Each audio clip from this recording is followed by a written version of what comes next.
Chapter 24-28 Sleeping Place. Night Wind obeyed the command and deployed his substance chains to clear the rubble behind the screen. The three of them hauled their junkie Duke along with them, moving around the screen and proceeding forward. Blood came from every orifice of the Duke's body. He wasn't dead yet, but his prospects weren't looking good. That was especially true of his eyes. They had turned entirely red, and even the whites of his eyes had been consumed by the new color. Night Wind focused his attention on clearing the road ahead. After he cleared the path for some distance in front of them, he suddenly stopped. He looked at Miss Mirror and said, "Miss Mirror, should we change the direction of our travel?" "Why?" Miss Mirror asked Night Wind. Han Sen was curious about this, too. He had no clue why Night Wind had made this suggestion. Night Wind sighed and said, "The third picture predicts that we will reach a tree. But comparing the height of the figures to the height of the tree in the picture, it suggests that the tree is very large. It would be 100 meters tall, at least. Moving a tree like that out of our path could be difficult." Han Sen understood Night Wind's rationale now. The fourth picture seemed to indicate that they'd encounter a tree, and that tree couldn't be moved. If they changed course ahead of time to avoid the tree, though, the prediction would be incorrect. If they avoided the tree successfully, that would suggest that it really had been someone messing with them. "Let's switch directions, then." Miss Mirror nodded. With Miss Mirror's approval, Night Wind changed direction and resumed digging. If someone was trying to trick them, it would be easy for that person to guess their course since they were digging in the direction that the power was drawing them. The source of that power was their destination, after all. The mysterious trickster might have seen them, known where they would go, and then carved the pictures accordingly. If someone was rattled by those pictures, they would probably find some sense of security in following the road they had already intended to travel. And if they encountered that tree, they would be terrified. The trickster's plans would come together rather neatly in that case. Night Wind made this suggestion to keep that from happening. If the trickster tried to move the tree to intercept them, he was bound to leave behind some evidence of what he had done. The trickster's plan would fail. Night Wind moved quickly, digging at a very fast pace. After 10 minutes, they had followed Night Wind down a trench that was a few hundred meters long. But Night Wind suddenly came to a standstill. The rigidity in his back made it obvious that he had frozen mid-step, not just stopped for a breather. He stood there, staring ahead as if he had seen a ghost. He didn't even lower his raised arms. What happened? Han Sen followed Night Wind's gaze. He saw that Night Wind had cleared half of the rocks, and a small object was now peeking out of the rubble. When Han Sen saw what it was, his face paled as well. A twig was rising from the rocks, and several green leaves had sprouted from it. It looked like it belonged to a willow tree. "How?" Han Sen asked uncomfortably. He peered more closely at the twigs and leaves, and they looked like the ones in the picture. Night Wind silently used his dark substance chains to remove all the nearby rocks. More twigs appeared as the rubble was tossed away. A few minutes later, a mass of twigs and branches was showing. The whole tree had been unearthed. It was exactly the same as it appeared in the picture. It was 100 meters tall, and it looked like a willow tree. The flexible branches hung low, and the tree was covered with countless green leaves. The three of them stared glumly up at the tree. They had changed course in a way that should have been unpredictable, but they had found the tree anyway. It was way too weird. Han Sen inspected the roots of the tree. It was nestled in a flower bed made of stone, and rich soil covered its roots. "It doesn't look as if someone moved it here," Miss Mirror said while looking at the flower bed. "Maybe there are many trees like this. If that is the case, then we were bound to encounter at least one of them. This plaza is probably walled with trees. We would have found one no matter where we chose to dig," Han Sen said after a moment of thought. "Right," Night Wind replied seriously, and he moved his substance chains to dig elsewhere. He wanted to see if another tree could be found in a different direction. Stop digging. There will not be another one of these trees. Miss Mirror waved her hands to stop him. Night Wind wasn't going to question Miss Mirror, but he did look at her with confusion. He was waiting for her to explain that declaration. Miss Mirror looked at the tree and said, "I think this is a requiem tree." A requiem tree. When Night Wind heard that, he paled slightly. He looked at the tree with an expression of disbelief. Han Sen looked at Miss Mirror and Night Wind with confusion. He had never heard of a requiem tree before. Miss Mirror knew what Han Sen was wondering, and before he had a chance to ask, she explained, "When I visited the ancient god, I saw a requiem tree once. The ancient gods say that these requiem trees are where their people go for their final slumber. The legends say that the ancient god need to be buried next to them so that their souls can find eternal rest. If you've seen a tree like this amongst the ancient god, and now there is another one here, it doesn't sound like these things are terribly rare. Why would you say that there won't be another one of these trees around here somewhere?" Han Sen asked, his brow furrowed. He was obviously missing something. "I don't know how many requiem trees there are in the universe, but the one I saw before was only 2 feet tall," Miss Mirror said.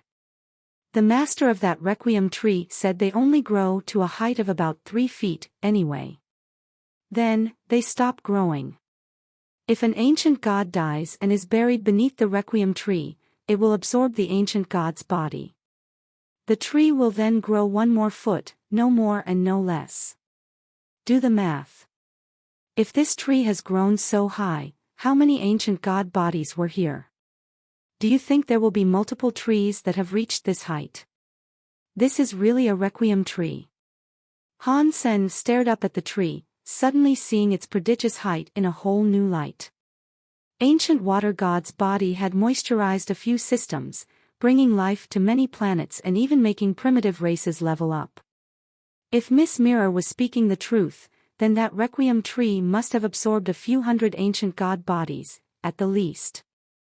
It must have taken in an unbelievable amount of energy. It was hard to imagine how strong the tree must be. But Han Sen couldn't feel the appalling life force that should have been radiating from the tree. To him, it was little more than an ordinary plant. It is easy to determine whether or not it is a genuine requiem tree. If it is a requiem tree, the tree will have a requiem tree hole that holds ancient god powers. Miss Mirror walked around the tree, and it wasn't long before she came to a stop. She stared at one specific location on the trunk. Han Sen and Night Wind walked over to Miss Mirror. They followed Miss Mirror's gaze and found her looking at a tree hole that was the size of a man's fist. The interior of the hole was jet black, and Han Sen's eyesight wasn't good enough to pierce the gloom and see if anything was inside. "That is it. This is a requiem tree hole. I can't tell if a requiem tree egg is there, though," Miss Mirror murmured to herself as she looked at the tree hole. Chapter 24-29 Requiem Tree Egg, Trees Make Babies. "Is this requiem tree a xenogenic?" Han Sen asked in confusion. Miss Mirror shook her head. "I don't know if the requiem tree is a xenogenic, but it doesn't produce babies. The tree egg is essentially a collection of the tree's resin. The more energy a requiem tree takes in, the more resin it can produce. That resin gathers inside the tree hole to become an orb. It looks something like an ant egg. They are called tree eggs. I was told a story of a man who managed to get a requiem tree egg that was around the size of a fingernail. He was only a low-tier king, but he used the requiem tree egg's power to advance all the way to deified. Ever since then, requiem tree eggs have become the most sought-after treasure in the entire universe. But the ability of requiem tree eggs to help a king class being rise to deified is only of secondary importance. People are more interested in them because they can be used to help deified individuals ascend. Miss Mirror paused and went on to say, "But considering the battle that happened here, I'm afraid the requiem tree egg inside the tree hole has already been taken away." Maybe it's still here. Let me see, Night Wind said. Then he launched himself into the air and flew up to the tree hole. He hovered right in front of it, putting his eyes right near the tree hole to peer inside. This tree hole is strange. I'm looking right into it, but I cannot see anything inside, Night Wind said to Miss Mirror. Requiem trees are resting trees for the ancient god. They have unusual powers, so not even deified elites can see what is inside the tree hole. Luckily, Requiem tree holes aren't dangerous. Just put your hand inside, Miss Mirror said. Night Wind hesitated, but he did as he was instructed. Just in case, he shrouded his hand in night power that would defend against anything evil that might have taken up residence inside the tree hole. Then he placed his hand into the hole. She said the tree hole wasn't dangerous, but who knew if some toxic bug had decided to make its home there or something. This entire city felt cursed, and so by Night Wind's reasoning, bizarre toxic bugs weren't out of the question. Seeing Night Wind place his hand in the hole, Hansen felt nervous on his behalf. If there was something weird inside the tree hole, and it pulled Night Wind inside, that would actually be kind of scary. But after Night Wind plunged his hand into the hole, a grin crossed his face. He shouted, "There is something in here. It is circular, and it feels like a stone. I don't know if it is a Requiem tree egg, however. Touch it with your hand. If it is a Requiem tree egg, your hand will smell like resin," Miss Mirror said. Night Wind touched the item and then pulled his hand out of the hole to sniff it. He didn't actually need to bring it up to his nose. Even at the bottom of the tree, Hansen and Miss Mirror could smell that pleasant, grassy fragrance. Just the smell alone was enough to make Hansen feel like his body was waking up after a long winter. He felt so relaxed, it was like his cells were coming alive. Not bad. That is the smell of a Requiem tree egg. I can barely believe that the Requiem tree egg is still there. Pull it out, Miss Mirror said. Night Wind immediately reached into the hole again to pull the tree egg out. But when he tried to draw his arms back out, they stopped abruptly. He couldn't seem to get the egg out. The egg is too big. I can't get it to fit through the hole, Night Wind said. He pulled out his sword of darkness to slash the tree hole in an attempt to widen it. But when the sword of darkness hit the bark of the tree, it only left a small white scratch mark behind. There wasn't the faintest semblance of a firm dent. Trying to cut it is useless. The Requiem tree is the resting place of many members of the ancient god. Even a tiny Requiem tree is impervious to most powers and gear, and this tree is enormous, Miss Mirror said. Can he not crack the egg into pieces and bring them out like that? Hansen said. The egg will be harder than the Requiem tree itself. How is he supposed to break it? Miss Mirror rolled her eyes at Han Senator, then she turned to Night Wind again. How big is the tree egg? Very big, Night Wind said, his voice strangely distracted. How big is very big? Big like a brain? Hansen asked with a laugh. A fingernail-sized Requiem tree egg turned a king into a deified. If there was a brain-sized Requiem tree egg, it would probably start a war that would consume the entire universe. If your brain is 1 meter across, then yes, it is sized like your brain, Night Wind said quietly. Hansen noticed that the man's eyes were very wide. What? That large? Hansen asked hoarsely. His eyes almost popped out of his skull. He could scarcely believe how big that was. Are you sure that is a Requiem tree egg and not something else? Miss Mirror asked with shock. Not even she could believe it. No one had ever heard of such a giant Requiem tree egg before. Even small eggs were considered priceless relics among deified elites, but this. The thought of a 1-meter-long Requiem tree egg was enough to make people's blood boil and their hearts leap in their chests. The power of something like that was beyond imagining. I don't know. You should confirm it yourself, Miss Mirror. Night Wind came down from the tree hole. He still looked somewhat shell-shocked as he spoke to Miss Mirror. It was weird to see such an expression on Night Wind's face. But when seeing a requiem egg such as that, even a deified was bound to have difficulty managing their excitement. A requiem tree egg could strengthen deifieds. A requiem tree egg the size of a plum could increase a deified's level by quite a bit. If a deified refined a tree egg of this magnitude, they could easily become a god spirit. Miss Mirror flew up to the tree hole. She put her hand in and began feeling around the tree hole. Seconds later, her jaw hung slack in wonder. It really is a requiem tree egg. I cannot believe that such a large egg exists. Miss Mirror finally said after 10 minutes of fiddling. Her expression said that she wasn't entirely sure how she should feel. It really is a requiem tree egg, Hansen and Night Wind said together. Yes, and it is also circular.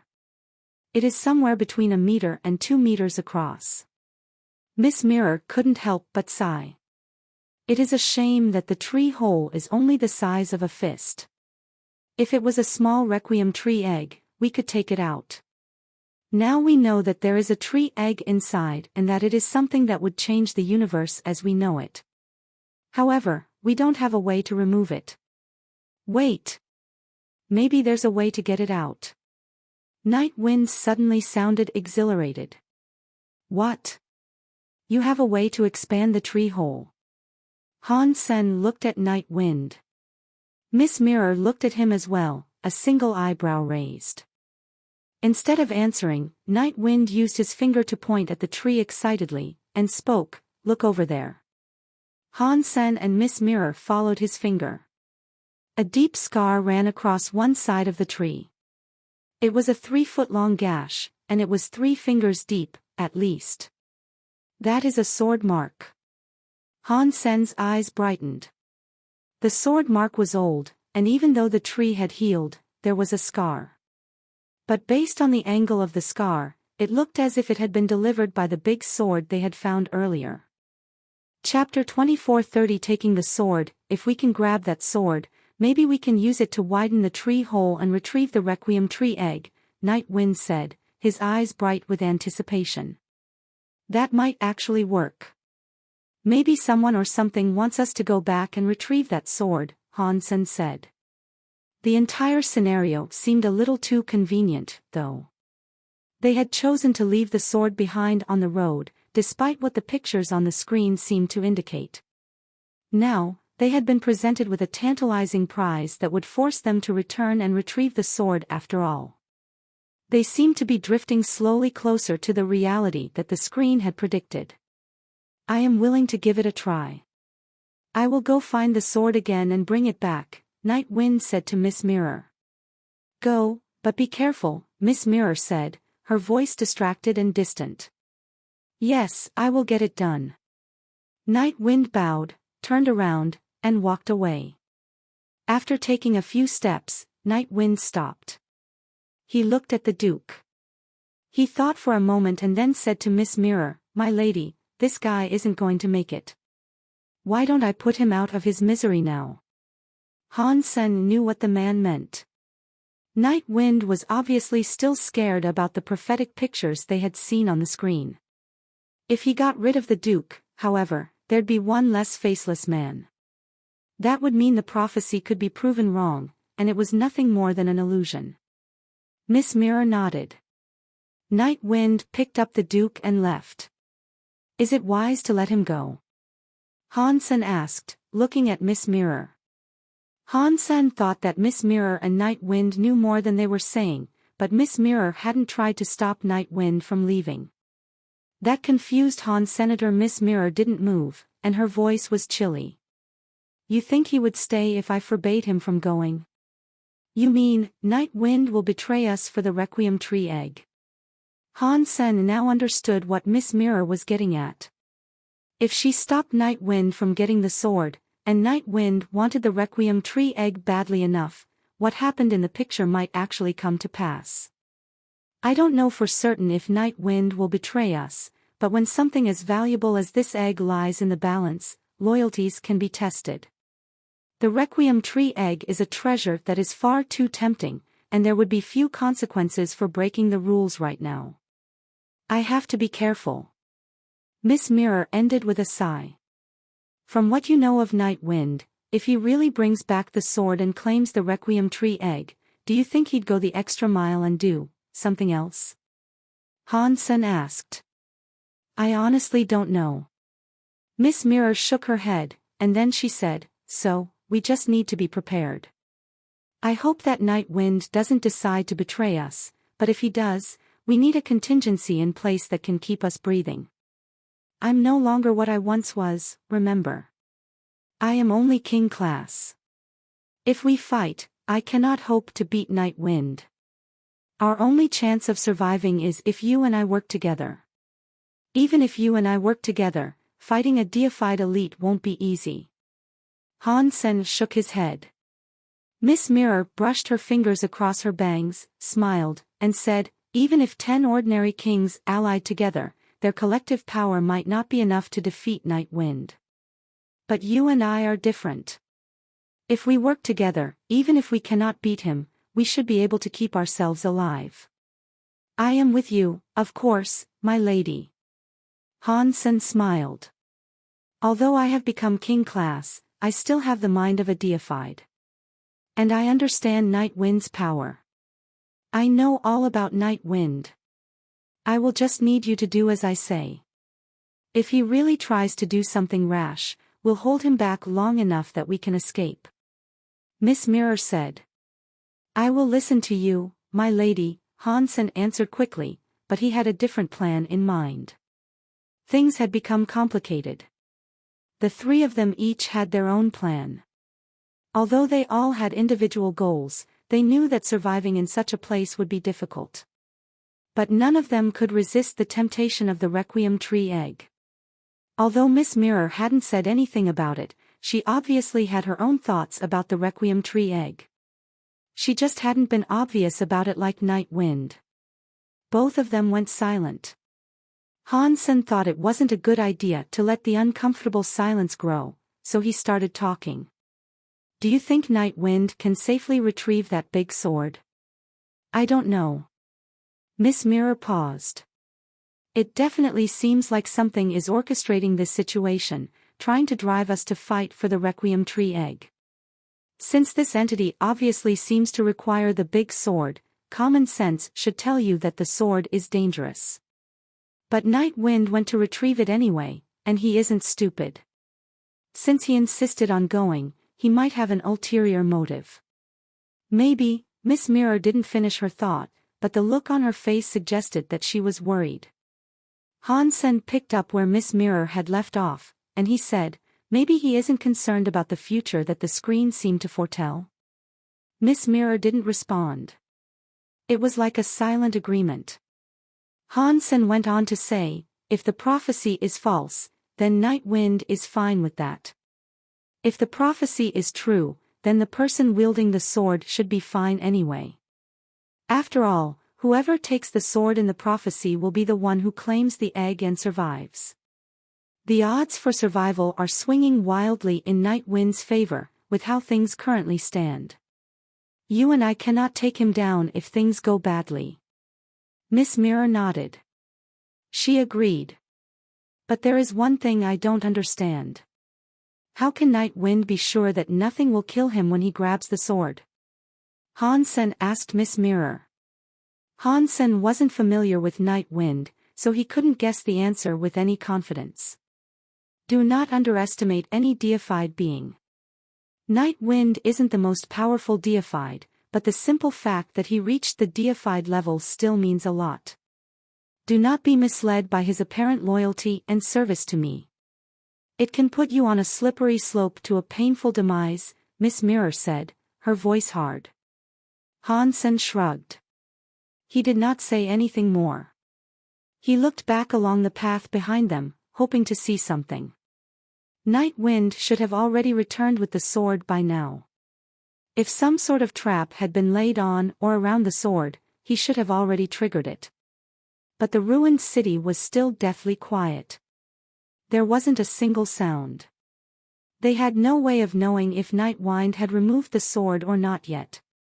While Han Sen was thinking, a shadow appeared far down the path. It looked like Night Wind's. Indeed, when the figure drew closer, Han Sen could see that it was Night Wind returning. He had a big sword slung over his shoulder, which looked just like the one they had seen before. But contrary to their expectations, the sword was only 1 meter long. The tip was flat as if it had been snapped off. The sword was broken. That surprised Miss Mirror and Han Sen both, and they swapped curious glances with each other. Chapter 24:31 Tree egg comes out of the hole. Luckily, I was able to retrieve the sword. Night Wind stepped in front of Miss Mirror and bowed. He placed the sword down in front of her. The Duke was gone, so it seemed that Night Wind had gotten rid of the man. The sword was broken. Miss Mirror asked, looking directly at Night Wind. She didn't stoop to touch the sword. It seemed like a pointless question to ask, but there was a deeper meaning to her inquiry. Night Wind knew what she was asking. He immediately answered, "When I pulled it out, it was broken already. And I couldn't find any pieces of the blade in the surrounding area, either. I tested what's left of the blade, and while I don't know what level it is, it could cut through the rubble like butter." Han Sen understood. Night Wind had answered 3 of Miss Mirror's questions. He wasn't the one to break the sword, and the sword hadn't broken recently. Furthermore, the sword power was still inside it. "Let's see if we can use it to widen the hole in the tree," Miss Mirror instructed Night Wind, still not touching the sword herself.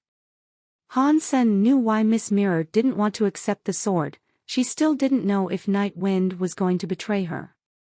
If he really held traitorous intentions, he would reveal his true self and strike Miss Mirror down as soon as she took the sword. Miss Mirror didn't want to go against Night Wind just yet, so she didn't want to touch the sword. First, she wanted to see if Night Wind could cut the tree open. If he was unable to widen the hole, then the Requiem egg tree would remain beyond their reach. In that case, they would no longer have any reason to distrust each other, and they'd continue cooperating in order to remove their red-eye affliction. Night Wind was the strongest one there, so they would need his help. "Let me see what I can do to free the egg," Night Wind said, and then he approached the opening in the Requiem tree. He lifted the sword and slashed toward the hole. The dark color of the blade spread, and Night Wind's dark substance chain struck the tree hole. The darkness broke and spilled everywhere. But when the blade of the broken sword slammed into the hole, it bit into the trunk of the tree, splitting the wood in a narrow gash. "It works!" Night Wind exulted. He pulled the broken sword free and then continued to strike the tree hole. Wood chips flew everywhere, and the fist-sized hole got bigger and bigger. Han Sen and Miss Mirror simply stood beneath the tree, watching. While the broken sword was capable of cutting the tree, the wood of the tree itself was still incredibly hard. Night Wind was making progress, but only a few centimeters were achieved with each strike. After slashing at the tree for half an hour, the hole had been expanded to the size of a frying pan's lid. The Requiem tree egg still wasn't visible through the hole, of course. "We're almost there. Try to pull the egg out so that we can confirm that it's genuine," Miss Mirror said from down below. Night Wind slung the broken sword across his back. He put his hand inside and felt around until he got a firm grip on the egg. Then he pulled the egg out as far as it would go. Only the tip was showing, though, as the hole was too small to pull the egg out completely. From the part of it that was showing, the Requiem tree egg appeared to be transparent. It looked like amber, in that it was tinged with a bit of gold. It looked pretty. It gave off a fragrance that awakened Han Sen's senses, like his body was being rinsed clean by some holy liquid. "It is a Requiem tree egg," Night Wind said with a grin. Miss Mirror looked odd. Han Sen had never seen a Requiem tree egg before, so he didn't know what it was supposed to look like, but that gold crystal was obviously some good stuff. Once they had confirmed the nature of the orb inside the tree, Night Wind let the egg fall back into the hole and went back to hacking at the tree trunk using the broken sword. Wood chips and shavings flew everywhere as the hole grew steadily larger. Han Sen and Miss Mirror looked at each other. They could see the greediness and awareness in each other's eyes. Such a giant requiem tree egg was the rarest of treasures. They all wanted it for themselves, but Night Wind was too powerful. And Han Sen and Miss Mirror couldn't predict if Night Wind would betray them. In addition to being deified, he was now wielding that deadly broken sword. If he did decide to turn on them, Han Sen and Miss Mirror would be in a lot of danger. After another hour of hacking away at the tree hole was an entire meter wide. It seemed as if they'd be able to pull the tree egg out now. Night Wind swung the broken sword across his back. He leaned into the greatly expanded hole, using his hands to try to pull the egg out into the open. Night Wind applied steady pressure, and the egg began to slide steadily, if slowly, out of the hole. The giant requiem tree egg was gold like amber, and the small section that had been revealed so far looked like the narrow end of a chicken's egg. All three of them froze as they stared not at the egg itself, but at what lay beneath the egg's transparent exterior. Within that small end of the gold egg, they could see a head. It looked like the head of someone who was either a human or one of the Extreme King. The head appeared to belong to an 18-year-old girl. Her eyes were closed peacefully, and her hair appeared to be gold, but they couldn't tell if that was just the tint of the tree egg or her natural color. Her eyelashes were long. In that serene pose, she looked like Sleeping Beauty from the fairy tale. Why does the requiem tree egg have a creature inside it?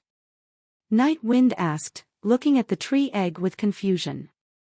Miss Mirror looked at the tree egg, shook her head, and said, "I don't know. I've never heard of such a giant requiem tree egg. And I've never heard of there being life inside one of them. Is the requiem tree a xenogenic? Can the requiem tree breed and produce life?" Han Sen asked uncertainly. Maybe she accidentally entered the tree hole and died, and then her body was covered by resin. Maybe that is how she ended up like this, Night Wind mumbled thoughtfully to himself. Han Sen's eyes suddenly hardened. He gritted his teeth and said, "Now we have one more person." When Night Wind and Miss Mirror heard him, their brows furrowed. The prediction of the 6 pictures revealed 4 faceless men. They thought that they had changed things by getting rid of the Duke. When their numbers were reduced to 3, they thought they had trumped the prophecy. But now the tree egg had a human-like creature inside, and that brought their numbers back up to 4. The 3 of them looked at each other nervously. Night Wind gnashed his teeth. He wanted to push the tree egg back into the hole. But the tree egg suddenly shone with a golden light, and a wave of power tossed Night Wind away from the egg and the girl it contained. The egg shot out of the hole like a bullet, then fell to the ground where it rolled for a bit. Now that they could see the tree egg's full appearance, it was just as Miss Mirror had predicted. 2 meters tall and 1 meter wide. It was like a giant amber egg. A naked, 15-year-old girl lay inside that tree egg. Beneath the blonde hair that spread across her shoulders, they could see a tattoo covering her whole back. A 9-life cat. Han Sen thought the instant he saw the tattoo. His nostrils flared, and he barely kept himself from shouting the words. Chapter 2432 The prophecy comes true. This is rather ominous, Han Sen thought in his heart. He quickly reviewed the facts. There was a giant requiem tree inside Do God's city. The tree contained a giant requiem egg, and there was a girl frozen within that egg, for some reason. The girl had a 9-life cat tattoo across her entire back. Han Sen's mind raced for an explanation, but he couldn't come up with one. The sight of a 9-life cat tattoo on a woman's back was familiar to Han Senator. This girl's tattoo looked the same as Zero's. It was exactly the same, in fact, and that was why Han Sen was so shocked. Is that girl inside the egg Zero's sister? But that doesn't make sense. Do God's city fell 1 billion years ago? How long has Zero been alive? It doesn't seem as if the two of them could be related. But then, why would they have the same tattoo on their backs? Is it the same organization's branding?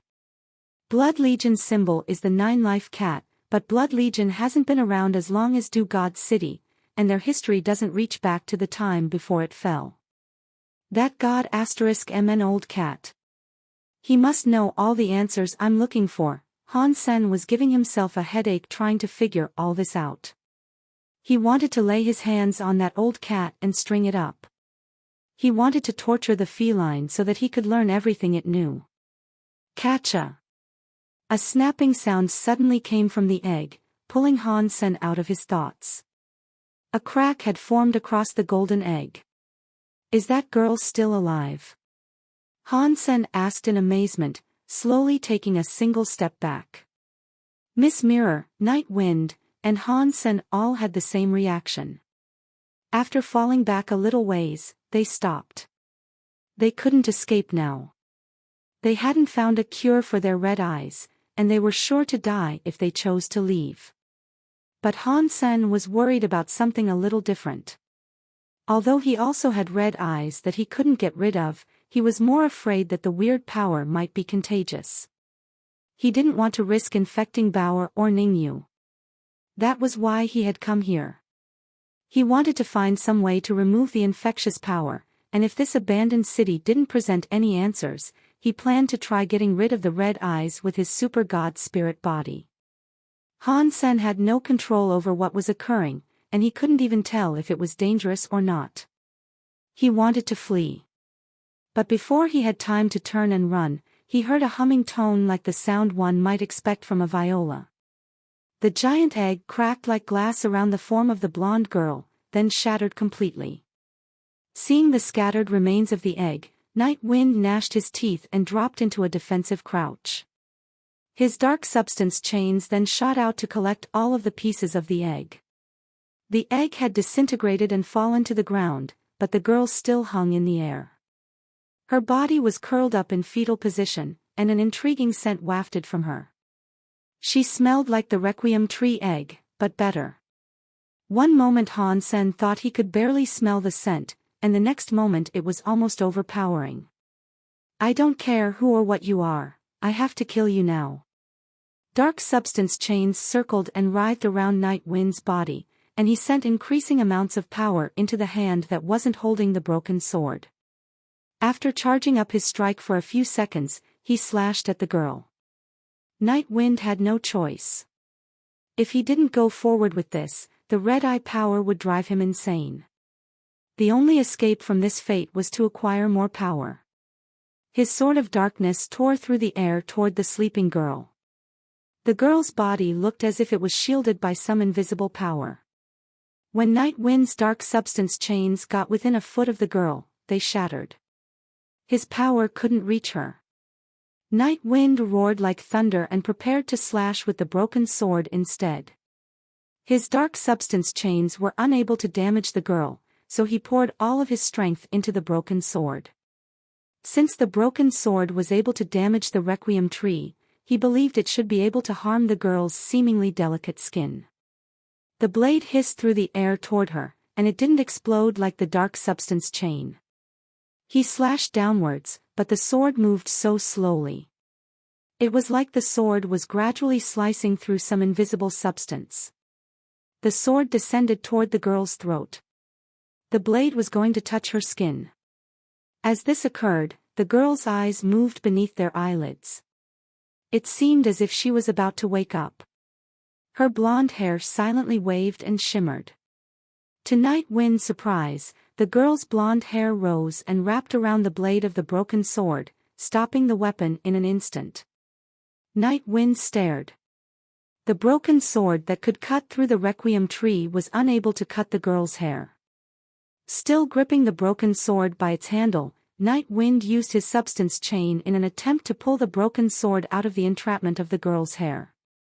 He tugged at it a few times, but it didn't budge. The girl finally opened her eyes. She had gold irises. She looked expressionlessly at Night Wind. Either that, or she was simply looking forward and he happened to be in the way. Night Wind was a very decisive individual. When he was unable to pull the sword from her grasp, he abandoned the sword and turned to run. Han Sen and Miss Mirror had started running as soon as Night Wind attacked the girl. Speaking of running, Han Sen was the best at that. He ran faster than Miss Mirror, and that put him in front. Miss Mirror wasn't slow, but she was king class. She wouldn't be as fast as Night Wind anymore either. Night Wind quick sped by her. Han Sen used his Dongxian area, which allowed him to see everything. Night Wind didn't slow down. He was headed past Han Sen like he was teleporting. But with his expanded vision, Han Sen saw something hit Miss Mirror in her back. She tumbled to the ground with blood bubbling over her lips. And then, all of a sudden, the blonde girl was standing right next to Han Senator. Not even the Dongxian area had warned him that she was coming. Pu-cha. Night Wind had been moving around Han Sen, and when the blonde girl appeared, he almost bumped into her. He raised his arms to defend himself, but it was too late. The blonde girl was holding the broken sword, and she thrust it into Night Wind's heart with an almost casual motion. Time stood still. Miss Mirror was on the ground. Han Sen was standing next to the blonde girl, and the blonde girl had stabbed the broken sword into Night Wind's chest. It was just like the fourth picture. Was it really a prophetic drawing? Han Sen wondered. The only thing he knew for sure was that he would be unable to escape the girl. Not even the deified Night Wind had stood a chance against her speed. Night Wind had been stabbed, and his face hadn't changed a bit. He did not have blood ooze from his chest either. His body simply melted into the darkness and became formless. Then, he went to space. The blonde-haired girl was still holding the broken sword in its thrusting position. She did not blink, and she still looked incredibly cold. It was like she had no focus. But that broken sword's symbols had some golden flames on it. The broken sword was burning like a sun. It was shining with a scary, golden light. Arg! Night Wind had become one with the darkness. Not even the broken sword cut hurt him now, but he screamed when the sun-like gold light shined on him. His body was fading into the gold light that was like a sun. It only took a second to completely destroy his life force. Han Sen felt a chill. Night Wind was a deified elite, and he had been killed in moments. Chapter 2433 Deadlock. Miss Mirror was severely injured, and she wouldn't be getting back to her feet anytime soon. Blood continued to trickle past her lips, but luckily, her life force still seemed stable. She was wounded, but not dying. Han Sen turned around and looked at the blonde girl, and he noticed that she had turned around to look at him, too. They stared at each other, only a single step separating them. What the hell is happening right now? Han Sen wondered. His heart was pounding like it was about to jump out of his chest, and he considered teleporting to the sanctuaries immediately. This blonde girl had just executed a deified elite as easily as Han Sen might step on an insect. Attempting to fight her would be a death wish. Han Sen didn't want to die, so he didn't attempt to fight back or make any moves that the girl might interpret as aggression. But when Han Sen saw the girl's eyes, he resisted the urge to hop back to the sanctuaries. She didn't look murderous. Of course, that wasn't the most important reason that Han Sen was staying here rather than fleeing to the sanctuaries. He could already tell that the girl could strike with her sword much more quickly than Han Sen could use the Blood Pulse Sutra to open a portal.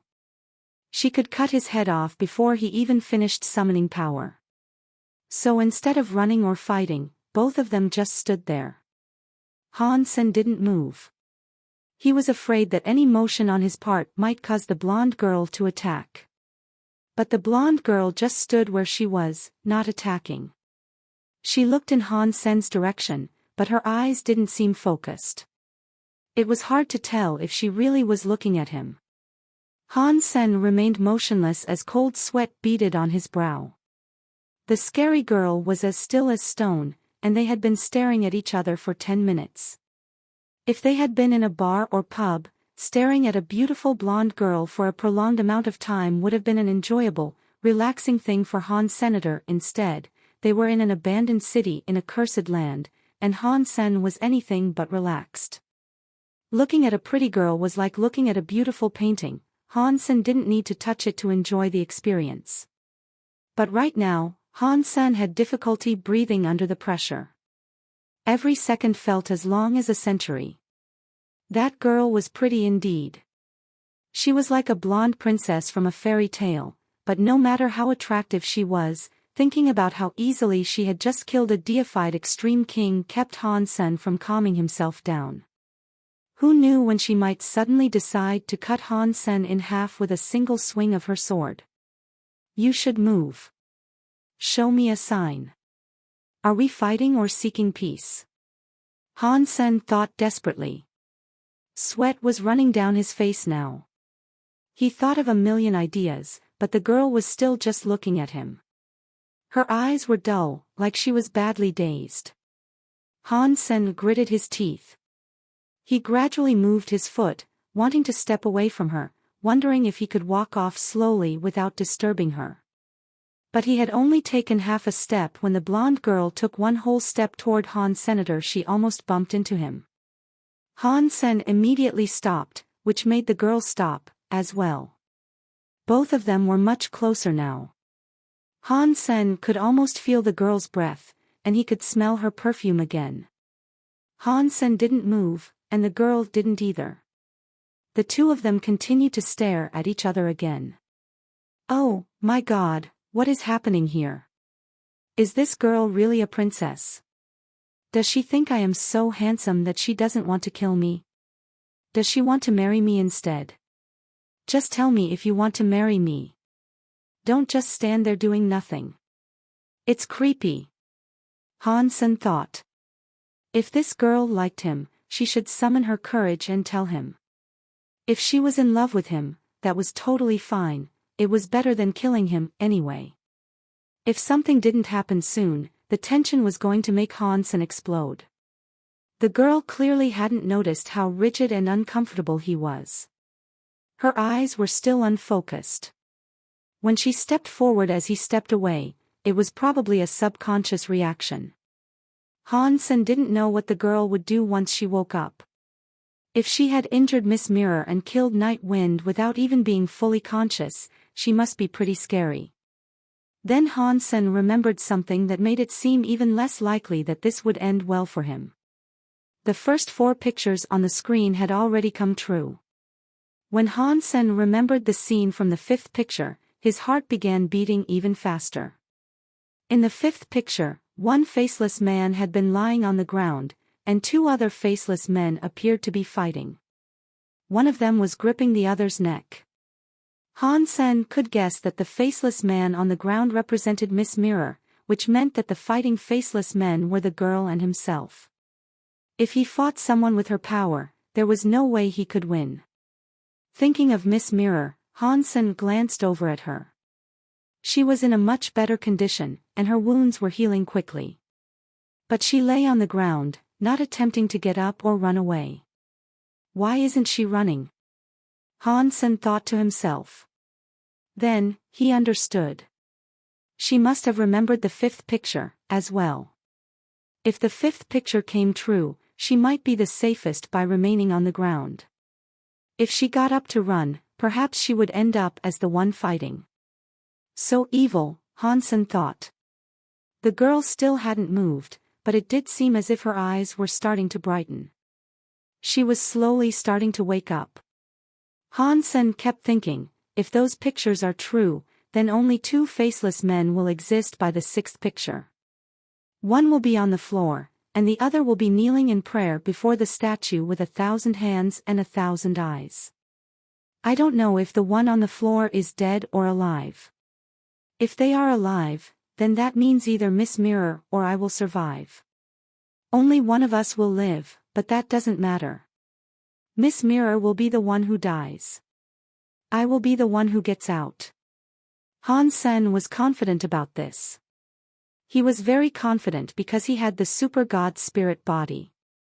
He couldn't beat the girl, but he could use the short period of invincibility to return to the sanctuary. Han Sen continued to think, and Miss Mirror remained on the ground, waiting for some chance. The girl, meanwhile, was looking at Han Sen. None of them were moving. It was like time had stood still, and everything was silent. Life and awareness were flowing back into the girl's eyes. Only her eyes seemed to change, but somehow, they made her whole body seem different. She had moved like an emotionless killing machine when she first came out of the egg, but now she seemed like a real human. The girl blinked, and Han Sen's heart jumped in response. With this girl now awake, God only knew what she might do. After the girl blinked, she seemed to come back to herself fully. She saw Han Sen, and so she moved. She jumped to him and grabbed him by the neck. Chapter 24:34 Weird Girl. Han Sen felt something very powerful coming his way. His body leaned back reflexively, trying to get away from it. The blonde girl leaped on top of him. Miss Mirror didn't move as the girl jumped and wrapped her arms around Han Sen's neck, her weight slamming into his chest and taking him to the ground. They both became entangled, just as the fifth picture on the screen had shown. Han Sen had prepared himself for the inevitable fight, and as they fell, Han Sen's eyes started to turn white as he summoned his super god spirit body. Big brother. Warner has been waiting for you to come back. The blonde girl was riding Han Sen hard, and she now wore a beautiful smile. She clutched his face, lowered her head, and kissed Han Sen on the forehead. Han Sen was stunned. He didn't know what was going on, but the glowing white in his eyes started to recede. Han Sen was still trying to summon his super god spirit body, but it vanished after the girl kissed him. Something else disappeared, too. The blonde girl's golden light rapidly faded into nothing. The blonde hair that had shone like a sun was now like a fire that had been extinguished. It darkened until she had a full head of black hair. Even her golden pupils were now as dark as ink. I can finally be with Big Brother again. Warner pulled herself back upright, sitting on Han Sen's chest. She looked at Han Sen with her beautiful smile. That sweet and happy smile made Han Sen freeze. At that moment, she looked so incredibly innocent. The next second, her eyelids fluttered closed. She looked soft as she slumped down on Han Sen's chest, and a few seconds later, she lost consciousness. Hey. Lady, you have it wrong. I'm not your big brother. Han Sen shifted the girl who referred to herself as Warner, sliding his arms under her as he climbed back to his feet. Her skin appeared smooth, and it was very soft. Han Sen could no longer feel her scary presence and power. Her life force had dropped to a tiny fraction of what it had been.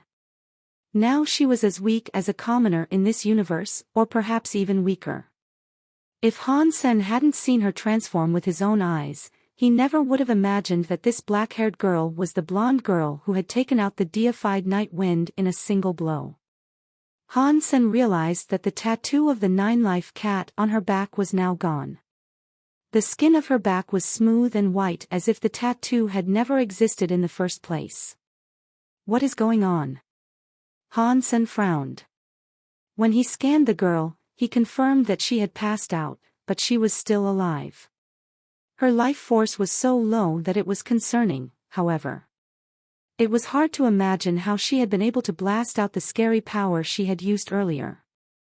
Lady, wake up. Han Sen pressed his finger to her lips to see if she really was in a coma or if she was just pretending instead. But he quickly pulled his finger back, startled. The girl Warner didn't wake up, and her pink skin was bleeding where Han Sen had pressed his finger, as if her skin was fragile and paper-thin. Han Sen hadn't even used strength. With the strength she had previously demonstrated, there should have been no way for Han Sen to leave a mark on her body, even if he used his full strength. But he had just slightly tapped her lips, and now the skin was broken and bleeding. She was no longer what she had been when she first woke up. What is this? What's going on with her? Han Sen looked at the girl weirdly.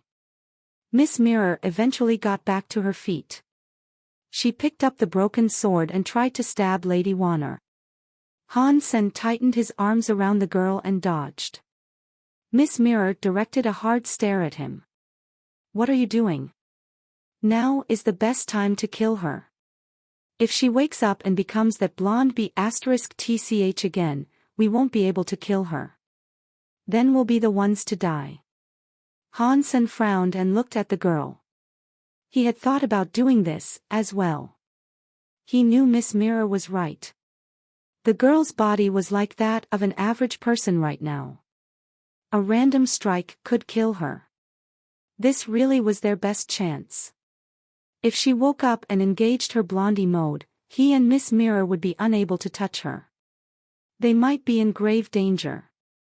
In the sixth picture, there were only two faceless people. That meant one of them was gone. If they didn't kill the blonde girl now, that meant one of them would have to die. What happened next might be a conflict between Han Sen and Miss Mirror. Because of all these things, killing the girl really seemed like the best choice. It would certainly sort out many of their current troubles, and it could heighten their chances for survival. But Han Sen still hesitated.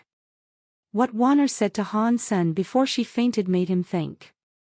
He didn't think he was actually Warner's big brother, but killing a girl who wasn't currently hostile and couldn't fight back was something Han Sen couldn't make himself do. And there was one thing that really did nag at him. His super god spirit body was supposed to be invincible, but the girl's power had been able to cancel its activation. He was really confused about what had happened there. His super god spirit power hadn't been destroyed, just pushed back. Han Sen could activate the super god spirit body again, but the girl had done something that he had never experienced before. He cared deeply about what it could mean. Miss Mirror knew what Han Sen was thinking. She lifted the sword and pointed it at the girl, saying, "Don't get fooled by what she said." She probably knew she couldn't last long, and that's why she said it. She wanted to give you a reason to keep her alive. Shouldn't you know that she isn't your real sister? She isn't my sister, but I can't do it. Han Sen took off his jacket and covered the girl's body. The girl could have killed him, but she hadn't. Han Sen knew that things were not as Miss Mirror was saying. If you cannot do it, then I will do it. Miss Mirror growled. I'm sorry, but there is something I would like to ask her. Let's decide once she has woken up, Han Sen said as he held the girl. You are a gentleman, but you seem to have forgotten what the sixth picture depicts. Miss Mirror laughed darkly. I didn't forget. But you really don't think that can predict our future, do you? Han Sen asked calmly. I don't know if it can predict our future, but everything predicted by the prior pictures came true. We have to be careful, Miss Mirror said. Han Sen knew Miss Mirror was correct. He sighed and said, You should just go. Let me handle this. I will continue to explore. Even if the prophetic picture is correct, it doesn't say that whoever isn't in the picture ends up dead. You and I have exchanged minds. You know what my personality is like. Miss Mirror didn't move. She raised the sword and pointed it at the girl in Han Sen's arms. Han Sen knew Miss Mirror's personality well. She was ambitious, and that ambition compelled her to control every scenario. She wouldn't allow others to dictate what course her future would take. Otherwise, she wouldn't have gone to the stone fields in the first place. She only had to send Han Sen, Night Wind, or even Red Cloud. My lady, can't you see that we are walking right into that prophecy? Han Sen looked at Miss Mirror. He had never believed in the prophecy anyway. Chapter 24:35 Person in the stone. Around the same time as the girl broke out of the egg, the human stone in the camp melted like ice. But instead of water, a substance that looked like blood emerged from the melting stone. The 2 guinea pigs inside the warehouse witnessed this happen, and they backed away from the stone with wide eyes. They screamed and turned to run, but when their mouths opened, they stopped mid-stride. Their eyes turned red, and a scary presence came out of them.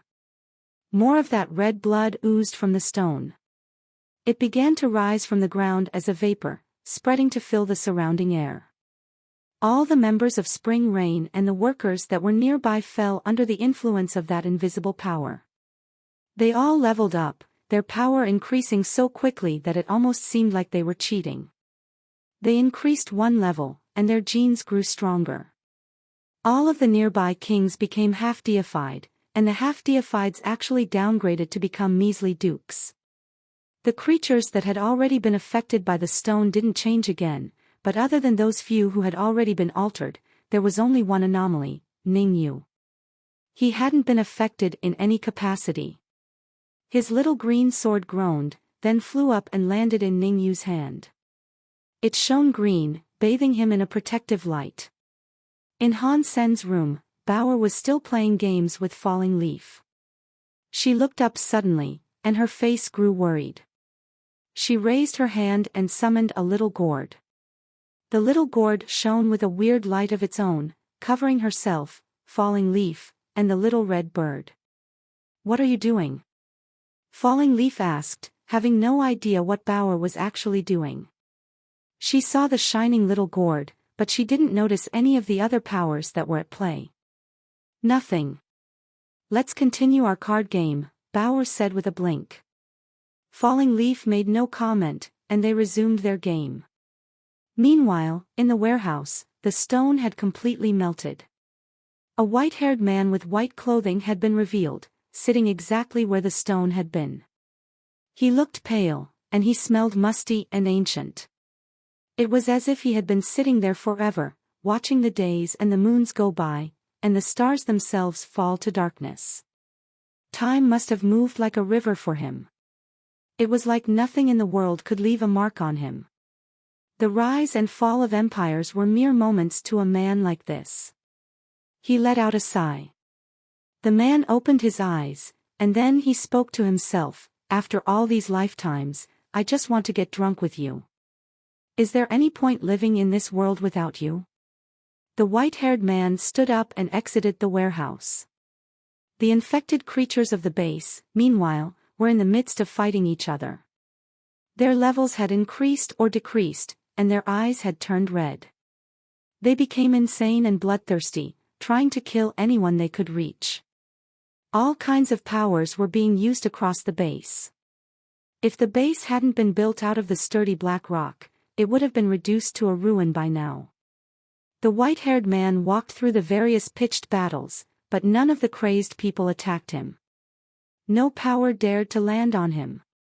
He slid through the base like a ghost, immaterial and untouchable. The man walked out of the base camp and turned his gray eyes up to look at the stars above. The buildings behind him began to collapse under the ferocity of the fights, and explosions of power bloomed like fireworks. But the man was wholly uninterested, and he continued talking to himself. "This world is so boring without you." The white-haired man looked at the base, and his eyes drifted toward Bauer's room. Then, his calm eyes suddenly looked shocked. Pang! Falling Leaf and Bauer were in the middle of playing card games. Suddenly, a booming noise shook the room, and the walls collapsed like the petals of a flower. But not a single piece of debris came near them. When Falling Leaf looked outside, her eyes opened wide. The entire base was little more than a ruin. Spring Rain members and workers were all mixed together, fighting and killing each other like they'd been possessed. Dead bodies and torn flesh were strewn about in pools of blood. "Are you guys crazy?" Falling Leaf shouted. But the crazed fighters paid no heed to her cry. They continued butchering each other in a frenzy. Amidst the killing, the white-haired man walked gracefully toward them. He moved effortlessly through the destruction, and the violence fell away from him like oil over water. Falling Leaf's heart leaped inside her chest. She flipped her hand and quickly brought out a dagger. She looked at the white-haired man and said firmly, "Stop. If you step closer, I'll kill you." The white-haired man behaved as if he hadn't heard her. He kept walking toward the room, peering at Bauer, who was atop the sofa. She gave 3 warnings, but the white-haired man didn't seem to hear her. Falling Leaf had no idea what was going on, but Miss Mirror had commanded that she look after Bauer and keep the girl safe, and that was exactly what Falling Leaf would do. She thrust her dagger at the white-haired man. Falling Leaf's entire person seemed to connect with the universe. For a moment she was extending her dagger in an attack, and that moment froze, hovering like an afterimage. Then the afterimage vanished, and the only thing left behind was the sinking feeling of watching yellow leaves fall in late autumn, withered and dying. That feeling of death flashed by the white-haired man, harmless. Falling Leaf was back where she had started as if nothing had happened. But Falling Leaf's pupils grew smaller. Her assassination skills were top-notch, and her full-power attacks were a threat to even deified elites. But this man had simply ignored her attack, and he was still headed for Bauer as if nothing had happened. How is that possible? Falling Leaf couldn't believe her eyes as she stared at the white-haired man. Her chest constricted with sudden fear. She had no idea how the white-haired man might have broken her strongest attack. Although he didn't look strong, there was a cold feeling in her stomach. Merely looking at the man gave Falling Leaf the creeps. The man never looked at Falling Leaf, though. His attention was focused on Bauer. Bauer grabbed her little gourd. Her face looked very dire, and she stared at the man as if he was an enemy. Boom! The little red bird on Bauer's shoulder seemed to feel that it needed to intervene as well. It flew off of Bauer's shoulder, becoming a scary fire phoenix that hovered right beside the girl. It cried at the white-haired man in warning, but it didn't attack. It actually looked quite afraid of the white-haired man. Interesting. Is this a combination of a phoenix and a fish bird? To be able to do this. This is quite interesting. The white-haired man finally averted his gaze from Bauer to look at the little red bird, intrigued. Falling Leaf was frozen. She had thought the little red bird on Bauer's shoulder was a useless pet. But the scary presence it now exuded told her that it was actually a deified xenogeniac. The next second, an even scarier thing happened. The white-haired man simply reached out and grabbed the fire phoenix out of the air. The bird's fire vanished, and it didn't even have a chance to resist. It returned to being that little red bird in his hands, and it couldn't fly away.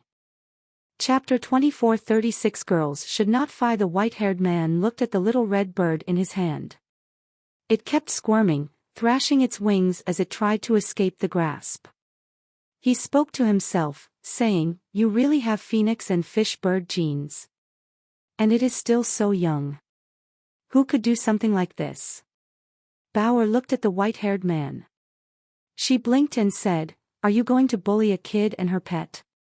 When the white-haired man heard Bauer, he turned to her and smiled. Raising his hand, he freed the little red bird. It flapped its wings and quickly hid behind Bauer, too afraid to reveal itself. "What is your name?" the white-haired man asked Bauer. "Bauer, Han Bauer," Bauer answered seriously. Aside from the times when she was with Han Sen and Ji Yenran, she was rarely so honest. "Not bad. Say hi to your father for me." The white-haired man nodded to Bauer, then turned to leave. "What is your name?" Bauer asked, looking at the white-haired man's back. "Tai Yi." The white-haired man didn't look back. He kept on walking. After a few steps, though, his body began to disappear into a ripple in space. "What are you doing?" Bauer asked. "Calling in a debt.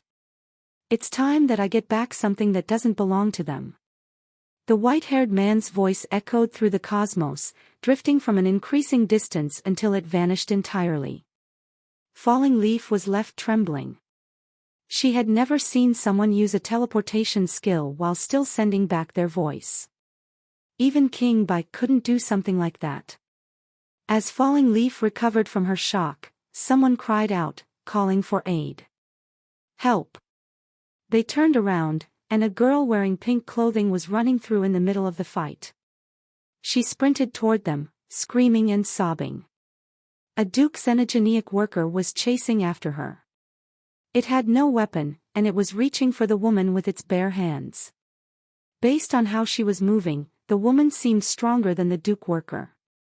But she also looked terrified, and she ran recklessly without the will or courage to look back. Bauer cocked her head curiously as Ningyu approached. She remembered Ningyu, and no matter how much she tried, she couldn't connect this Ningyu with the powerful person she used to know. Help me. Bauer, help me. Ningyu pleaded, running forward like a dog with its tail between its legs.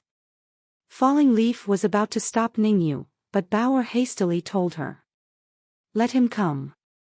Ningyu stumbled clumsily into the ruins of the room, and when she got there, she hid behind Bauer, still shaking.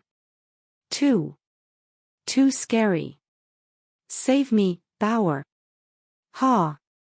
Little Miss Ningyu, you should be much stronger than that lame Duke. What are you afraid of? Bauer laughed, looking at Ningyu as if she was eyeing a fun new toy. Tremors still ran through Ningyu's body. Her face looked pale. She really seemed to be rattled. Fighting is wrong. Murder is even more wrong. Plus, I am such a beautiful girl, ha. Bauer couldn't help but laugh. Her eyes smiled like a crescent moon, and she stroked Ningyu's hair. Right. You are so right. Pretty and cute girls like us shouldn't be fighting and killing. I know, right? Ningyu frantically nodded her agreement. She still looked to be on the verge of a nervous breakdown. Falling Leaf didn't agree at all. She swiftly used her dagger to cut the Duke's head off. What happened? Why is this happening? Does this have something to do with that man? Falling Leaf looked around. The killing was taking place everywhere, and she didn't seem to know where to look. More creatures were toward them. Falling Leaf warned them loudly to stay back, but they didn't listen to her words, and so she had to fight and cut them down. Han-sen and Miss Mirror were still having a standoff. Neither of them had yet made the first move. Me or her? You can only pick one. Miss Mirror eyed Han-sen, her grip on the broken sword still tight. Let's leave here together. This place is so scary, it will be safer if we go someplace with more people. Han-sen smiled. Safety depends on what kind of partner you have. I don't want to haul a ticking time bomb around with me, not knowing if it will explode at any moment, Miss Mirror said. Then how about you keep going on ahead by yourself, and I will turn back with the girl. Is that okay? Han-sen said after a moment of thought. No. Do you want her to bring harm to my spring rain? Miss Mirror frowned. Then I will wait here with her and not go anywhere, Han-sen said. No. If you cannot do it, then I will do it for you, Miss Mirror said. She swung her sword at the girl in Han-sen's arms. Miss Mirror had become king class, but her will and intelligence were still deified. Her slash appeared like a rainbow, not straight, but mysteriously curved. It made it very difficult to tell where the sword was headed. Han-sen's movements were also difficult to predict, but after a couple of attempts to evade the attack, he was still unable to dodge Miss Mirror's sword. He threw his palm out to intercept the broken sword. He touched its hilt, but not its blade. The broken sword could cut through a requiem tree, so it was far too sharp to counter directly. Han-sen wouldn't use his own weapon to block the blow. Even a deified treasure might be destroyed by the broken sword. But when his palm struck the hilt of the broken sword, a sharp pain seared through his chest. A wave of power sent him flying and made his ribs groan under the strain. He tasted blood in the back of his mouth. What's going on? Something injured my chest. Is this my own power? Han-sen thought to himself, but Miss Mirror's broken sword came slashing toward him again. Miss Mirror was proving why she had been such a powerful deified elite. Her sword skills far exceeded Han Sen's abilities, and she was still extremely strong. And her sword skills were uncanny. No matter how much Han Sen varied his movement patterns, he couldn't avoid the strike. It was kind of like a falsified sky attack, but this attack lacked causal powers. Pang! Han Sen had to reach out his hand to counter the attack. Like last time, his hand struck the hilt of the broken sword.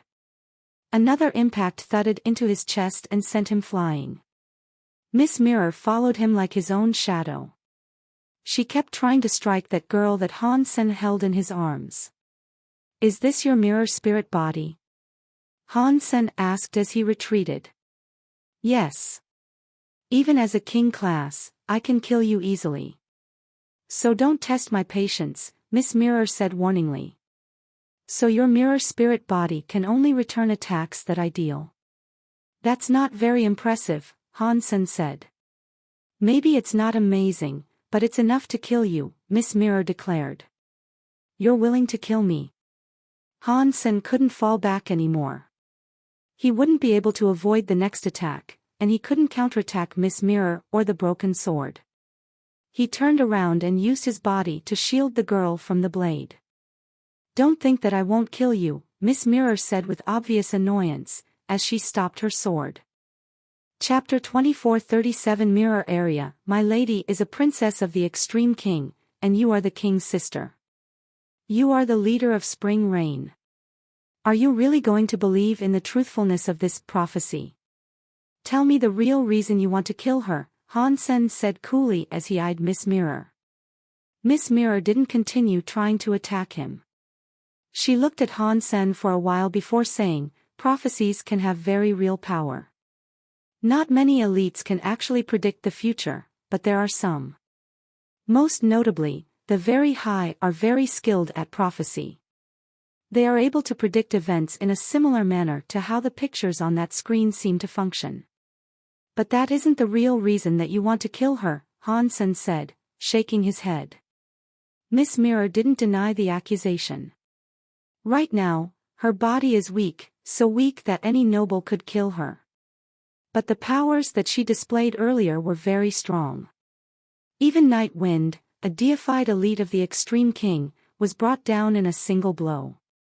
This strangely fluctuating power reminds me of someone from an old legend. "Who?" Han Sen raised his eyebrow. "Sacred Leader," Miss Mirror said slowly. "How is that possible? Sacred Leader led so many powerful elites. If he had a weakness that was so obvious, I'm sure he would have died many times over," Han Sen replied skeptically. "If Sacred Leader's body was that weak, he would have had great difficulty keeping himself alive, let alone ruling an empire. He commanded a multitude of people with incredible power. Such people would have discovered his weakness quite easily. There was no way Sacred Leader could have led Sacred for so long with such a blatant flaw. Of course, it is only a legend. Although Sacred Leader's body was sometimes weak, he was always wearing a magical set of armor. Even those closest to Sacred Leader never saw his face. Plus, he was extremely skilled with the powers of time and space.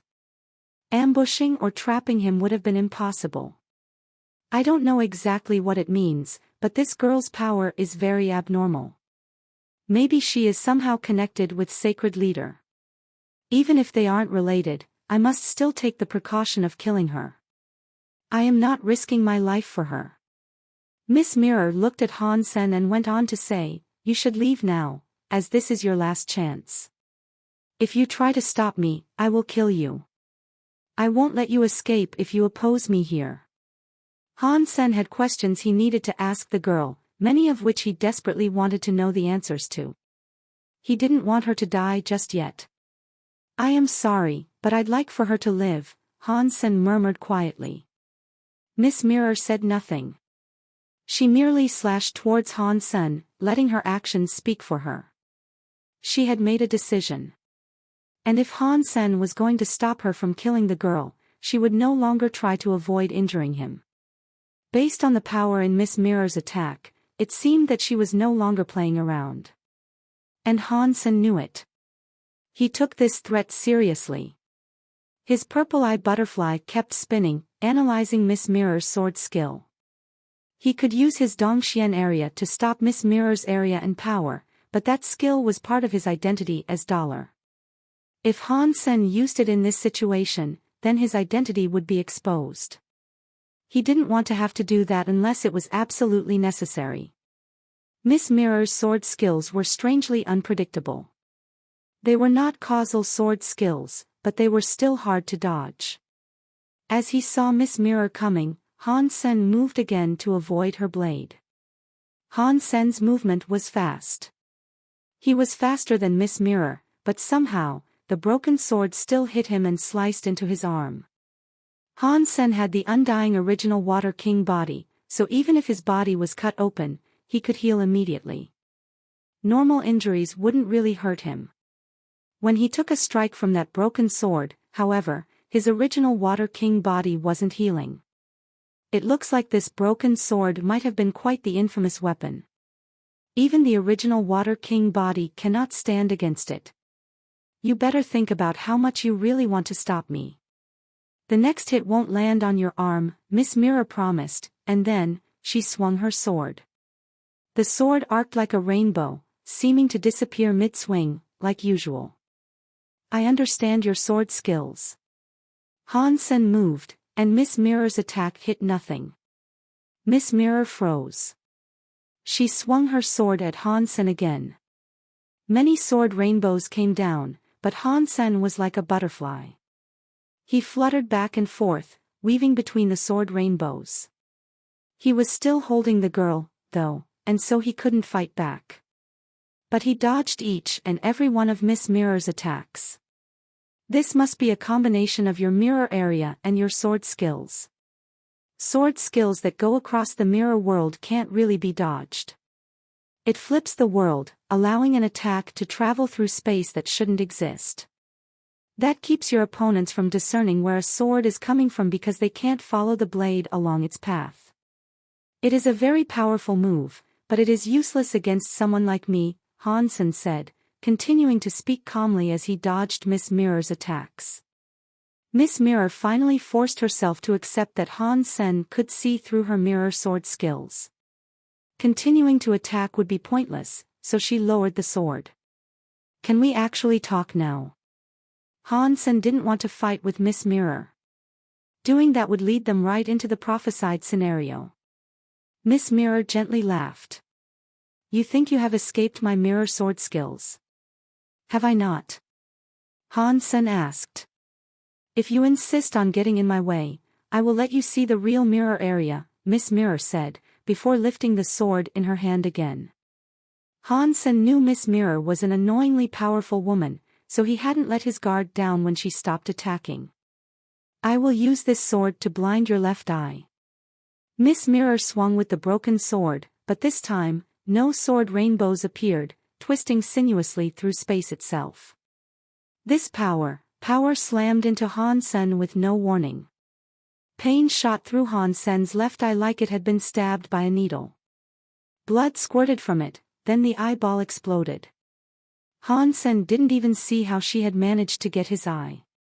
This attack will break your right eye, Miss Mirror said simply, then she slashed again with her broken sword. Han Sen focused, pushing his purple-eye butterfly to the max. He still couldn't identify the power that was pushing the broken sword. A ripping sensation came from his right eye, as if it had been cut by a blade as well. It exploded like the left eye, and blood poured from the socket. Because of the broken sword's weird power, his eyes kept bleeding. The bleeding wasn't going to stop, and his blood wouldn't crystallize either. Let go of that girl, or my next strike will kill you, Miss Mirror said in a hard tone. Han Sen was now blind, but that didn't affect what he could feel. He still looked incredibly calm as he said, I should have known this was the real mirror area. My eyes reflected you and your sword, so you could break my eyes using your mirror. Now that my eyes are destroyed, What else will reflect you and your sword? How are you going to kill me? Miss Mirror sighed. You are too young. You think that's all my mirror area can do? After that, Miss Mirror raised her hand, and an old mirror appeared next to her. It was as tall as she was. That old mirror was pointed at Han Sen, and it reflected Han Sen's image. Miss Mirror thrust her blade toward the mirror. The broken sword shoved through the mirror, but the mirror wasn't broken. Han Sen felt a surge of pain in his chest, and a bloody hole appeared not far from his sternum. What a powerful mirror area. Thank you for not killing me, my lady. Han Sen knew this sword Miss Mirror wielded could have penetrated his heart or sliced his head off. Chapter 2438 Jade Skin Area. I am giving you one last chance, Miss Mirror said, her voice as harsh as a winter wind. She didn't want to kill Han Senator after all, he was the master of the Mirror Spirit Eye Ring. Killing him would deal a lot of damage to the Mirror Spirit Eye Ring, which would affect Miss Mirror herself very severely. But although she really didn't want to risk damaging the ring, she wanted to kill Lady Warner even more. If Han Sen refused to walk away, then she needed to beat Han Sen badly enough that he was no longer in any condition to protect the girl. If the last picture is true, will it be me and Han Sen in front of that statue with 1,000 hands and 1,000 eyes? Miss Mirror wondered. My lady, you overestimate your mirror area's power. Twin trails of blood streaked over Han Sen's cheeks as he held Lady Warner. He looked very calm. Right, Miss Mirror snapped, looking a bit angry. She had never been this patient with anyone before. If another person had tested her temper like this, even if they were deified, she would have struck them down. She kept enduring Han Sen's stubbornness and rudeness, but he obviously didn't appreciate that she was going easy on him. It was very frustrating for Miss Mirror. She used her sword to slash at the mirror. Han Sen moved the moment Miss Mirror swung the broken sword. Her broken sword entered the mirror, but it couldn't hurt Han Sen this time. Your mirror area can assault my shadow within the mirror you create. Since that shadow is linked to my real body, you can hurt me. But that all depends on you being able to touch my shadow.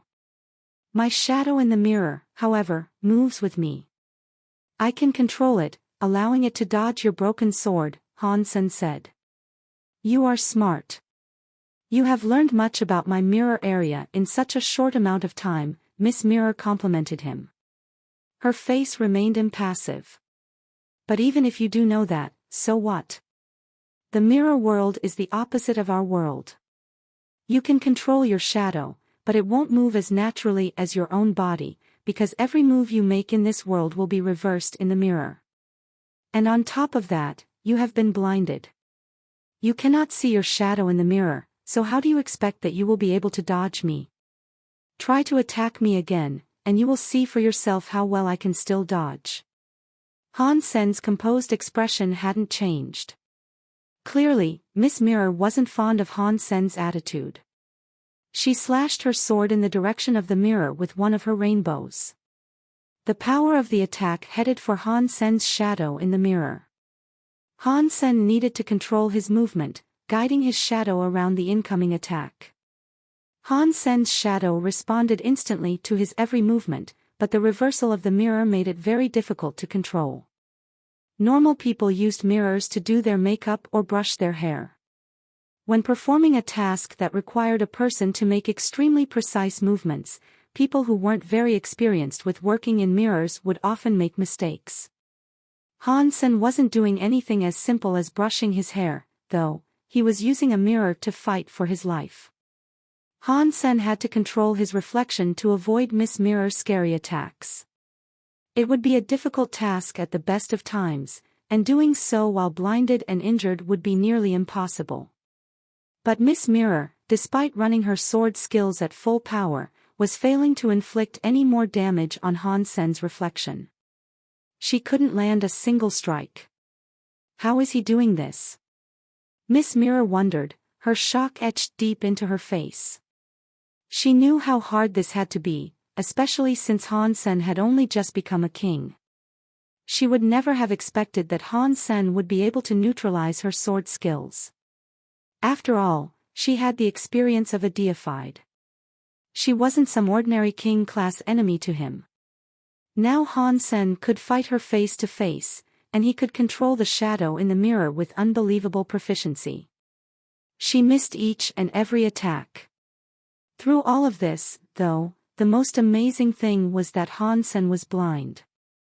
It was hard to imagine how strong his other senses must be to accomplish a feat such as this. Miss Mirror couldn't hurt his reflection, and so her sword stopped moving. "My lady, it looks like you cannot hurt me," Han Sen said. Miss Mirror was no longer angry. She had underestimated Han Sen, who was a king. She never thought Han Sen would become an actual threat to her. But now, Han Sen's performance had revealed him as just that, an enemy who could rival her power. He wasn't just some random king she could slay on a whim. "You are very strong. A leftover of the crystallizers is this capable. That is incredibly rare. If it was possible to avoid being your enemy, I would choose to do so," Miss Mirror said, looking at Han Sen with newfound respect. "I don't want to be your enemy, either. Why don't we re-establish our bonds of cooperation and work to rid ourselves of the red-eye plague?" Han Sen smiled. "We will, of course. But she must die first," Miss Mirror said. The muscles in her jaw tightened, and a weird light shimmered. A scary mirror area appeared. Han Sen immediately realized he was now trapped in a mirror maze. Mirrors appeared everywhere he looked. Even the ground and the sky above were just mirror images. Han Sen's reflection was in every mirror, as if thousands of Han Sens were there. The mirrors reflected each other, creating reflections of Han Sen that stretched back into infinity. Han Sen's face changed. Since there were so many reflections, Miss Mirror could strike him with far greater ease now. Han Sen needed to stop her from hitting any one of those reflections. Defending himself had become a much more difficult task now. And it would be even harder to break the old mirrors now, too. He didn't know if those old mirrors could be broken, but even if they could break, the mirrors would only shatter and create countless more reflections in the shards. Han Sen would be in even more danger, then. "Still confident that you can dodge my attacks?" Miss Mirror asked as she hung in the center of the mirror area. "Let's give it a try. Maybe I can make it work." Han Sen shrugged. "You are so stubborn," Miss Mirror grunted. With a swing of the broken sword, sword rainbows came to life and went flying at Han Sen through the mirrors. There were too many reflections in the mirrors, and Miss Mirror continued to attack without pause or hesitation. Countless reflections would be involved in every single evasion that was required. Han Sen's heart leaped. He summoned Jade Skin and channeled as much power into it as he could. His body became icy jade. His mind opened, and his Jade Skin area appeared.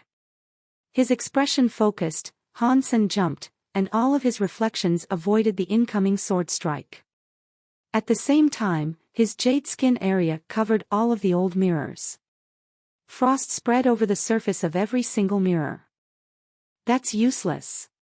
Your reflections in the ice are susceptible to my strikes, so I can still use them to kill you." Miss Mirror slashed towards one of the frozen-over mirrors. "The ice won't work." "It looks like this is it, then." Han Sen sighed. Han Sen withdrew his Jade Skin area, pulling it all back into his body. Miss Mirror's sword came for one of Han Sen's reflections again, but this time, Han Sen didn't dodge. Dong! Dong! Dong! Miss Mirror's sword struck all of Han Sen's reflections, but Han Sen just stood where he was. He wasn't bleeding, and not a single wound appeared across his body. It was like he was a jade statue, resolute and still. "Not even dust will tarnish my jade skin, Miss Mirror. My body is my body. It is mine alone, and nothing in this world will change that. Even if you break all my reflections, you cannot hurt me." Han Sen held Lady Warner while he spoke, his voice frosty. Chapter 2439 Statue with 1,000 hands and eyes. Miss Mirror's rainbow powers kept swinging. They broke many of the reflections in the mirrors, but Han Sen's body remained completely undamaged.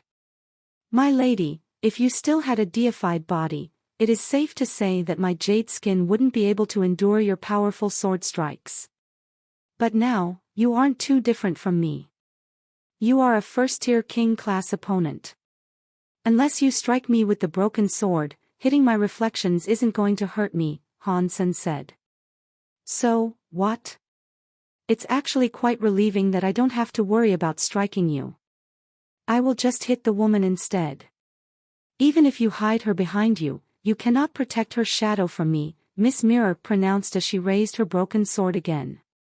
My lady, you must have heard what I just said, Han Sen said, as he suddenly looked at Miss Mirror. What?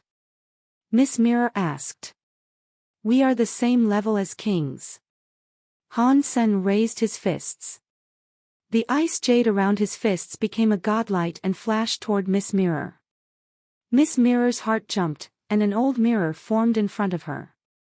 She wanted to reflect the jade skin godlight back on its wielder, but the godlight wasn't a simple attack power. It was a power for sealing. The icy light suddenly wrapped a binding seal around Miss Mirror and the old mirror, resolving into the shape of a giant ice cube. Miss Mirror, I'm going on ahead.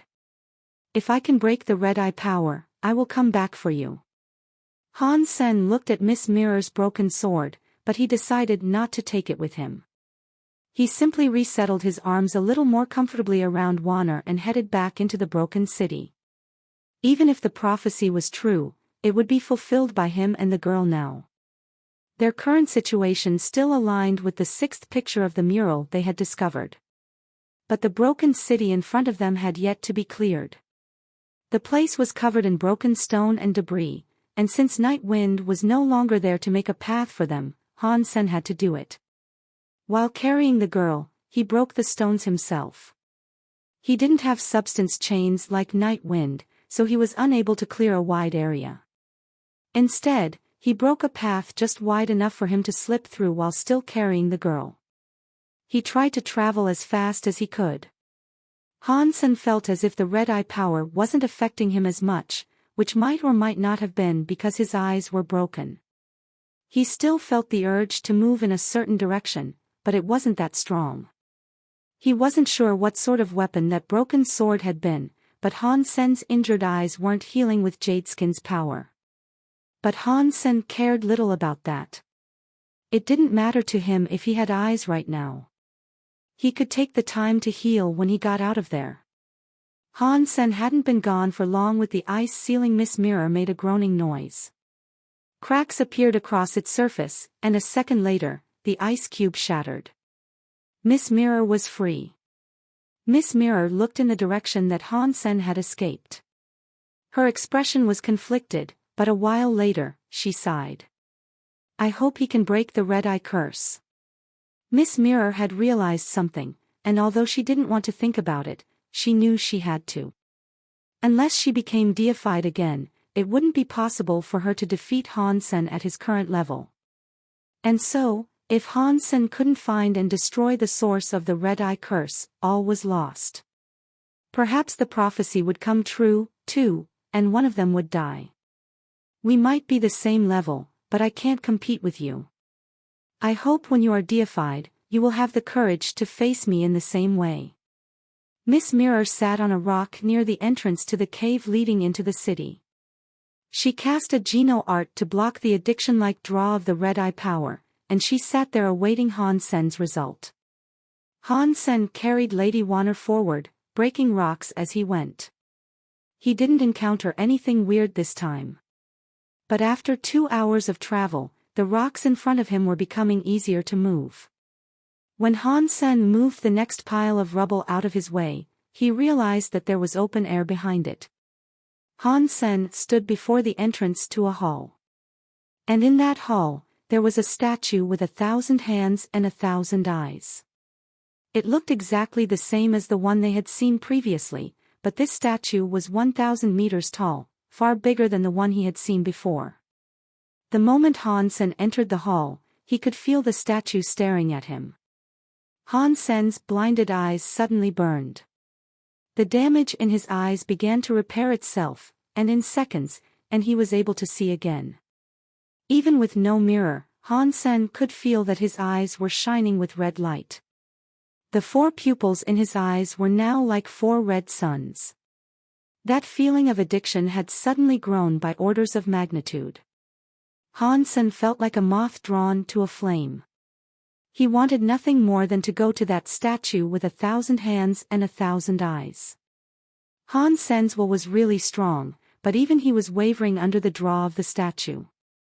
It was like the statue of 1,000 hands and 1,000 eyes was his final home. He wanted so badly to go into it. "Come, come," a demonic voice whispered from the statue. It was beckoning him over. Although Han Sen tried to control his will, his feet began stepping forward of their own volition. The call couldn't go unheeded, it seemed. He was slowly walking towards the statue of 1,000 hands and 1,000 eyes. Boom! Without hesitation, Han Sen deployed his super god spirit body. A glowing light spread in his eyes. It smothered the red and made his entire eyes turn white. When Han Sen last used his super god spirit body, he had been interrupted by water before it could remove the red color from his eyes. But now that he had unleashed it, the red eyes were gone. The white light burned across Han Sen like a cleansing flame. Han Sen's body hung in the air, white and godlike. He looked down on that giant statue with 1,000 hands and 1,000 eyes. There were red eyes on one of the statue's pairs of hands, and those hands moved with Han Sen's body. That eye on the statue was like a demon, tracing Han Sen's movements. But under the influence of his super god spirit mode, the power of the eyes didn't work on Han. Senator Han Sen gathered up his power to use super spank. He wanted to see if he could break the demon-looking eye upon the statue. But before Han Sen struck, he felt his super god spirit body's power begin to fade. It suddenly disappeared and returned to his Geno core. What is this? Han Sen was shocked. The power had begun to fade from his back, and that was where Lady Wanner was. The super god spirit body's power disappeared. The power of the statue landed on Han Sen, and it suddenly turned his eyes back into those red ones. Once more, Han Sen felt like a moth drawn to a flame. It was stronger than last time, too.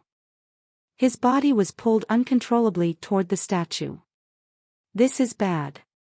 Now that Wanner has no power, why would my super god spirit body be affected by her? Han Sen was in shock. Chapter 24:40 Effect Wanner was still in her comatose state, but Han Sen tossed her body away from him. She landed against the ground some distance away, but luckily, Han Sen had used some of his power to cushion her landing. Instead of slamming into the ground like a bag of rocks, Wanner slid smoothly through the air and landed softly, almost silently, on the ground.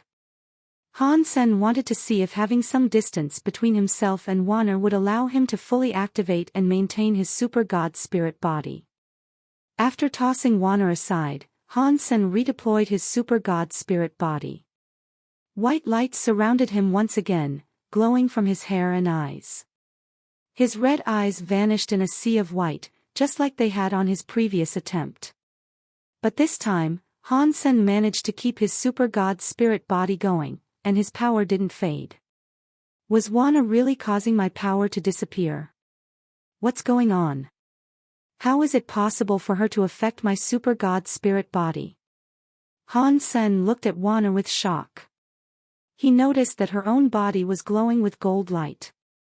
Her eyes and hair were turning gold. Han Sen didn't have time to worry about that at the moment, though. He just focused on using super spank. He threw his fist toward the eye on the statue of 1,000 hands and 1,000 eyes to see if he could break it. But the moment Han Sen got close, a weird glow rose around the statue. The statue seemed to be gathering up a substance chain of red light, and then the light lashed out at Han. Senator Han Sen's super god spirit body ignored blood light coming for him. The blood light went straight through him like he didn't even exist. Like he was some sort of phantom. But Han Sen punched the statue's eye, releasing an explosion of force. The shockwave shoved Han Sen's body back, but the super spank strike was unable to destroy the eye. This is harder than that weird deified bug. Even the thought made Han Sen feel a cold dread. Part of him had expected this result, though. The confirmation simply disappointed him. He couldn't break the statue. That meant he couldn't unlock the secrets of the Red Eye power. But it also wouldn't affect him because he had the super god spirit body. But if anyone else was infected with the Red Eye condition, there was nothing he could do. Han Sen turned around and began walking away. He needed to leave the broken city, first and foremost. But then, the statue suddenly moved. Its enormous form suddenly stood fully erect, and it looked down on Han Sen with abject hatred. The entire hall shook as the statue rose to its full height. It is alive. Han Sen wasn't surprised. He jumped forward and tried to reach Wanner. But he then saw Wanner's body lift itself off the ground. Her hair and eyes had turned blonde, and she now looked exactly as she had appeared when Han Sen first saw her. Her eyes were open, but they were glazed and unfocused. The statue of 1,000 hands and 1,000 eyes stepped forward, sending one of its demon-like hands down to slap Han Senator. It paused above him, though, and it began to shine. The blonde-haired Wanner teleported in front of the statue of 1,000 hands and 1,000 eyes, hovering in the air directly in front of its face.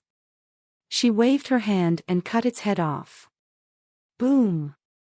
The giant stone head fell onto the floor of the hall, creating a good-sized crater where it slammed into the floor.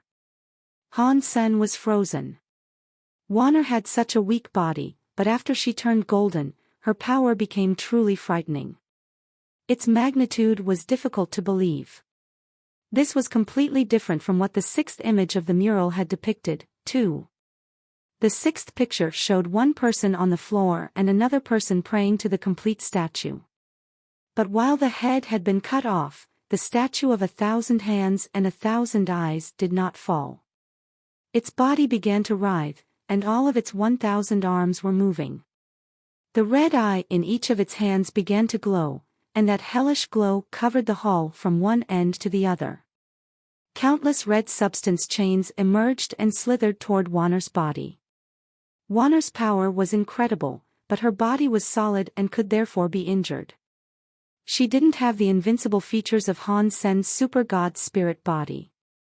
Countless substance chains tangled around Wanner's body, and a cruel grin suddenly played across the mouth of the statue head on the floor.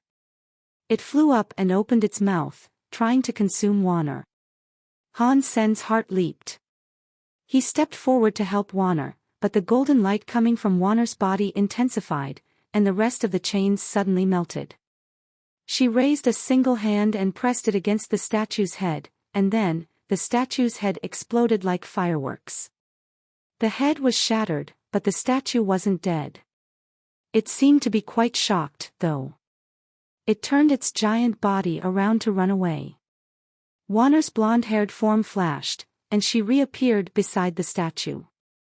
She reached out and planted her hands firmly on the statue's body. Pang! The whole statue exploded. The giant body was reduced to a heap of rubble, and its arms lay scattered about. Too strong. Han Sen couldn't help but compliment her display of power. Strength like that could destroy almost anything. Even that powerful statue had been killed in scant moments. Most of the arms that fell to the floor of the hall were now broken, and the eyes that they held had been destroyed. Even those that hadn't been outright destroyed were bleeding profusely. They would die soon. The arms writhed on the floor in a sickening fashion, like deadly snakes. But one broken eyeball did shoot away from its attendant hand. It became a blood light as it tried to escape the hall. Han Sen stood next to the exit of the hall, and he watched that blood eye come. He used super spank to smack it. There was a loud squelching noise as he smacked it, and the jelly of the eyeball sprayed out as the thing fell to the floor. When the eyeball ruptured, the writhing pieces of the statue all stopped. It was like a heap of rubble now, and nothing more. Mutant deified xenogenic hunted, blood eye evil god. Mutant xenogenic gene found. Obtained blood eye evil god beast soul. When Han Sen heard the announcement, he was shocked. He hadn't even realized what he was about to do when he struck the eyeball. He just didn't want it to escape. He hadn't thought there'd be a reward, especially a reward on such a scale. Before Han Sen had time to examine the blood eye evil god's beast soul, the blonde-haired Wanner teleported over to him. Her golden eyes looked in Han Sen's direction, but they had so little focus that he couldn't tell if she was actually looking at him. Then Wanner's hand drifted forward to pat Han Sen on the head. This shocked Han Senator. He suddenly realized that when Wanner had grabbed his neck, she had wanted to kill him. But something else had happened instead. As Wanner's hand came from, an overwhelming sense of danger weighed on Han Sen's shoulders. The feeling was so strong it was almost suffocating. Chapter 2441. The screen is gone. Wanner struck too fast for Han Sen to dodge. His fast reflexes moved his head far enough back that she didn't strike him directly, but her fingertips still tore into his face. 3 deep gashes were torn into Han Sen's face. The clefts were so deep that his skull became visible through them. Han Sen was shocked. He was still in his super god spirit body mode, but Wanner's fingers had damaged him anyway. This was the first time something of the sort had ever happened. Luckily, he managed to dodge most of her attack. Otherwise, his entire head would have split open like a cut watermelon. Han Sen instinctually started to return to the sanctuaries. His super god spirit body couldn't block Wanner's power if she chose to attack him again, so he couldn't escape by traditional means if she wanted to fight him. But Wanner didn't attack him again. She stood where she was, unmoving. She looked at the blood on her fingers, which was Han Sen's blood. A little life came back to her eyes, and her golden power began to fade. Do we affect each other? Han Sen thought happily. He gritted his teeth and grabbed Wanner's arm. He examined her. As Wanner's body came closer to Han Sen, her gold color faded much faster. When he saw that Wanner wasn't resisting, Han Sen pulled her into his arms. When their bodies were in physical contact, Wanner's golden power vanished completely. Her eyes looked fully cognizant for the first time. Good brother, it's so nice to have you here, Wanner mumbled against Han Sen's chest. She was lying forward against him, and she slowly closed her eyes. After she spoke, Wanner's body went soft. Her consciousness drifted away as it had before. Han Sen frowned and looked at the girl in his arms. Her life force was weaker than it had been the previous time, when she was in a coma. Now, her life force was like that of a dying old woman. She no longer had the vitality of a teenage lady.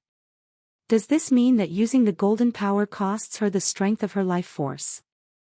Han Sen looked at the lady thoughtfully as a variety of emotions shifted across her expression. This girl was the only person Han Sen had ever encountered who could threaten him in his super god spirit body mode. It might have been a good idea to get rid of her, but there were so many unknowns about the girl. A lot of questions had been raised by her existence, and she did seem to harbor some sort of connection to Han Senator. He really needed to figure out what was going on here. As long as she is next to me, she can't make use of that scary power. So, I suppose I don't have to be too afraid. I need to figure out what she is before I do anything drastic. Han Sen sighed, set the girl down, and then looked across the hall. The hall had only been home to the statue, and Han Sen looked around for a while, but he didn't find anything useful there.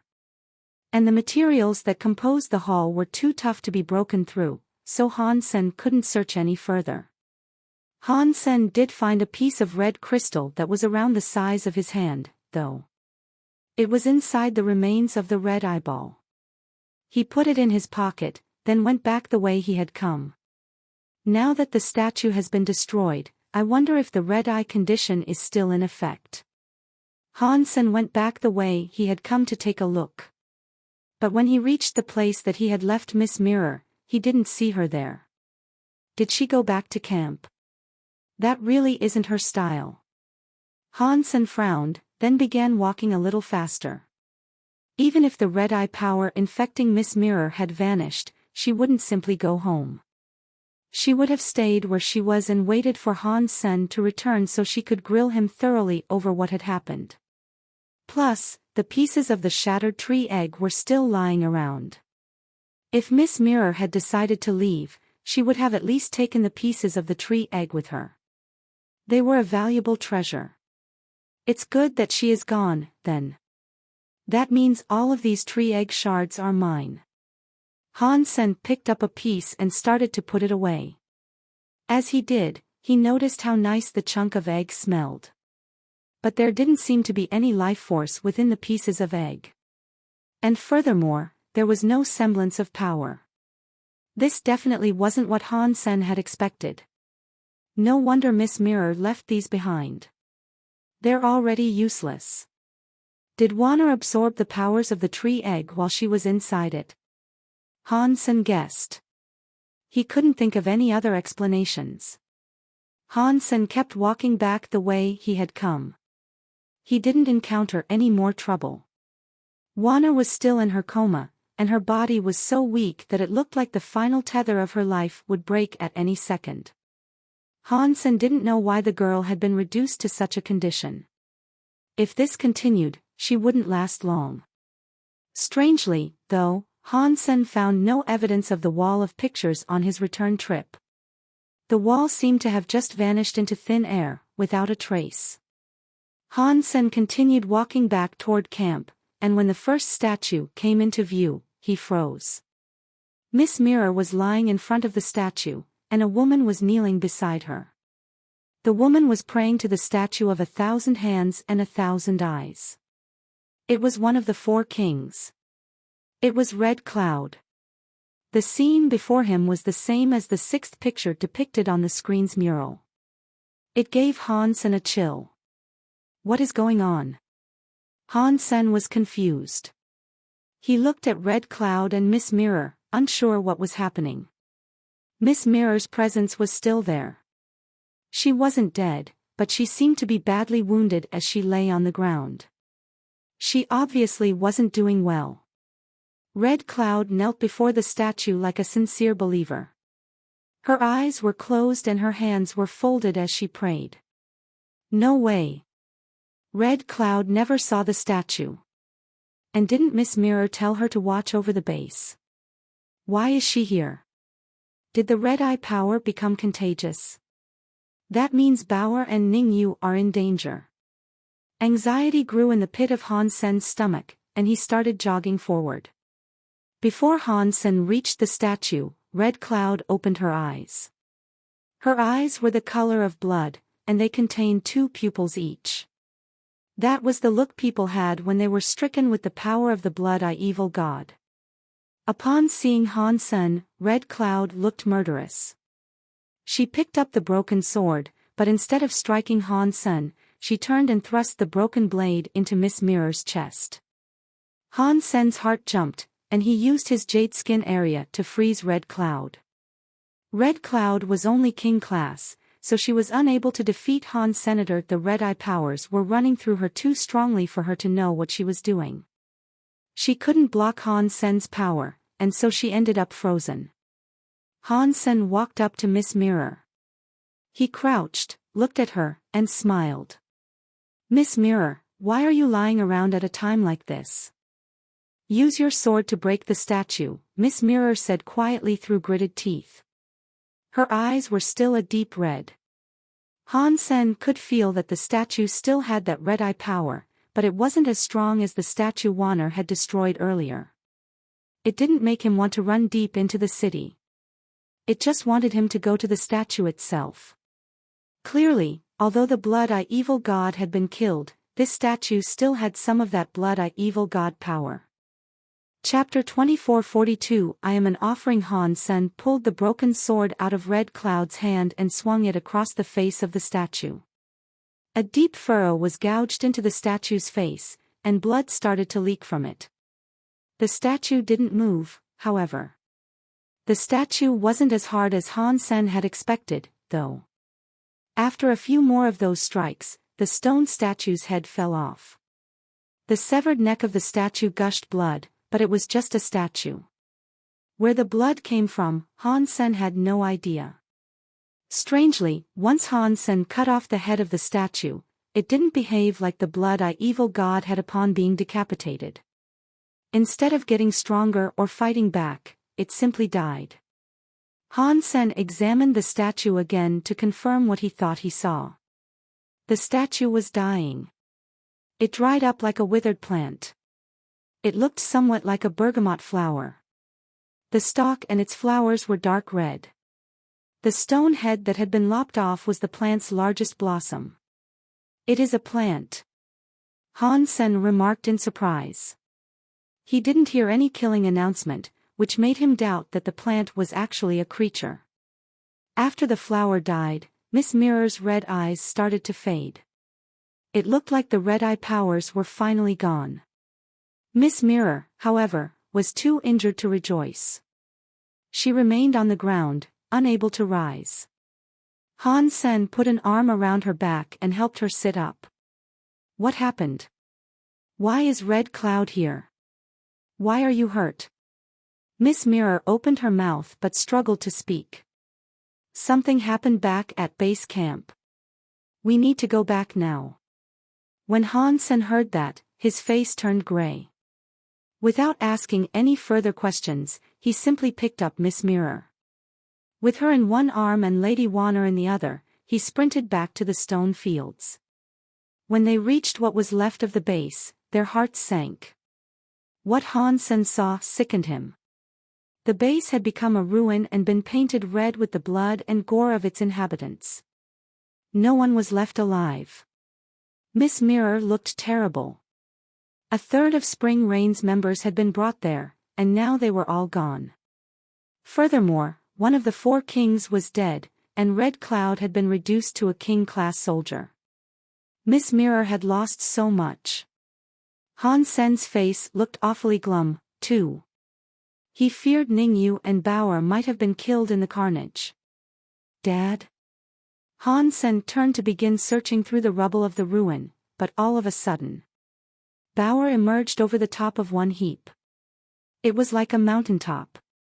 She jumped onto Han Sen's chest and wrapped her small arms tightly around his neck. Bauer. Bauer was okay, and as she clung to his neck, Ningyu and Falling Leaf came over the rubble, too. Han Sen was so overjoyed that he dropped Miss Mirror to wrap his arms around Bauer. Arg! Miss Mirror was too injured to catch herself, and she hit the ground hard. She coughed up some blood and looked rather angered at being suddenly dropped. Miss Mirror. Falling Leaf ran over to pick Miss Mirror up. She imbued her superior with some of her healing powers. Don't bother, I am too injured for that. I won't heal quickly regardless, so just tell me what happened, Miss Mirror said abruptly, wiping some of the blood from her mouth. Falling Leaf told her everything that had transpired, but for some reason, she left out the part with the white-haired man in the conversation he had shared with Bauer. She also left out the bit regarding the little bird becoming a fiery phoenix. She only said that, after the white-haired man appeared, the people of the base went crazy. They all started killing each other until none of them remained. But for some reason, a few of them had been unaffected. They were able to escape amidst the chaos. That white-haired man, where did he come from? Miss Mirror asked with a frown. I don't know. When we first saw him, he was already walking around the base and everyone was going insane, Falling Leaf said with a shake of her head. Miss Mirror suddenly had a thought, and she turned her gaze back to Falling Leaf. That stone. Go and see if the stone is still there. We've already looked, Falling Leaf answered. The stone is gone. Miss Mirror sighed and said, "Go find Red Cloud and bring her back here. We will have to wait for reinforcements to arrive." Han Sen handed the broken sword to Falling Leaf. She went to the stone fields and brought the frozen Red Cloud back. Although the red eye power had vanished from the rest of them, Red Cloud was still crazed, and her eyes were still clouded with that shade of red. After she was released, she again tried to attack everyone around. Han Sen had to freeze her once more. When the reinforcements came, he was going to let them deal with it. As for Miss Mirror, Han Sen knew why she had been injured so badly. Han Sen had taken too long, and Miss Mirror had been reaching the limits of her ability to withstand the red eye power. Then the feelings of addiction had suddenly vanished. Miss Mirror thought Han Sen had sorted out the red eye problem, and so she felt relieved. But just as she was starting to relax, that addicted feeling washed over her again, and this time it was a few hundred times stronger. The attraction drew Miss Mirror back toward the original statue, and Miss Mirror could no longer resist it. Miss Mirror's mind was still quite clear, but her will was no longer strong enough to control the urge. When she approached the statue, she noticed that Red Cloud had come there, too. Miss Mirror was thrilled for a moment, as she thought Red Cloud might be able to use the broken sword to break the statue. But Red Cloud was crazy, and she attacked Miss Mirror as soon as she saw her. Miss Mirror couldn't control her own body well enough to fight Red Cloud, and so Red Cloud beat her to the brink of death. Miss Mirror had been left lying on the ground, struggling to remain conscious. What happened next chilled Miss Mirror's blood, though. Red Cloud bowed before the statue and began praying. From what Miss Mirror could understand, Red Cloud wanted to use her as some sort of offering. Han Sen had come in time, thank God. If he hadn't, Miss Mirror would have been killed.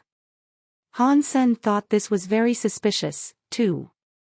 He didn't fully understand what was going on. Han Sen kept Wanner close. If she was any distance at all from Han Sen, her eyes and hair would start to turn gold. The further away from him she was, the faster she would turn. Han Sen experimented with it a little. Wanner couldn't be 10 meters away from him. Otherwise, even in her calm-like state, her hair would turn gold. And when Wanner was within 10 meters of Han Sen, his ability to use his super god spirit power was greatly diminished. The power would begin to fade as soon as he summoned it. The closer to Wanner he was, the faster it faded. Clearly, the two of them had a dramatic effect on each other. Luckily, though, the effect only limited Han Sen's super god spirit body, his other powers remained intact. Han Sen asked Miss Mirror not to say anything about Wanner. Han Sen didn't think Miss Mirror would agree to his request, so it was a surprise for him when she actually assented. She did, however, have a condition of her own regarding the secret. What? You want me to be an offering? Han Sen looked at Miss Mirror with wide eyes. Chapter 24:43 Choices. As far as the Extreme King are concerned, I brought you here to dig up the ruin of a god's battleground. By doing so, I wanted you to fade from the vision of the royal children, Miss Mirror said calmly. She was reclining on the bed where they had placed her. This is the only reason your pretense of being Prince 16 has lasted this long. But now, this catastrophe with the statues has killed all my people and left you alive. I don't think I will be able to buy you a lot of time. My brother will throw all his resources into investigating you, and you have nowhere to turn. The only thing we can do to keep you alive is to perform a sacrifice. Enter the holy temple to become a devotee. Once you gain the blessing of the Extreme King, your survival will be ensured. I'm going to the holy temple. What does that mean, exactly? Han Sen frowned. The holy temple is where the Extreme King makes sacrifices to their god. Every generation must have a sacrificed king. They offer themselves to the god and become a devotee. They serve the god inside the holy temple forever. After pausing, Miss Mirror said, Only someone with the blood of the extreme king can earn the blessing of the god. Therefore, a crystallizer shouldn't be capable of becoming a devotee. If you can, though, that will prove you really are Prince 16. At that point, no one will be able to dispel your lie. Even if someone was suspicious, not even King Bai could randomly waltz in and do whatever he pleased. No one would be able to investigate you. So I'd be practically sentenced to life in jail. Han Sen frowned. Which would you prefer, incarceration or death? Even if you left now, where would you go? Do you really think Isha or Kong Fei can protect you? Let me tell you this now. This universe is big, but if it is confirmed that you killed Prince 16, there is nowhere you can go to escape the wrath that will be set upon you. In order to survive, you would have to be stronger than the leagues of deifieds that belong to the extreme king. And I will be one of them, Miss Mirror said emotionlessly. Even if I want to go to the extreme king's holy temple, I don't have the blood of the extreme king. How would I even gain the approval of this god? Han Sen said. It should be possible with the help of my mirror spirit eye ring. Plus, you do have the original Water King body that you got from Bai Yi. Getting the god's approval shouldn't be too difficult. Miss Mirror paused and said, furthermore, going to the holy temple isn't entirely like being sent to jail. While you may not be able to exit the temple, you can still visit the core area. With the resources you earn in the core area, you can definitely become half-deified. Miss Mirror then hesitated. After a while, she went on to say, also, there are benefits to becoming a devotee.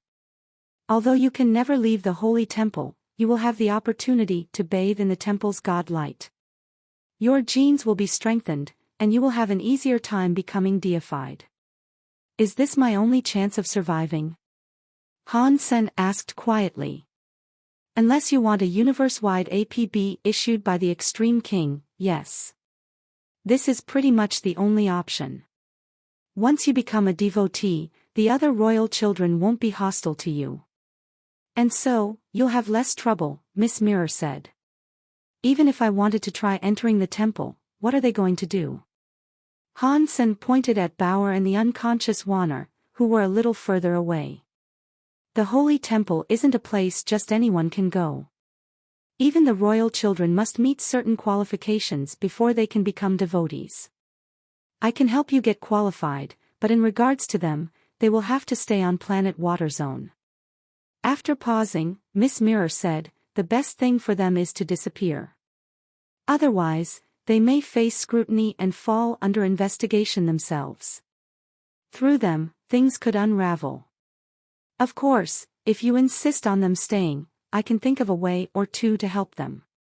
When Han Sen heard this, he frowned.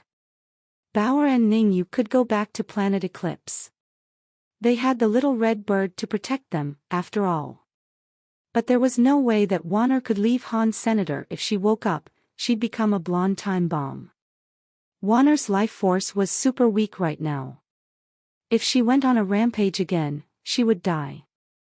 Han Sen wanted to ask her many things, so he needed her alive until he could talk to her. Let me think about it. Han Sen knew Miss Mirror would continue trying to convince him, so he continued on to say, do you think the statue of 1,000 hands and 1,000 eyes in Do God's City and that prophetic screen are connected to the missing rock we first dug up?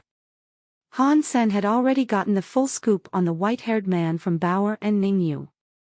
But Bauer claimed she didn't know who he was. I don't know. Everything in Do God's City is a mystery, and everything we find seems to tie back to yet another myth. My brother will probably send someone else here to continue excavation efforts. I believe answers will one day come, Miss Mirror said. Han Sen went silent. As a king, he was simply too weak. If he became deified, then he'd be qualified to fully explore Do God's City. It was a very scary place, and he was just too weak to be there in his current state. Make a decision soon. You are running out of time, Miss Mirror said. Then, she stopped talking. She was trying to convince Han Sen, not because Han Sen had the mirror spirit ring, but because he had selected to let her live after their fight in the cave. He had the chance to kill her, but he showed her mercy. And on top of that, he saved her from Red Cloud. Otherwise, she never would have done all this for Han. Senator helping Han Sen enter the Holy Temple as a devotee would break basically every law that her people had. Plus, she was the investigator King Bai had specifically chosen to examine Han Sr. Thanks. Han Sen walked over to Wanner. He looked down at the girl, wondering what he should do with her. Going to the Holy Temple was clearly the safest choice, but that meant he would be giving up on the girl's secrets. Maybe Wanner would wake up before backup arrived. Wanner seemed too weak for that, though. Han Sen tried many different tricks and powers to reinforce her life force, or to get her to wake up, but nothing seemed to work. Han Sen didn't dare use more than a trickle of his power. He didn't want to accidentally kill Wanner. Her body was too weak, so using any significant force on her could be deadly. Ugh, this is giving me a headache. If I don't enter the Holy Temple, I'll have to go on the run. Then, it won't just be the Extreme King after me. Any race related to the Extreme King or seeking their favor will be hunting me. Escaping on my own will be way too hard, Han Sen thought with a frown.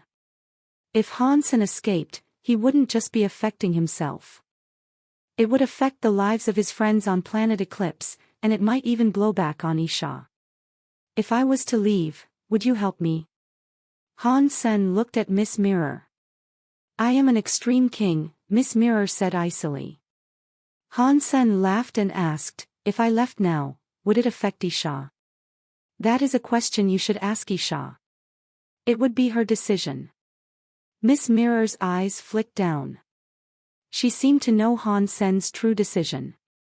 Chapter 2444 Universal APB Han Sen asked Miss Mirror to contact Isha. He wouldn't use his own phone because, if he decided to run, all of his conversations after this day would be thoroughly examined. Han Sen explained his situation to Isha completely, and Isha listened intently. She didn't say a word until Han Sen finished telling her the entire story. When Isha spoke, all she said were 4 words. Go to Sky Palace. Isha then immediately hung up.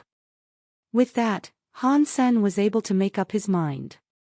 He handed the phone back to Miss Mirror, smiled, and said, Thank you for taking care of me all this time, my lady. I hope we can meet again someday. I'm afraid that won't be possible, but if you die, I will light a candle in your honor, Miss Mirror said emotionlessly. If my death earns a lit candle from you, I will consider myself eternally blessed, Han Sen said. He looked at Miss Mirror and said, I actually still have one more request to make. I was hoping that my lady would take care of my blood Kirin. If you are willing to, you can use it for yourself. I will remember the kindness you have done me. That blood Kirin is quite an angry beast. I don't think it will follow the commands if another, Miss Mirror said. Controlling it isn't difficult. You just need to use this item to find him, and then he will listen to you. Han Sen brought something out for Miss Mirror. I guess I won't refuse the service of a half-deified. Miss Mirror accepted the item, looked at Han Sen, and asked, You really have made the decision to flee? You need to think about this carefully.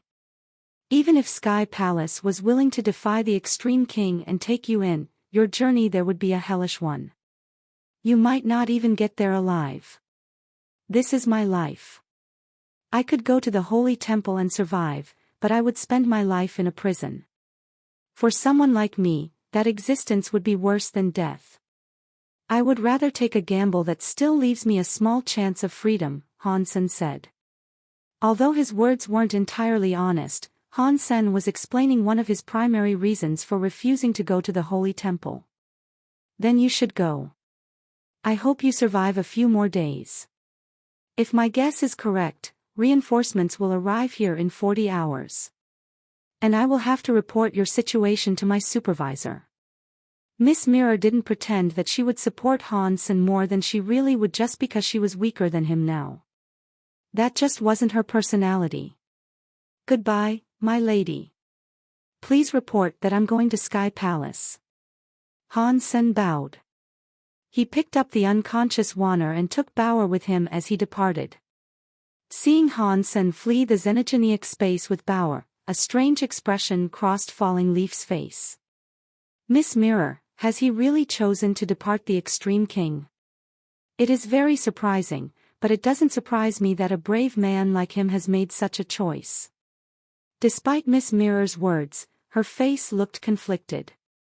Falling Leaf hesitated for a moment, but ultimately asked, "Can he escape this?" "No, he cannot," Miss Mirror answered with certainty, for that was what she believed. Han Sen was smart, but no matter how smart he was just a first-tier king. Even if he was deified, the furious hordes of Extreme King would still bring him down. It was only a matter of time. Isha wanted Han Sen to go to Sky Palace because the sky had the backing of the very high. If they were willing to protect Han Sen, then the Extreme King wouldn't simply be able to enter Sky Palace and kill whomever they pleased. But Sky Palace might not protect Han's senator, and even if they agreed to take him in, the trip to get to Sky Palace would be very dangerous for him. After an hour, Miss Mirror called King Bai's phone. "Brother, I have confirmed that he is indeed Han's senator. He has fled the xenogenic space, and he is headed for Sky Palace." After he left the xenogenic space, Han Sen waved his hand and sent a white crystal flying out in front of him. It expanded until it became a giant white whale. It was a technological marvel of the ancient crystallizers. It was as powerful as a deified treasure, and it was Han Sen's primary hope of escaping his predicament. With the white whale, he would be able to travel through space for a long time without needing to stop on any other planets along the way. "Han Sen, are we really going to escape? We should go and reason with them. Perhaps they will forgive us." Ning Yu was going to cry. A man never looks back. Han Sen drove the white whale forward. He looked excited and wholly unafraid. "A man never looks back," Bauer repeated in excitement, pumping her fists. "I'm not a big man, I'm a small woman. Let me out. I will beg them for their forgiveness. They will forgive me because I am a pitiful woman." Ning Yu sobbed as she banged on the hatch. Then, she sat with her back to the door. She started to cry hopelessly. Her little green sword remained silently at her waist. Han Sen and Bauer ignored him. Ning Yu had been affected by that little green sword way too much. He had become a woman with remarkably fragile emotions. Han Sen didn't dare to get too close to Ning Yu or his little green sword. Han Sen was afraid of being affected by the little green sword and turning into what Ning Yu had become. He would rather die before that happened. "Bauer, my first officer, you take over the wheel." Han Sen stood up and allowed Bauer to take the command chair. "Yes, Daddy Captain." Bauer gladly sat down and accepted control of the white whale. Once he didn't have to pilot the whale, Han Sen turned his attention to a map of the galaxy. Going to Sky Palace would be very difficult. If they took the normal route to Sky Palace, their chances of arriving safely were practically zero. "It looks like the Tianxia system is the only way we can go. If we do that, we can then head through the systems of chaos to get to Sky Palace," Han Sen muttered to himself as he stared intently at the galactic map. The route he proposed was the most dangerous path they could take, which also made it the safest, as far as the threat of the Extreme King was concerned. That was the only route the Extreme King didn't have total control over, but the systems of chaos were even dangerous for deified elites. When Han Sen first followed the Ice Blue Knights through the systems of chaos, he was a first-hand witness to how frighteningly scary that place could be. The Tianxia system was a very dangerous system, as well. It was a giant xenogenic space, but it was different from ordinary xenogenic spaces. There were no stars, no seas, and no land. It was just an endless, foggy space that was choked by clouds. All sorts of tools were rendered useless there due to the magnetic storms that existed within the vapor. Ordinary ships were unable to travel through the Tianxia system. Plus, that endless space of clouds was known to host many terrifying xenogeniacs. Many deified creatures lived all throughout Tianxia system. For an ordinary deified, making the trip would be very difficult. But this was the reason Han Sen had chosen to journey through the Tianxia system. The extreme king wouldn't expect him to go that way. Overnight, Han Sen's name spread across the entire Geno universe. Before that day, not many creatures of the universe knew who Han Sen was. But when the extreme king put out a universal APB for Han Sen, races all across the universe learned or remembered his name. Of course, what they remembered more than anything was the very high bounty on him. The reward being offered for Han Sen was enough to tempt any deified. Chapter 2445 Tianxia System. Mr. Quinn, why are we not going to the White River system? We seem to be headed for Tianxia system instead. An extreme king knight looked Bao Quinn with confusion. The White River system is currently in turmoil. Interstellar pirates are everywhere there. It might seem easy for Han Sen to slip through the chaos, but it is a very populated place. Han Sen has a bold personality, so it most likely compelled him to go to the Tianxia system, Bao Quinn deduced tonelessly. But he is just a king. Tianxia system isn't a feasible route for someone of his level, the knight said after a moment of thought. Before he was exposed, no one would have believed he had the gall to disguise himself as a prince of the extreme king, Bao Quinn responded, his eyes hard. Slow down. Bauer was pushing the white whale through the clouds at an insane speed. Although their transport could move very quickly, it was supposed to be a whale, not a fighter jet. Ning Yu was lying on the floor, clutching a chair while bawling her eyes out. Her face was covered in tears and snot. Han Sen peered out at the endless clouds, and he couldn't help but frown. Although he already knew that the Tianxia system was dangerous, seeing the system with his own eyes had still taken him aback. Tianxia system's clouds extended in all directions like an ocean, making it hard for Han Sen to keep his sense of direction. The endless clouds were colorful, as if the white whale was surrounded by countless fluffy rainbows. The clouds were opaque enough that it was difficult to see beyond the closest layer. Now, Han Sen and his companions were traveling through blue clouds. They were endless, and they were scarier than the depths of the sea. In between the moving clouds, Han Sen could occasionally see cloud beasts dancing. Those crane-like cloud beasts were in flocks of several thousand. They flew together like a cloud of their own, all moving quickly in tandem. Inside the blue clouds, they would sometimes see the flash of magnetic storms. Typically, tools and gadgets were rendered useless by such storms. But fortunately, the big white whale of the crystallizers wasn't affected by powerful magnetic interference.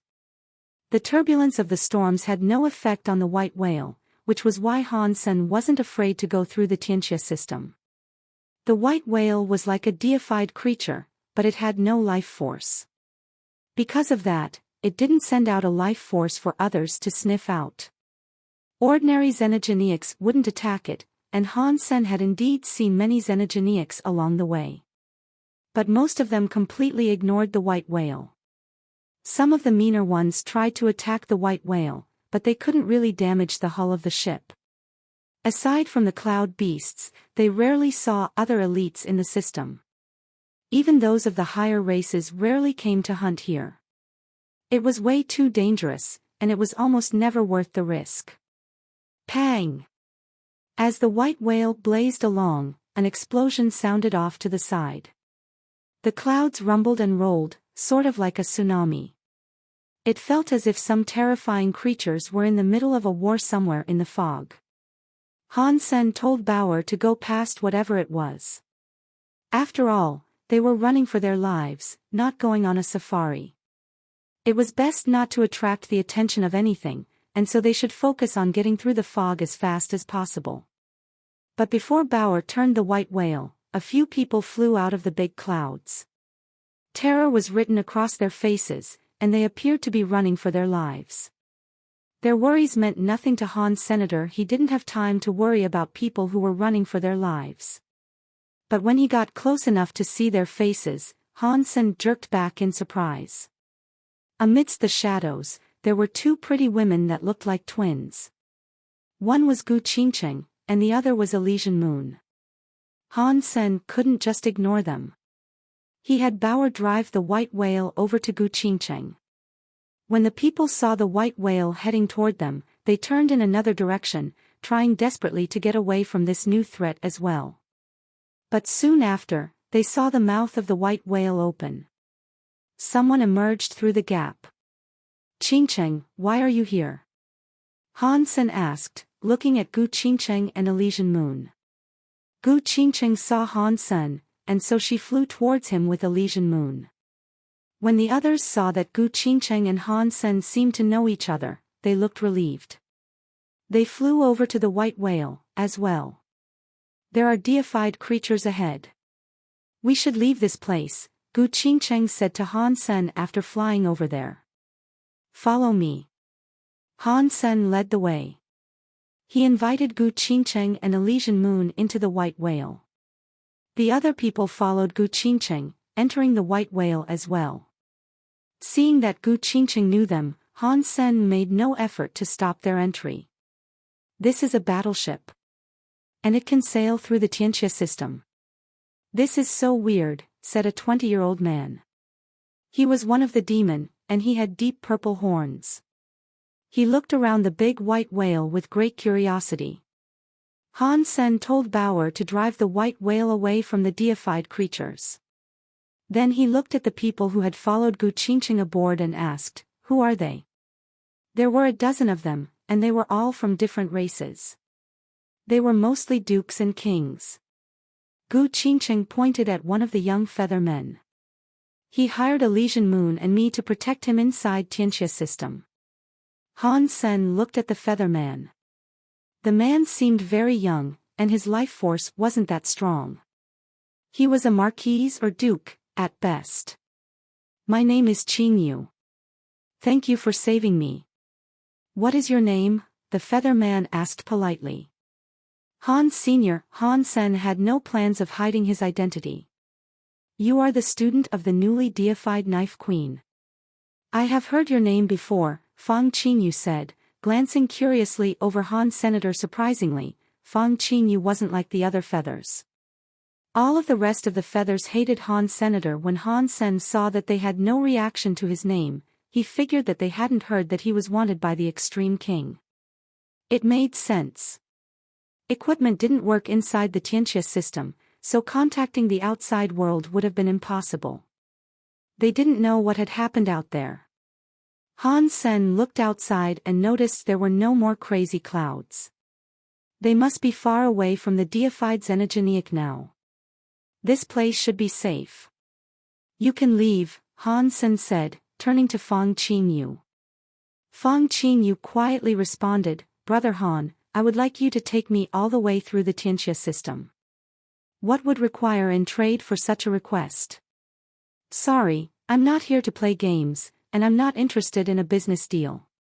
"Please get off my ship," Han Sen said firmly. He was on the lam. He wasn't interested in spending any more time with these people. He had only saved them because Gu Qingcheng was there. "Brother Han, please consider it. Tell me how much you want, and I will gladly play you," Fang Qingyu said. "Sorry, I am a little busy. I cannot take you guys," Han Sen said. "Listen, buddy. You're going to end up embarrassing yourself." One of the destroyed stepped forward from behind Fang Qingyu. He glared at Han Sen as he spoke. Other dukes and kings slowly surrounded them, too.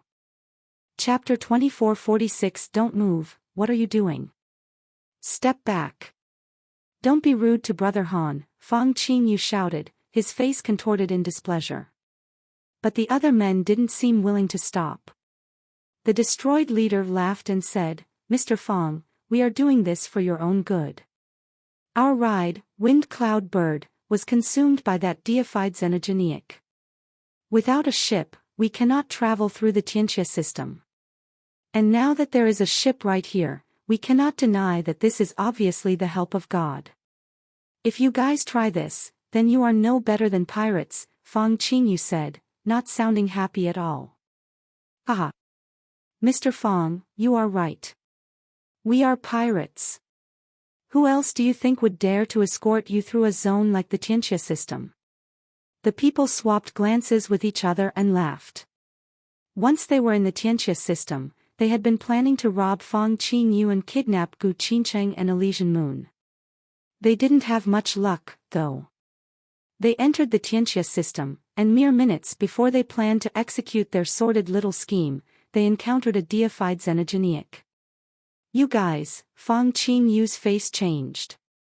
He was too furious to say anything. With that revelation, the situation made a little more sense to Han Senator. It would have been unusual for normal mercenaries to agree to escort Fong Qingyu into such a dangerous place. Entering the Tianxia system was way too risky. If someone was willing to go there, they were most likely interstellar pirates, or they were on the lam like Han Sr. You're referring to us as you guys? Haven't you heard of the pirate? We are true pirates, so if you know who I am, then show some respect. I only want money. If I don't get it, the destroyed king laughed threateningly as his sentence trailed off. Hearing the man's claim, Han Sen didn't know what to say. The guy was bluffing. The pirates were a powerful faction, and there were many of them. They robbed the amazingly rich and powerful, often entering high-race xenogeniac spaces to attack their prey. They wouldn't behave like these guys, stealing from the weak in such a sneaky way. Many of the pirates started to approach Han. Senator Gu Qincheng frowned and started to draw her sword, but Han Sen stopped her. Han Sen looked at the pirates and smiled. It is good that you aren't leaving. We need people here. We need men that are willing to tidy, clean, and make food. If you want to stay here, you may remain to do such things. When the pirates heard that, they laughed until their eyes watered. The demon man looked extra cocky, and he said, the rebate and knife queen might be famous, but we don't care. Plus, you are only knife queen's student. How dare you propose that we become your deckhands? Stop talking to him. As it is his wish, we'll flip the offer around and make him the one who does the washing, cleaning, and cooking for us, one of the pirates said. They were fearless. They had seen the battleship from one end to the other. The ship was host to Han Sen, a little girl, and a very frightened woman. Aside from them, there was only a little red bird. Let me do it, the demon man said with a smile. He unleashed his area. He went over to Han Sen while saying, do you want to get out, or do you want me to help you? If you want me to help, you will. Before he could finish, Han Sen punched the man in the face. D*MNU. The demon man suddenly looked terrifying. He lifted his fist and threw a punch at Han Sen that was imbued with sky demon powers. Very few demons could make use of those powers, and the few that could were mostly of a pure demon blood lineage. The fact that the demon could make use of sky demon powers surprised Han Senator, but the sky demon powers, even at full charge, was useless against Han Senator. That demon man was stunned when Han Sen's fist collided with his own. He had put all of his power into that strike, and Han Sen had blocked it. The demon man had shock written all over his face. His entire body stopped moving, and then a block of ice encased him. The other pirates were shocked, too. The demon man wasn't a top king, but his sky demon power was nothing to trifle with. Han Sen had blocked that sky demon power and froze him in a single punch. That surprised them all. Many of the pirates pulled out their knives. Han Sen's hands closed into fists, and then he rushed into them. He threw punches that wrecked each of their king areas and their powers. He froze the pirates one by one, leaving them standing on the deck, motionless and confused. The pirates were dumbfounded. They were just a group of outlaws who weren't really connected to the pirate. And they had never witnessed a king with such impressive strength. Don't Stay back. If you come any closer, I'll kill her. The destroyed king had the quickest reaction. Upon seeing all his men frozen, he stumbled back toward Bauer and put a knife to her neck. Han Sen had already frozen all the other pirates. When he turned to see the frightened destroyed king holding a knife to Bauer's throat, he laughed and didn't approach. The destroyed king looked at his men in disbelief.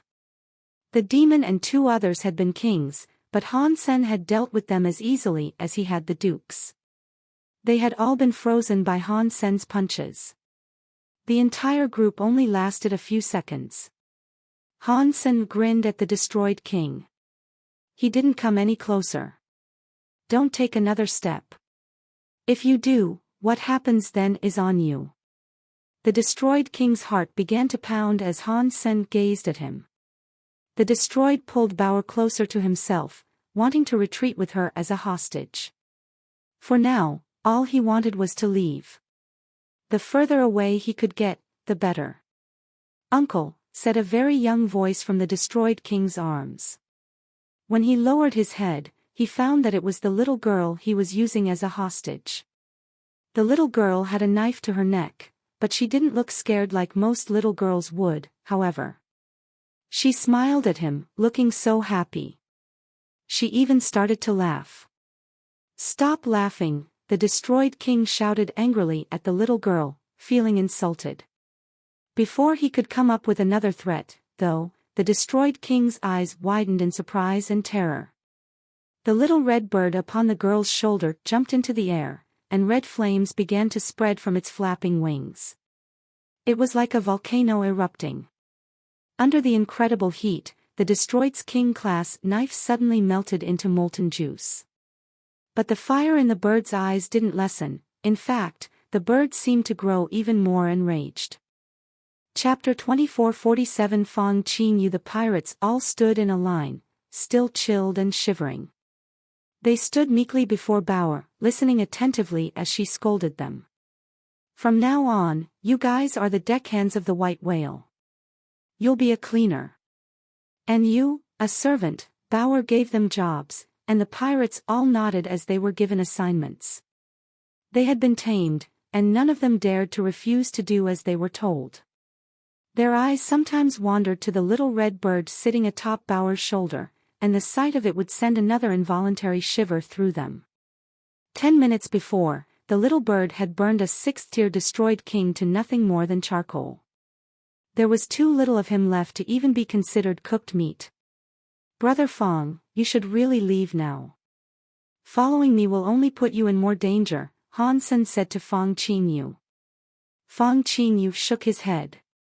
"Brother Han, the Tianxia system isn't a place a marquis can make a living. How long do you think I could survive out there?" After that, Fong Qin Yu pulled something out of his pocket. He set it down in front of Han's senator with a slight smile. He said, "Brother Han, do you remember this?" After Han Sen got a good look at what Fong Qin Yu was holding, he was confused. He didn't recognize the item. The item looked like a common, 3x3, 6-sided Rubik's Cube. 9 squares occupied each face. But unlike a normal Rubik's Cube, each square on this cube contained a strange image. Each image was like a small painting of a place that Han Sen had never been before. Some of them showed starscapes, whereas others showed mountains and rivers. Others simply showed off rooms or palatial halls. When Fong Qin Yu looked at Han Sen's face, he realized that Han Sen didn't recognize it. He smiled and said, "This is the Wuxia Rubik's Cube. It is a xenogenic treasure from the 1,000 treasures. Everyone who has a Wuxia Rubik's Cube can contact others with a Wuxia Rubik's Cube. You can even use video. To simplify this for you, the Wuxia Rubik's Cube is like a phone. But it is a xenogenic treasure, so you don't need a signal. You can communicate through space without being affected by magnetic storms. This is a powerful tool. If you have a treasure like this, you can ask your family or friends to come pick you up, right?" Han Sen said. Fong Qin Yu smiled wryly. Brother Han, I'm not showing this to you so that I can leave. I am a member of the Thousand Treasures Alliance. Although the Alliance isn't considered a part of the Thousand Treasures race, we have the same level of authority as the Thousand Treasures. My Wuxia Rubik's Cube can connect to other members of the Thousand Treasures. They can see everything I see. What does that mean? Han Sen frowned. Fang Qingyu quickly waved his hand and said, "Don't misunderstand me, Brother Han. The Wuxia Rubik's Cubes need to be activated for others to see my image. Right now, it is not open and so no one will know anything about what is going on here." After pausing, Fang Qingyu went on to say, "Your battleship is incredible, it can even travel through the Tianxia system unimpeded.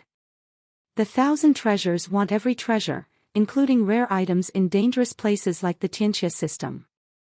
There are so many items in this system that most people couldn't tell what is valuable and what isn't, but with the Wuxia Rubik's Cube, we could send images back to the Thousand Treasures. They could identify what is worth taking and what isn't. If they see something that they want, they will pay a high price for the items you bring back to them." Han Sen smiled and said, "Brother Fang, I'm afraid you don't know my situation. I know you are Knife Queen's student." Fang Qingyu looked at Han Sen with a modicum of confusion. Han Sen waved his hand to interrupt him. He smiled and said, "You can use your Wuxia Rubik's Cube to contact your Thousand Treasures friends, and perhaps, they might let you know a thing or two about me, as well." Fang Qingyu looked confused, and so he turned on his Wuxia Rubik's Cube. In one of the squares, another member of the Thousand Treasures appeared. Fang Qingyu spoke to him, and his expression became increasingly apprehensive as the conversation went on. When the conversation was over, Fang Qingyu turned and stared toward Han Sen for a long moment. A while later, he muttered, "Brother Han, are you not afraid that I will expose your location?" "What is there to be afraid of?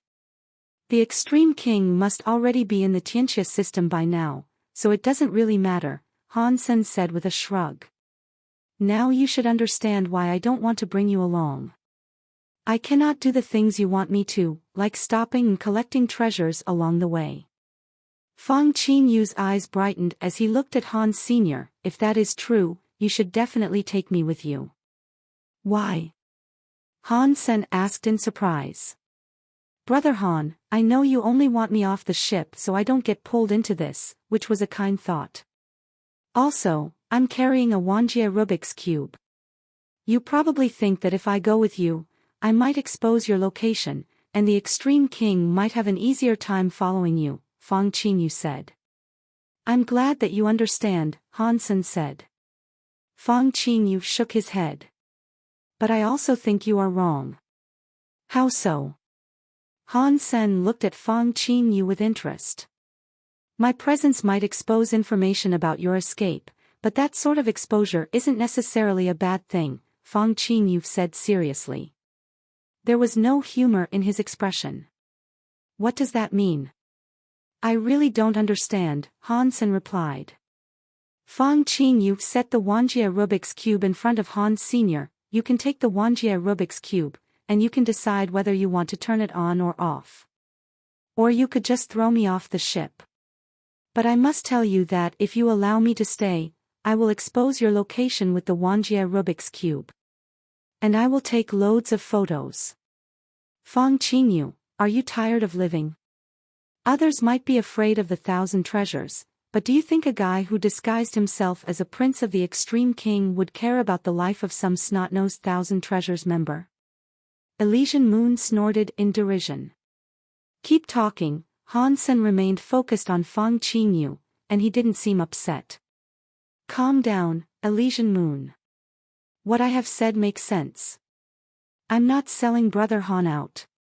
Fang Qingyu paused.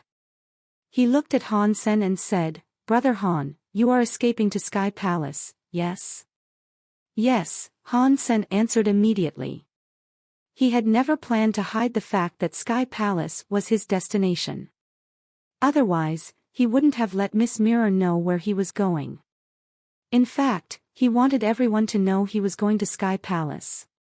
If I'm understanding the situation correctly, Brother Han, you are going through the Tianxia system to reach the systems of chaos in order to get to Sky Palace. Fang Qingyu asked. That is correct. Han Sen nodded. In that case, you should let me film this. And do it in HD quality. Fang Qingyu sounded really excited. Talk me through your idea, Han Sen said to Fang Qingyu. He was beginning to think that this young man was a very interesting person. The path you have selected isn't bad. You have taken a road that the Extreme King have no control over. Plus, you have a pretty amazing ship in the shape of a big whale. It is a fair assessment that the Extreme King won't catch up to you very quickly. But the road you have selected is also very dangerous. Even if the Extreme King don't catch you, your path is full of risks. Both the Tianxia system and the systems of chaos have innumerable dangers, many of which are impossible to predict or anticipate. And the Extreme King have 3 teams of knights in the systems of chaos. They will probably be your greatest opposition.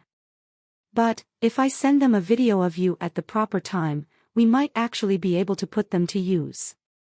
Fang Qingyu's excitement took on a mischievous edge. A giant black beetle soared through the clouds, and upon the back of the black beetle rested a stone castle. Many Extreme King were moving about the castle as they fulfilled their various duties.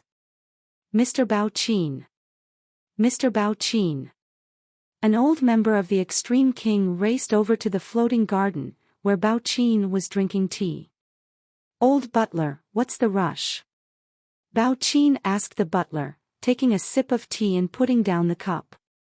The old butler looked very excited. He stepped over to Bao Qin's chair and said, "We found him. We have found where Han Sen is." "Oh, where is he?" Bao Qin jerked his head up in surprise. The investigators themselves hadn't brought him this news, so he wasn't sure how the butler had received word. Here. The old butler brought out a Wuxia Rubik's Cube. He set it in front of Bao Qin and pressed one of the squares to show the video. A boat appeared, traveling through a sea of blue clouds. A man sat on the small boat, appearing relaxed and comfortable as he paged through a book. At the front of the boat, a line of creatures were using their power to pull the ship forward. The creatures were from a dozen different races, and there was even a demon amongst them. They were like huskies pulling a sleigh as they struggled to drag the boat forward. If they slowed down for a second, the man atop the boat would wave his hand and whip the creatures. The blows broke their armor and flesh, and they screamed with every strike. The man, meanwhile, never even looked up from his book. One of the creatures pulling the boat, a feather man, was covered in wounds. It looked as if he had received numerous beatings. His head was lowered, but he had secretly activated the Rubik's Cube. He looked very angry. "Save me. If anyone can get me out of here, I will give them all the treasure I have in the Thousand Treasures Alliance." "No, I will give 70%. said the man's voice. Bao Qin stared at the Rubik's Cube on the table in front of him. What is going on? Bao Qin looked at the man on the boat, and then realized it was Han Sen, the very man they were after. The old butler was almost vibrating with excitement. The feather man pulling the boat is Fang Qingyu. He is a member of the Thousand Treasures Alliance. He hired a group to help him explore the Tianxia system. While there, his group encountered Senator Han Sen, captured them and set them all to pulling his boat. He appears to be trying to escape the Tianxia system. Fang Qingyu is a feather, but Han Sen doesn't know he is a member of the Thousand Treasures Alliance. Fang Qingyu has a Wuxia Rubik's Cube that he's using to send out a call for help, hoping that someone will rescue him. The old butler sounded so excited. Now that Fang Qingyu is sending messages through the Wuxia Rubik's Cube, we know where Han Sen is. All we must do is give chase. Who is this Fang Qingyu? Bao Qin asked the old butler. Rather than seeming happy, his face had turned down into a frown. The old butler quickly said, I have checked. Fang Qingyu is a feather, but he is an orphan. He was taken in by an elder of the Thousand Treasures Alliance. He has nothing to do with the feathers, and he has nothing to do with Han Senator. That elder from the Thousand Treasures Alliance has already sent people to the Tianxia system in order to save him. Good. Bao Qin nodded. He looked at the video on the Wuxia Rubik's Cube. Can you tell where he is within the Tianxia system? The old butler laughed. The blue sea clouds. There are hundreds of them across the Tianxia system, but the clouds in different areas all have unique identifying aspects. Judging from the information we've gleaned from the video and the direction the boat appears to be proceeding, we have deduced they are located in sea cloud number 75. We're in Purple's sea cloud number 86, which isn't too far from Han Sen's position. Keep an eye on them, and turn us to an intercept course, Bao Qin said. Yes. Han Sen can't outrun us this time, no matter what, the old butler said. Then he sent the order to turn the giant black beetle toward Han Senator. As they began traveling through clouds that Han Sen had already passed through, the old butler frowned. Weird. When they went through here, they must have left some trace of their passage, even if it was only a single hair. Why can I not sense anything? Did we go the wrong way? Bao Qin smiled and said, if we found obvious evidence of their passage, then we'd know that we weren't on Han Sen's trail. He's too good to leave behind obvious signs of his presence. Go faster. We must be going the right way. Yes, the old butler answered, and the black beetle accelerated. They didn't discover any signs of Han Sen's presence, but based on the video of Fang Qingyu's Wuxia Rubik's Cube, they knew they were headed in the right direction. Han Sen's little boat wasn't moving nearly as fast as the black beetle. By the old butler's estimation, they would catch up to Han Sen in another 18 hours. At that moment, they glanced at the video on the Wuxia Rubik's Cube and saw that Han Sen's boat was coming to a stop. A group of cloud beasts appeared in front of the boat, then turned aggressively and attacked. Chaos ensued. Fang Qingyu was trying to fight off the Xenogeneics. He couldn't use the Wuxia Rubik's Cube at the same time, so the video was switched off. Oh no! It is a bunch of high-level cloud beasts. A few of them are king-class cloud apes. If Fang Qingyu is killed, we'll lose track of Han Sen, the old butler said, looking glum. Go full speed. Find them before they finish fighting the cloud beasts, Bao Qin commanded, his face grim. Chapter 2449 Demon Spirit. The giant black beetle flew at high speed toward the last location shown in the video. When they arrived, they found many cloud beasts in the midst of battle. But because they were surrounded by so many clouds, they could only catch occasional glimpses of the battleground. Bao Qin ordered the black beetle to be brought to a stop, then turned back to the old butler. Let's not get too close to the battleground. Before we enter, we should send someone in to scout. Before the old butler could agree, a huge white whale appeared out of the clouds and headed straight toward them.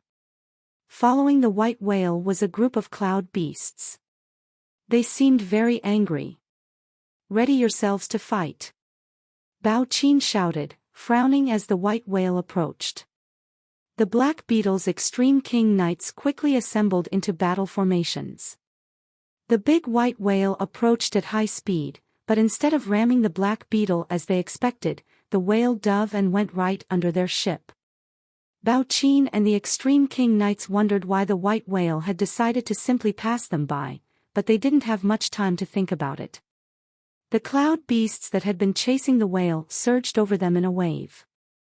A king-class group of giant cloud dragons were flying behind the cloud beasts, but even they seemed weak and unthreatening compared to what followed. The giant cloud dragons were hitched to a rainbow-colored carriage made of cloud stone. Despite their incredible power and ferocity, the cloud dragons were being used as mere beasts of burden. D***MN. It's the sea demon's carriage. We have to get out of here.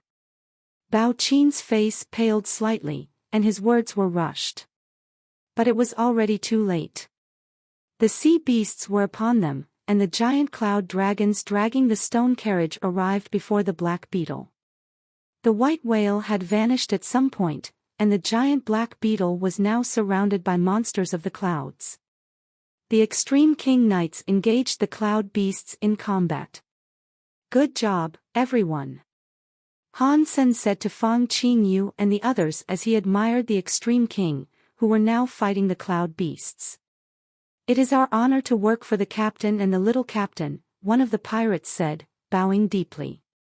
An ingratiating smile covered his face. "The captain and the little captain are the smartest people in the whole universe. Those Extreme King aren't even fit to lick your boots. The captain is so handsome. The little captain is so beautiful. You both hold the universe in your hands, and every decision you make is a turning point in history. Long live the big captain and small captain. Long live the big captain and small captain." Han Sen looked at all the pirates who were gushing praises for him and Bauer, and he couldn't help but admit that it felt pretty good. Bauer was loving it. No wonder everyone wants to become a tyrant with an evil right-hand man. This is great, Han Sen thought happily. Luckily, Han Sen hadn't deluded himself into thinking that this was actually his idea. Fang Qingyu had come up with the plan, and Han Sen was only reaping the advantages of its employment. It was just as Fang Qingyu had said. The Tianxia system was way too dangerous, and getting through it safely might have been little more than wishful thinking. They hadn't been planning to encounter the scary cloud dragons, after all. Han Sen didn't dare to fight the cloud dragons. He piloted the white whale away from them as he tried to escape. Then, he allowed Fang Qingyu to create a scenario that would draw in the Extreme King search party. Once the Extreme King arrived, they had earned the ire of the monsters within minutes. The cloud dragons weren't happy to have intruders in their territory. Han Sen didn't know what the stone carriage behind the cloud dragons was, but after Fang Qingyu used the Wuxia Rubik's Cube to contact his Thousand Treasures stepfather, they learned that it was the legendary sea demon carriage. If not for the Thousand Treasures, Han Sen might not have fled from the carriage in time. It would have certainly been a nasty fight. That Thousand Treasures elder used the Rubik's Cube to tell Han Sen that the sea demon carriage was the most mysterious and scary xenogenics in the Tianxia system. The legend said that the giant cloud dragons pulled the Tianxia system's leader in that carriage. Not many people had ever glimpsed what was inside that carriage, though. When the sea demon carriage opened, anyone who saw it usually died shortly thereafter. The white whale hovered some distance from the battlefield. They hid amidst the clouds, and Fang Qingyu looked very excited. He filmed the fight between the Extreme King and the cloud beasts intently, streaming the video to his Thousand Treasures stepfather. Fang Qingyu took special care to capture the sea demon carriage on video. He would never miss an opportunity to film that. He wanted the chance to film the being inside the sea demon car. He wanted a first-hand account of this fight. That information might be the most valuable thing he had ever possessed. Of course, it wasn't just the information that would fetch a high price. The video itself would be worth a lot. Fang Qingyu's stepfather had already started working on it. The Thousand Treasures was the best organization in the universe when it came to making money, and a video like that would be a money-making machine. The video would require some editing before it was released, though. Han Sen really admired the business acumen of the Thousand Treasures. Plus, with Fang Qingyu remaining in constant contact with his stepfather, the Thousand Treasures could give them information about any creatures they encountered in the Tianxia system. Han Sen could avoid many potential dangers and pitfalls, and they wouldn't have to go up against a creature that might be too much for them. They could even detour around areas with a particularly high death toll. "It's out!" Fang Qingyu shouted very excitedly. Han Sen looked back to the battleground. The cloud dragons were cringing away from the open door of the carriage, and after a few long seconds, something stepped through the open door. All eyes were drawn to the newly emerged monster. Han Sen had never seen a living creature like it before. Its body was like a black cloud, with a black demonic form standing somewhere in the middle. It was impossible to see exactly what the creature looked like, but it possessed a dark humanoid shape. But the being seemed to have a shadowy tail, and its hair was like fire. A pair of eyes could be seen through the dark cloud, burning with a red and purple flame. Only its disturbing eyes could be seen clearly, as everything else about its form was murky and indistinct. Bao Qin stood atop the castle, watching the scary creature emerge from the stone carriage. Demon spirit, we of the Extreme King have never offended you. We were pursuing someone else along this path, but that scary creature didn't answer. Its eyes glowed evilly, and it threw a punch toward Bao Qin. Boom! Han Sen and the others didn't see the punch land, but they could see the enormous black beetle explode under the force of the shockwave. Blood rained everywhere, dyeing the blue clouds scarlet around it. Some Extreme King Knights hadn't been able to get clear of the black beetle, and so the hit destroyed their King Knight bodies. They disintegrated, becoming a part of that red mist. Bao Qin hung in the air, and the ghostly demon spirit teleported directly in front of him. It has started. Han Sen's eyes brightened with anticipation. There was going to be a deified fight. If the two fighters ended up badly injured, he could take advantage of the situation and claim them both. Chapter 2450 Blood-Eye Evil God Beast Soul. Han Sen watched the battle in the hopes of finding an opportunity to score some easy kills, but something soon happened that made him rethink his plans. Music wafted into Han Sen's ears. Upon hearing the first note, Han Sen's mind seemed to buzz, like the vibration that would be left behind if someone struck him on the head with a hammer. Han Sen only found the sensation to be slightly uncomfortable, but the Duke-class pirates began to fall over, coughing up blood as they curled into fetal position. They clawed at their ears, screaming in agony. They were bleeding from all 7 of their holes. Oh, no! A deified Extreme King has used a sonic attack.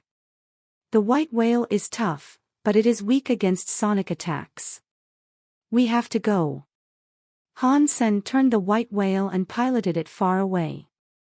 The white whale was just a piece of technology, so it couldn't adapt to everything that was thrown at it.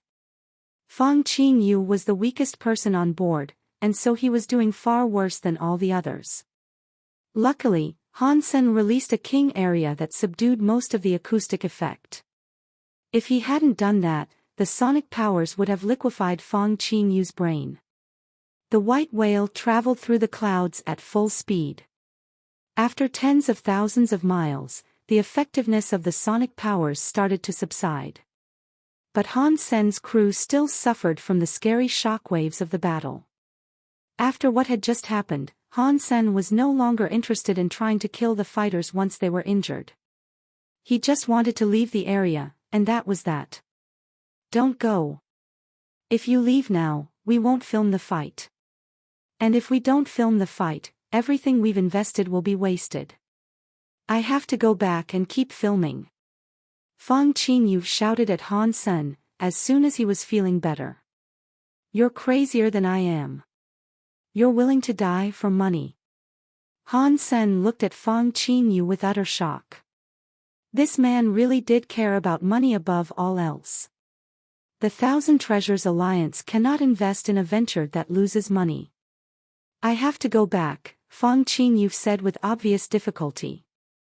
Seeing that Fang Qingyu wasn't kidding, Gu Qingqing said, "It won't matter how much money you make if you're dead, will it?" Fang Qingyu shook his head with a wry smile. You guys don't understand. This isn't only about me. My team invested a lot into this. If you don't follow the plan we made, I won't be the only one getting screwed, my whole team will be. They invested all their money into this. That means they will all go bankrupt, and that might result in them all committing suicide. Give me your Wanjie Rubik's code, and I will film it for you, Han Sen said after a moment. Han Sen hadn't wanted to leave so abruptly either, but Bauer, Ningyu, and Gu Qingcheng were all on board the ship. He didn't want to put their lives at risk. Read latest chapters at List Novel. If he went back there alone, there wouldn't be as much to worry about. I don't know if, Feng Qingyu was shocked. It'll be fine. Han Sen took the Wuxia Rubik's Cube out of Feng Qingyu's hands.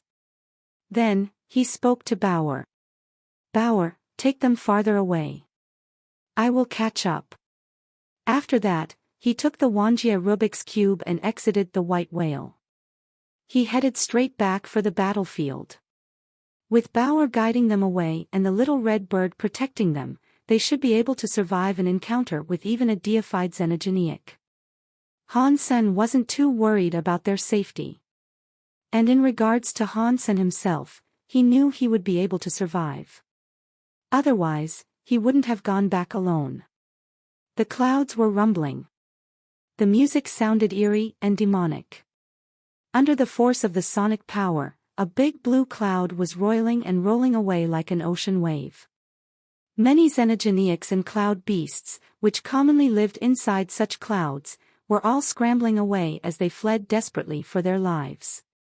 But some of the smaller cloud beasts and xenogeneics didn't have enough time to escape. They were killed by the sonic sounds. They died before they could leave the clouds, and their corpses were tossed along with the rolling clouds like flotsam caught by the tide. Han Sen used his Dongxian area and jade skin. He summoned all of his strength to fight back that sonic power. But even still, he could barely withstand it as he drew near to the battlefield. He felt like his head was going to get ripped open by that soul piano note. Han Sen's heart leaped in his chest, and he summoned a beast soul. It was an eyeball-shaped beast soul with a red pupil. It was the deified class Blood-Eye Evil God beast soul Han Sen had managed to retrieve from Du God City. The Blood-Eye Evil God's body was the eyeball Han Sen had managed to kill as it tried to escape. The statue of 1,000 hands and 1,000 eyes had merely some sort of host or shell that the creature inhabited. Mutant deified class beast soul Blood-Eye Evil God, I-type. The beast soul flew into Han Sen's left eye. It grew incredibly thin and formed itself into a half-sphere, then it fitted itself onto Han Sen's left eyeball like a contact lens. Han Sen's left eye was veiled in red. His entire eyeball gleamed crimson, and a bloody light seemed to swirl within the orb. The purple eye butterfly's power lay in its ability to analyze and rewind the history of an object. The power of the Blood-Eye Evil God beast soul was different. As the bloody color deepened within Han Sen's left eye, the red light of his pupil seemed to swirl restlessly. Suddenly, the red light poured out of Han Sen's eye. The blood light wrapped around Han Sen's entire body, turning him into a bloody shadow. His face was no longer visible, and he seemed more like an unsettling absence than anything tangible. But his entire body, or what could be seen of it, was blood red. When Han Sen became this blood shadow, everything in his vision changed. Han Sen saw a giant cloud dragon flying far away. He could see the creature's eyes, and he saw himself reflected in those eyes. The next second, Han Sen's heart jumped. He leaped into those eyes. Han Sen found himself hiding somewhere within the creature's vision, as if he had slipped behind the reflective surface of the cloud dragon's eyes. Han Sen would be safe and invisible inside that space unless the eye's reflective surface was broken. That was the only way someone could hurt him now. Han Sen hid within the giant cloud dragon's eye, and he turned, realizing that he could see what the dragon saw, as well. When this giant cloud dragon's eyes met those of another dragon, Han Sen moved. He traveled into the eyes of the second dragon. This movement was similar to jumping from mirror to mirror. He didn't have teleportation abilities, but he couldn't be attacked. And furthermore, no one could see his body. It was like Han Sen could look into a mirror, then trade places with his own reflection. Han Sen's entire body could teleport into the eyes of whoever he saw, rather than just assuming their vision, he was actually physically transporting himself. But when Han Sen moved into the eyes of another being, the creature's pupils would turn blood red. It was an obvious indicator of his presence, and it would be easy for others to spot where he was. After doing a few more jumps, a giant cloud dragon's eyes turned to meet Bao Qin's eyes. Han Sen immediately teleported into the deified Extreme King's eyes. Han Sen's vision became Bao Qin's vision. Being in the man's eyes allowed Han Sen to see what he saw. I jumped straight into a deified elite's eyes. Han Sen was ecstatic. Not even a deified elite could stop the powers of the blood-eye evil god-beast soul. This surprised him quite a bit. Taking out the Wuxia Rubik's Cube, he used it in accordance with the instructions given to him by Fang Qingyu. He made contact with Fang Qingyu's stepfather and streamed the video over to him. Treasure Identifier Elder, Mr. Qingyu's signal is off. What do we do? The video we have is about to run out, and every station is waiting for more. If there is no more content, we won't earn a penny. Our money will be gone, and we will have to pay fines for breaking the contract. Cold sweat was gathering on Kevin's forehead. Looking like an ant being held over boiling water, he looked over to the Treasure Identifier Elder.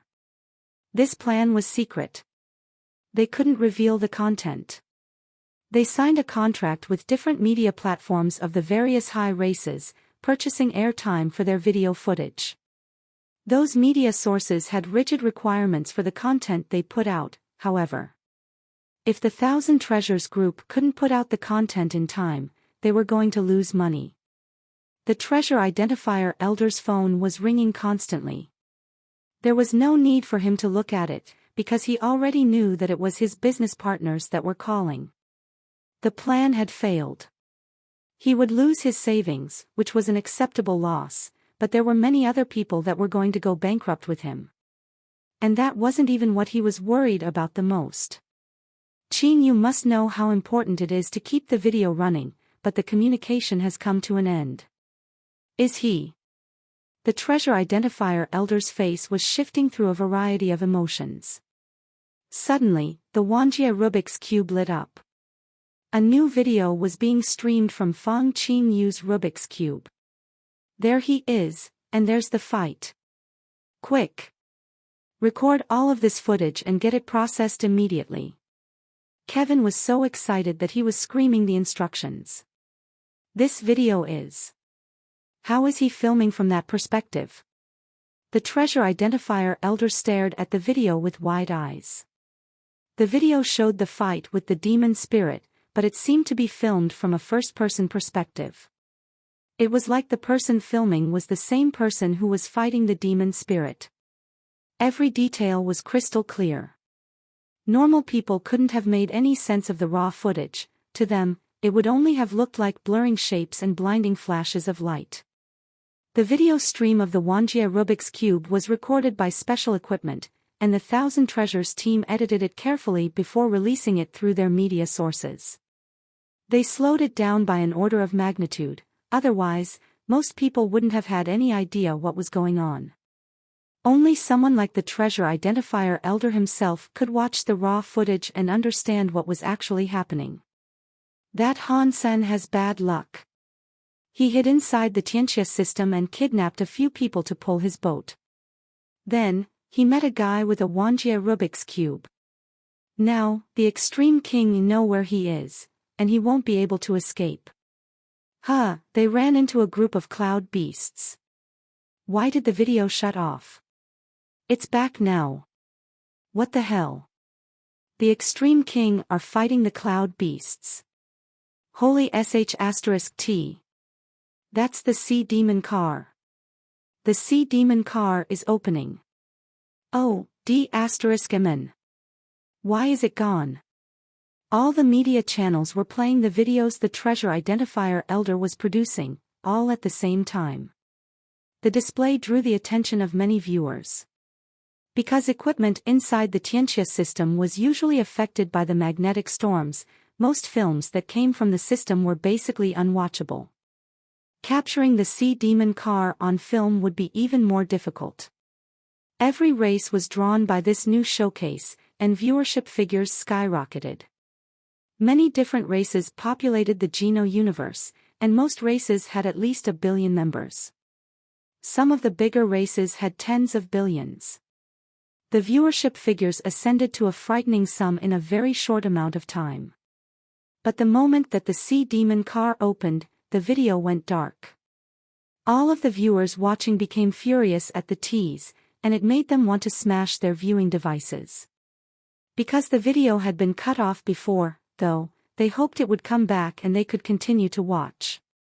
But then, some words appeared on the blank screen. This content is now only accessible on a paid channel.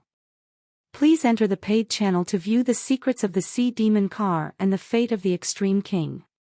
This is being streamed live from a massive battle in the Tianxia system. And this program is brought to you by the Hammer. Use the xenogeneic treasures of the Hammer to live a good life. Motherf * King Hammer. Those money-hungry * stards. Everyone across the Geno universe was upset about being baited into purchasing a paid channel, but still, many nobles accepted it. They paid to watch the video and immediately switched to the new channel.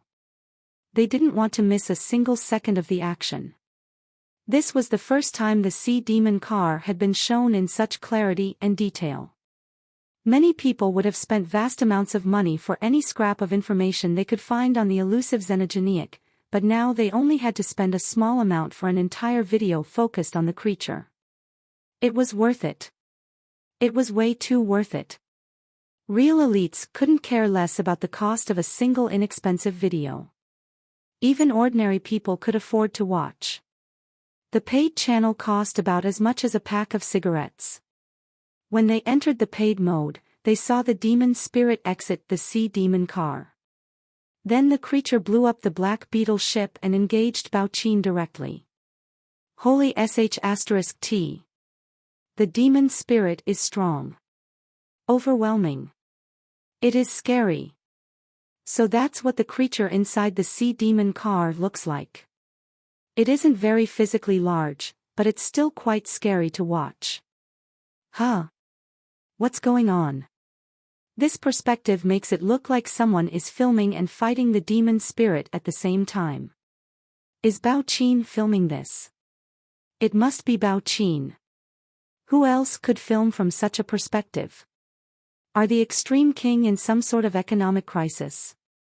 He is a deified elite of the Extreme King, and he needs to earn money by streaming. And he added some Motherf * King sponsor and advert. How desperately do they want to earn money? Don't say that. It isn't easy to become a deified elite. While they are strong, they still require resources. Conversations about the video raged everywhere, and most people seemed to be complaining about Bao-Qin's behavior. The Extreme King themselves were quite shocked, and they weren't sure about what was going on either. They didn't know why Bao-Qin would stream this video of a battle and allow the media of all the different races to broadcast it. A first-person perspective fight was incredibly exciting for viewers. Their blood boiled as they watched. This was a deified fight, which wasn't something that usually allowed spectators. If they had been anywhere near this fight in real life, they would have run away. They wouldn't have the guts to stay and watch two godly beings fight. And even if they were ballsy enough to stay and watch, they wouldn't have been able to see much anyway. These videos had been edited by professionals, allowing ordinary people to understand what was going on.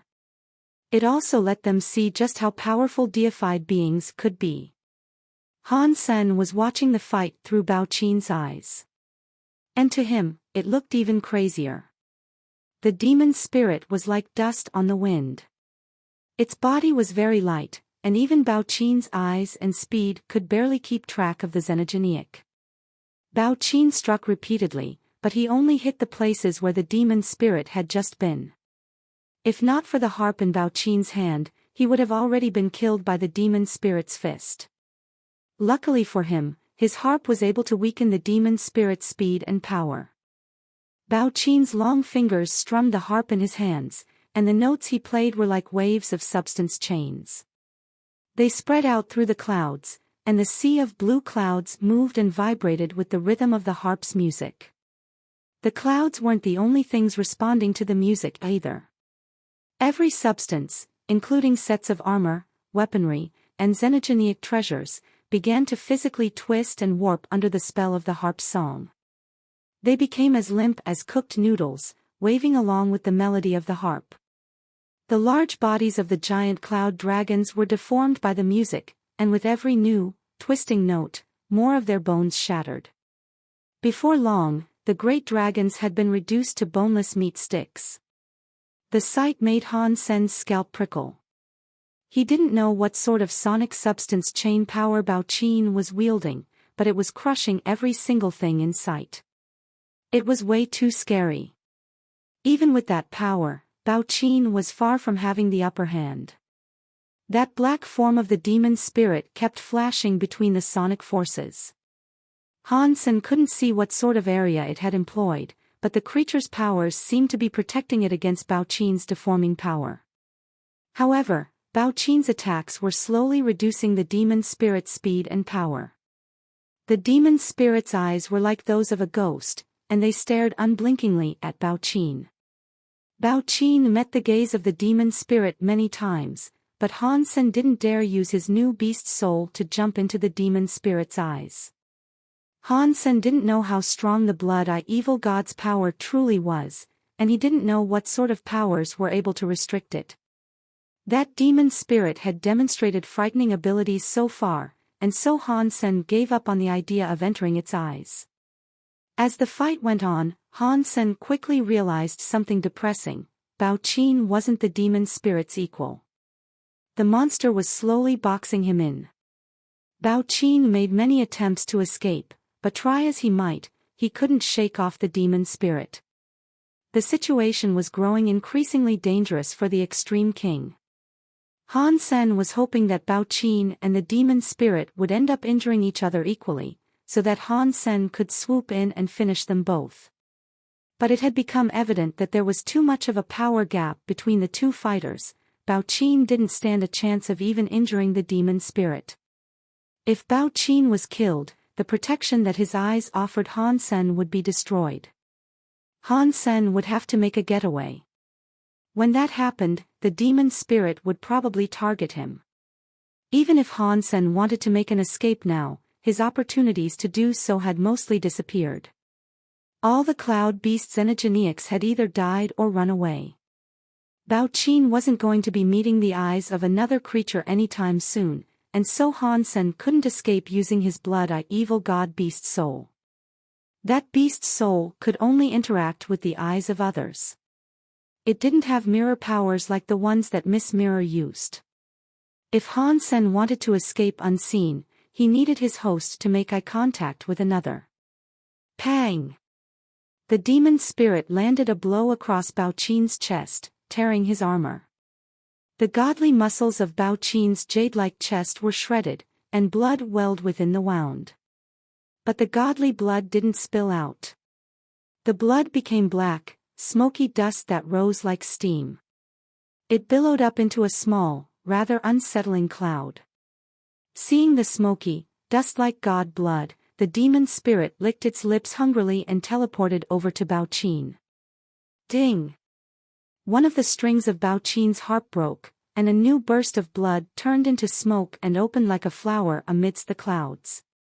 Bao Qin isn't going to survive this. Han Sen made his decision. He turned off the Wanjie Rubik's Cube, and when the injured Bao Qin met the gaze of the demon spirit, he jumped into the demon spirit's eyes. Please let this work, Han Sen prayed desperately.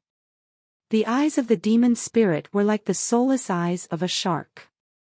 They were red like fire. They looked rather transparent. Han Sen didn't know if the Blood-Eye Evil God Beast Soul could find refuge within them. In the next second, Han Sen realized that his vision had indeed changed. When he realized that he was looking directly at the injured Bao Qin, happiness and relief flooded through him. He knew he was now residing inside the eyes of the demon spirit. Looking out from the demon spirit's eyes was different than Han Sen had initially imagined it would be. Because the demon's eyes were so red, Han Sen had thought that looking through them would provide a view that was tinted and murky. But instead, the view from the demon's eyes was actually entirely black and white. Everything Han Sen could see was a blur of various shades of gray. It took Han Sen only a moment to realize that his eyes couldn't keep up with the eyes of the demon spirit. He used his purple eye butterfly to lessen the disparity between his vision and the demon spirits, and the images before him quickly resolved. Unless he had the purple eye butterfly active, it was like looking out of a high-speed train with an extremely narrow field of view. Everything he saw on the outside zoomed by at incredible speed, and objects became blurry and difficult to make out. With the purple eye butterfly, though, Han Sen could see everything. The demon spirit hovered in front of Bao Qin. Every string on the man's harp was broken, and the demon spirit's ghost-like hands then went through the harp to pierce right into Bao Qin's chest. The smoke from Bao Qin's deified blood was spreading. Bao Qin gritted his teeth, and his body released a very bright light. The man's fingers reached for the stringless harp. Then, some invisible strings appeared beneath his fingers. Every string released a weird sonic power that tore through space to create a giant space vortex. The vortex pulled in the nearby clouds, and then it began to pull on the demon spirit and Bao Qin himself. In order to resist the force of the vortex, the demon spirit had to teleport away. Bao Qin's body, on the other hand, was sucked into the space vortex.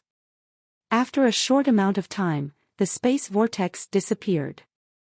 The demon spirit grunted coldly. It turned around and returned to its sea demon car. The giant cloud dragons were all dead, so the carriage was simply hanging in place. The demon spirit waved its hand, and the cloud sea began to roll. The clouds became tornadoes that drew in and consumed even more clouds. Soon, the tornadoes transformed into new cloud dragons that flew over to the sea demon car. Han Sen was frozen. The powers and techniques of this demon spirit were crazy. It was difficult for Han Sen to comprehend the power it must have taken to summon so many cloud dragons so quickly. I cannot let him find me. Even blinding him wouldn't be enough to let me escape successfully, Han Sen believed. The demon spirit was back inside the sea demon car. The carriage turned and headed for the deep sea of the clouds. The xenogeniacs and cloud beasts all around were now dead. All that remained was the carriage that the demon spirit traveled in. The sea demon car had remained undamaged through the entire fight. Han Sen couldn't imagine what material it must have been made of. Han Sen wanted to use the eyes of the cloud dragons to leave, but the cloud dragons didn't dare to look directly at the demon spirit. The demon spirit didn't look at them either, and so Han Sen couldn't find the opportunity he needed. There is no need to worry. As long as the demon spirit doesn't notice me, he will eventually look into the eyes of another creature. Sooner or later, I will be able to escape.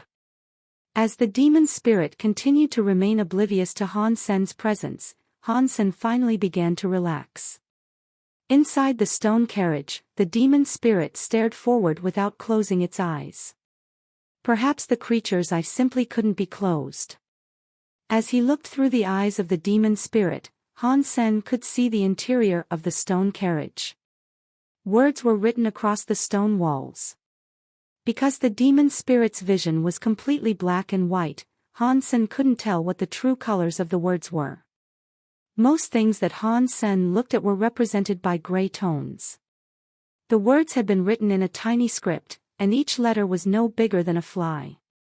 But when Han Sen looked closer, he realized that the words were all ancient and strong. It was like there was an infinite, amazing universe residing within them. Han Sen was happy. He assumed it was some high-class Geno art, but it was written in the common language of the universe. Since it was written in a language he knew, it would be easy for him to remember. But when he looked a little closer, he realized the words weren't a Geno art. In fact, their content was confusing, almost nonsensical. Han Sen couldn't see where the writing began. The writing seemed to run across multiple walls of the carriage, but because the demon spirit was turning his head, Han Sen could only see the wall that was directly in front of him. Getting my wish by using your love. I'm so sorry. I could then make the wish again, to bring love back to life, but I would accept Grand's suffering. That is the reason I turned into a demon, and I was unable to continue with the relationship. I want to end this life, but it is very difficult. Han Sen read it all out, stopping when he reached the end of what he could see. Did the person who wrote this down make a wish to a god, then regret that wish? Who is the person making wishes? I cannot believe he tried to make a wish twice. Normal people only make one wish and suffer as a result, but this guy made 2 wishes. A wish to become a demon. Is the demon spirit the one who wrote this? Han Sen was confused. It was almost unthinkable, but based on what Han Sen knew, it seemed most likely that the demon spirit had been the one who wrote on the walls. Who else could have written something on the interior of the sea demon car? It's a shame I cannot see the full contents. If I could, I would be able to understand the cause and the consequences. If this demon spirit really is the person that the text mentions, then he must have been someone awesome before he became the demon that he is today. As Han Sen kept thinking to himself, the demon spirit's vision moved. The demon spirit glanced to his left, and Han Sen followed its gaze. There was something carved on that wall as well, but the demon spirit's vision didn't linger on the words. It looked away quickly, and Han Sen didn't have time to read the words. When the demon spirit turned in a different direction, though, Han Sen made out the image of a woman. The picture was very simple. It was only a few lines, but it was enough to draw out the figure of a long-haired woman. There was no face, but the figure alone was enough to let Han Sen know that she had been beautiful. The demon spirit looked upon the image of the woman carved into the stone. He slowly reached out and touched the stone, but his hands were like dust. When he touched the stone, his fingers spread out like smoke. The demon spirit continued to reach for the woman's image, but every time he touched it, his hand disappeared in a puff of dust. And when he pulled his hands away from the stone tablet, his dust-scattered hands coalesced again. For some reason, Han Sen felt a knot form in his throat. The scene moved him more than he had expected. The demon spirit reached out many times, trying in vain to brush his fingers over the picture, but he eventually gave up. Instead, he just stared at the picture of the woman on the stone wall.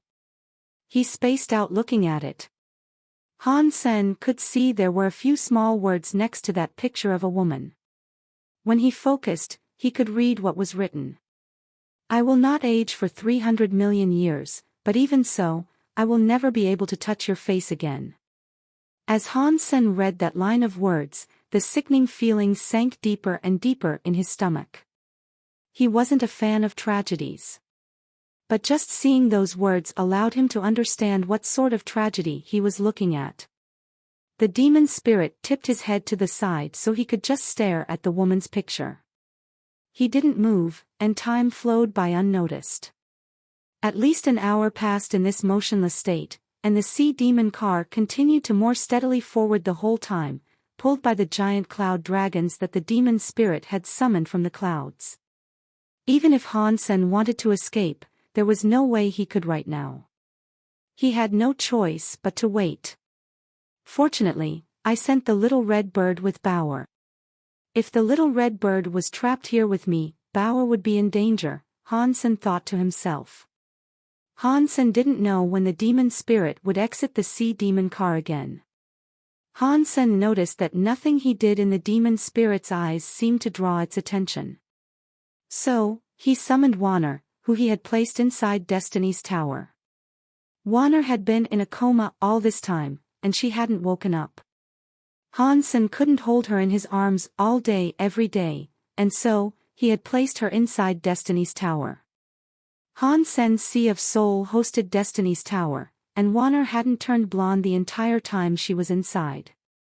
If I cannot find a chance to escape, I might need Wanner's power. Han Sen checked her status, and he noticed that she had recovered somewhat. Although her body was still rather weak, it wasn't abhorrently faint like it had been. There was no chance of her suddenly giving up the ghost.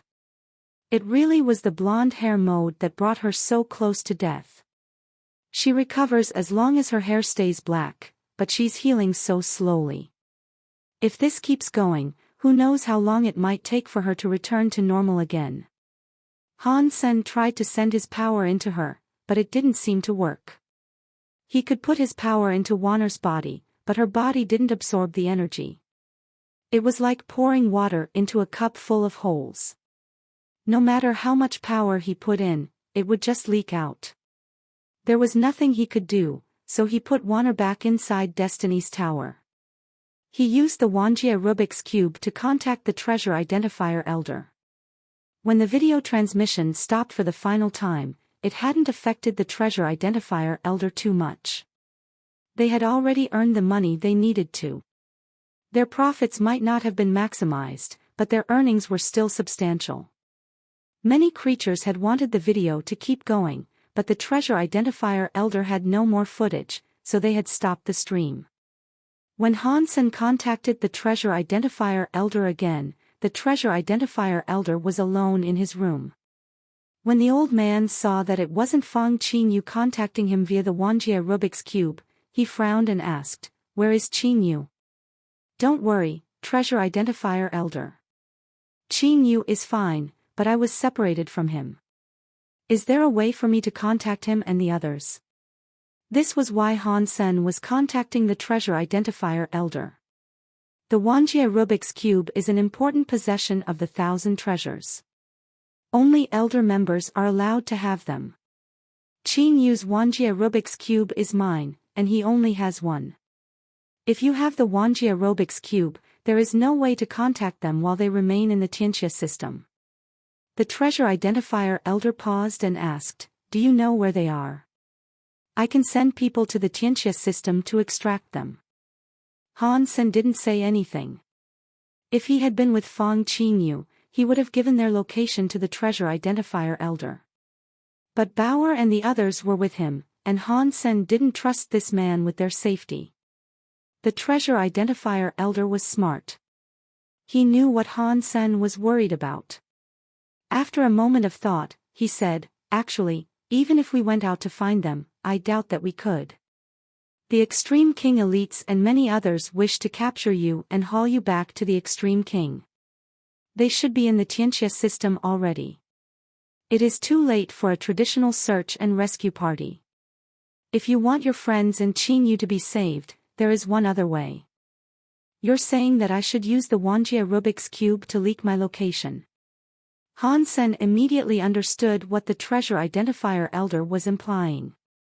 The treasure identifier elder nodded and said, "Yes.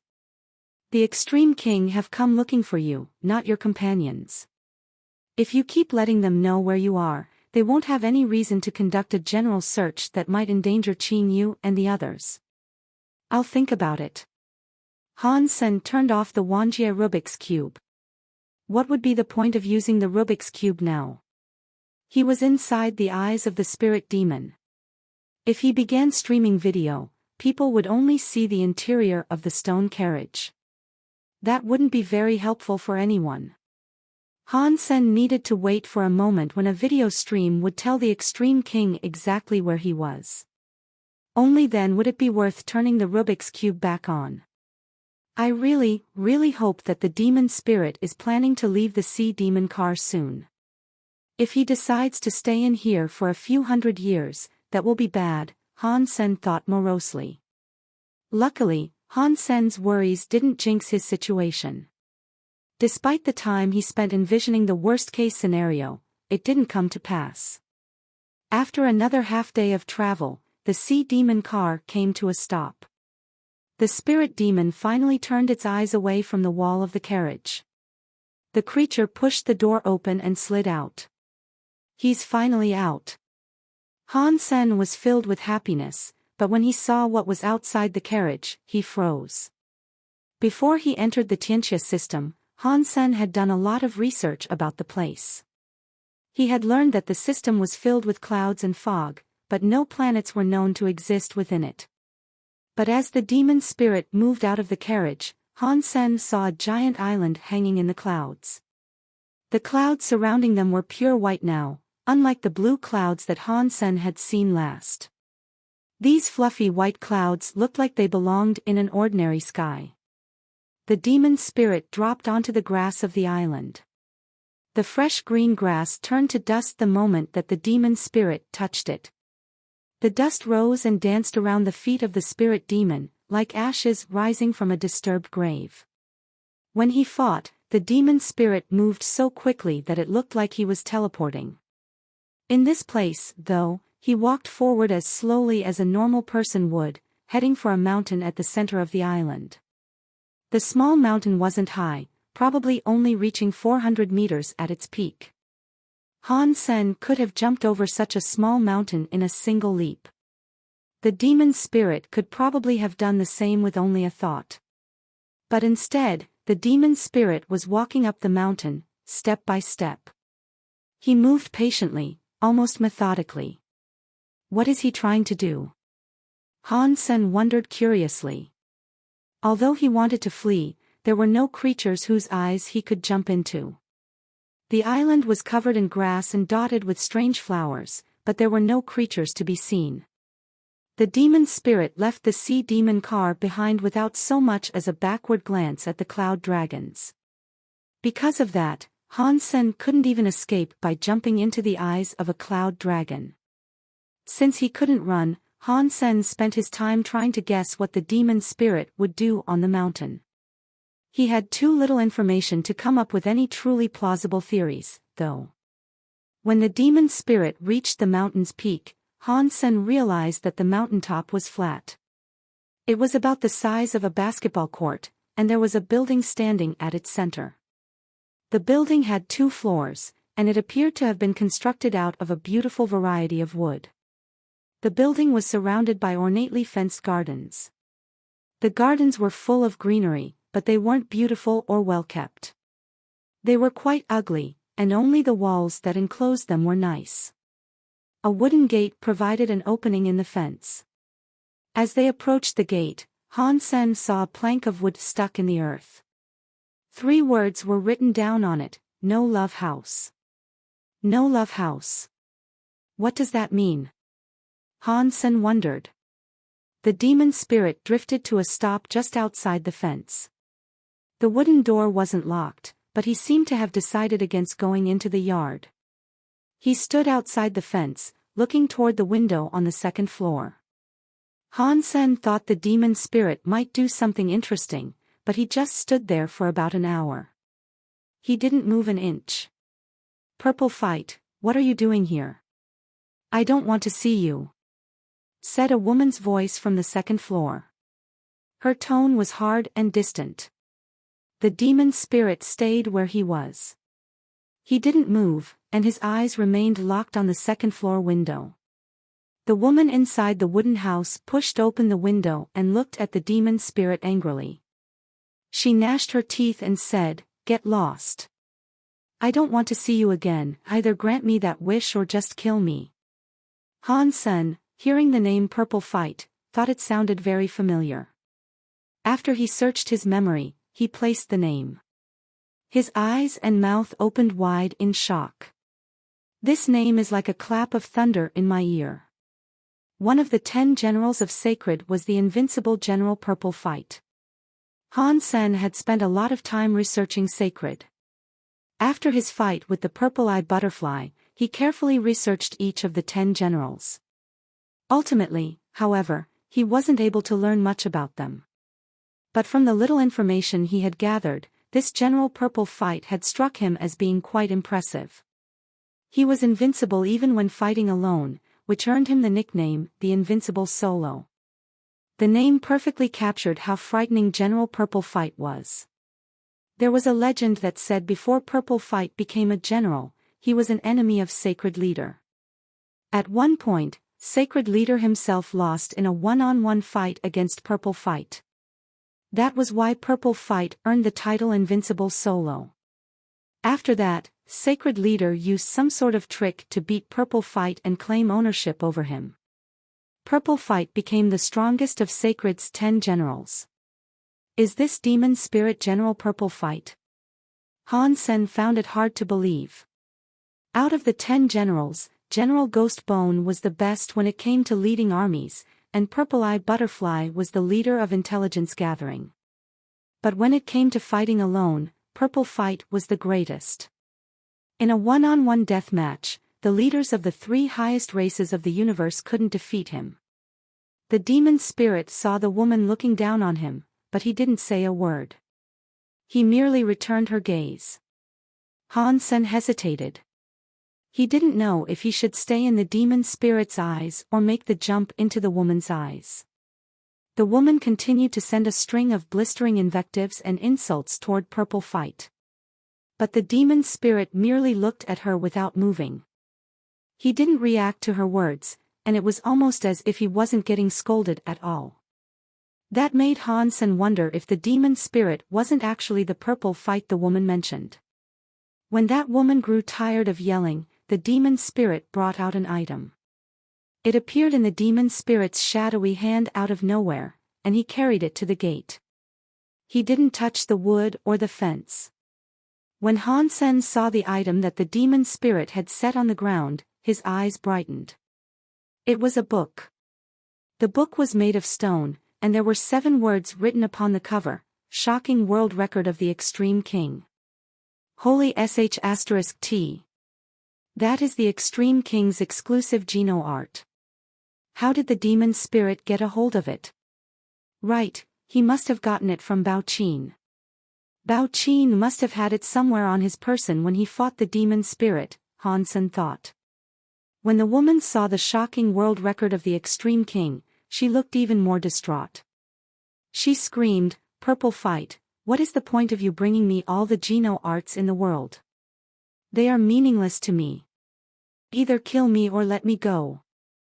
Han Sen was hesitant. He didn't know if he should stay in the demon spirit's eyes or jump to the eyes of this woman. From what the woman had said, he could guess that she had been imprisoned in this house by the demon spirit. If Han Sen leaped into her eyes, even if she never discovered his presence, there was a chance he might never leave that place. But if he stayed inside the eyes of the demon spirit, who knew how long he would have to remain inside the sea demon car? Twiddling his thumbs in the sea demon car for a few hundred years would be a pretty miserable fate. The woman should be easier to deal with than the demon spirit. Even if I'm discovered, it won't be as difficult to escape. Han Sen could feel that the demon spirit was on the precipice of leaving. Putting away his hesitation, Han Sen reflected himself into the eyes of the woman before the demon spirit had a chance to break eye contact. With the woman's curses still echoing around him, the demon spirit walked back down the hill away from the house. As he watched the demon spirits receding back, Han Sen felt rather glum. Finally, back to normal. With the woman's vision, Han Sen could finally see colors again. It was a relief to have normal vision after being stuck in the monochromatic eyes of the demon spirit. When the woman saw that the demon spirit had finally left, she stopped swearing. Then, she turned away from the window. The woman glanced around, and as she did, Han Sen followed her gaze. The interior of the house was packed with bookshelves, and the bookshelves were all lined with books. The woman's eyes moved too quickly, however, which kept Han Sen from being able to read the titles on the books. The woman walked downstairs and left the house. Despite her earlier anger, the woman walked over to the book that the demon spirit had left on the grass and picked it up. When she returned to the house, the woman threw the shocking world record of the Extreme King on the floor. She stomped on it many times, discharging some of her leftover anger. A while later, the woman picked up the shocking world record of the Extreme King. She used a cloth to clean it, then placed it on a bookshelf. The woman grew restless after that. She stood up and moved back to that same bookshelf, repositioning the shocking world record slightly. Does this woman have OCD? Han Sen thought that the woman was a bit weird. There were no other creatures on this mountain, only this one woman living alone in a wooden house. Han Sen wanted to escape her eyes, but it appeared as if doing so would be impossible. I don't know what this woman is capable of. If her power is average, I can just wait until I'm sure that the demon spirit is gone. Then I can race out of her eyes to make an escape. In preparation for that eventuality, Han Sen paid careful attention to the woman. The woman was definitely strange. When she was done fiddling with the book, she went to sit at the window and peer outside.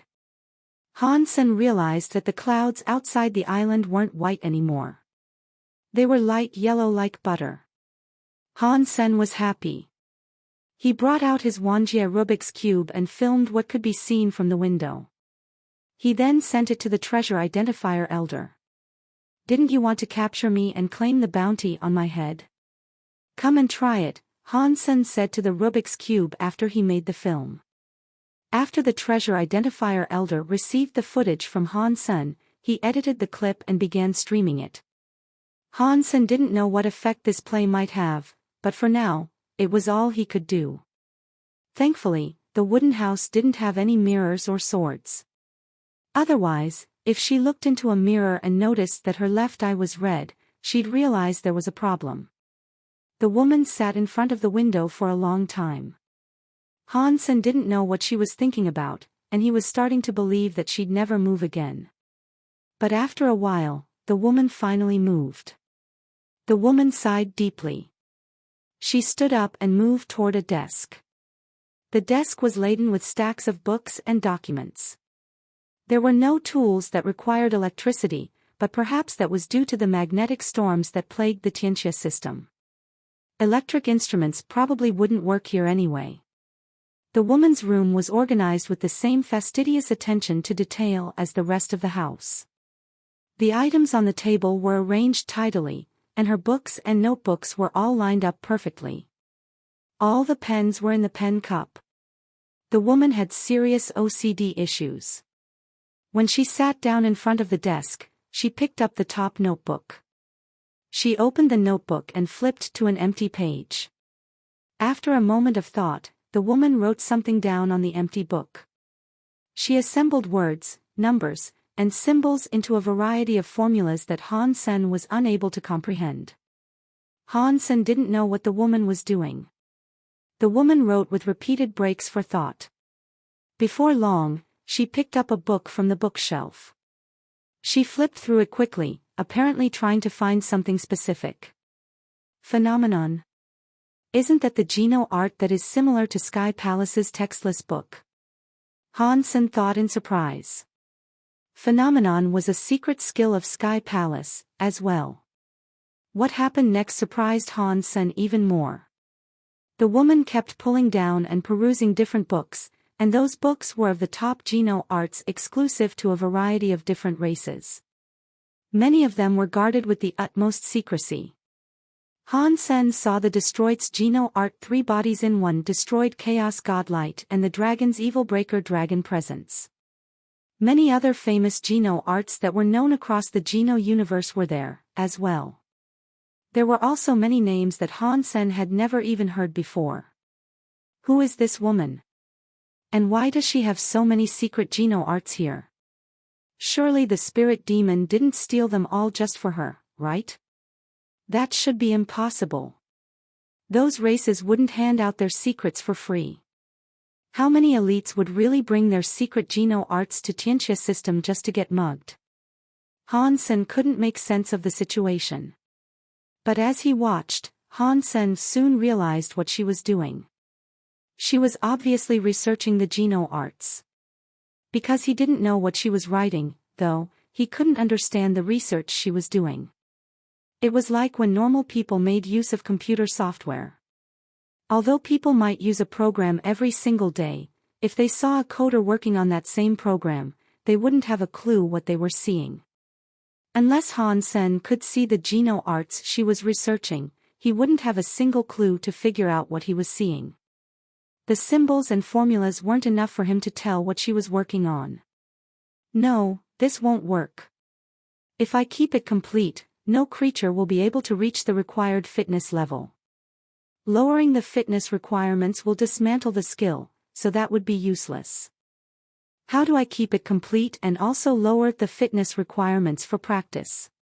The woman mumbled to herself. She was putting an almost painful level of focus into the problem, but she couldn't seem to come up with any solutions. She grappled with the problem for a while longer, but she still couldn't figure it out. She walked over to the bookshelf, pulled down the shocking world record, and began reading through it. The shocking world record of the Extreme King.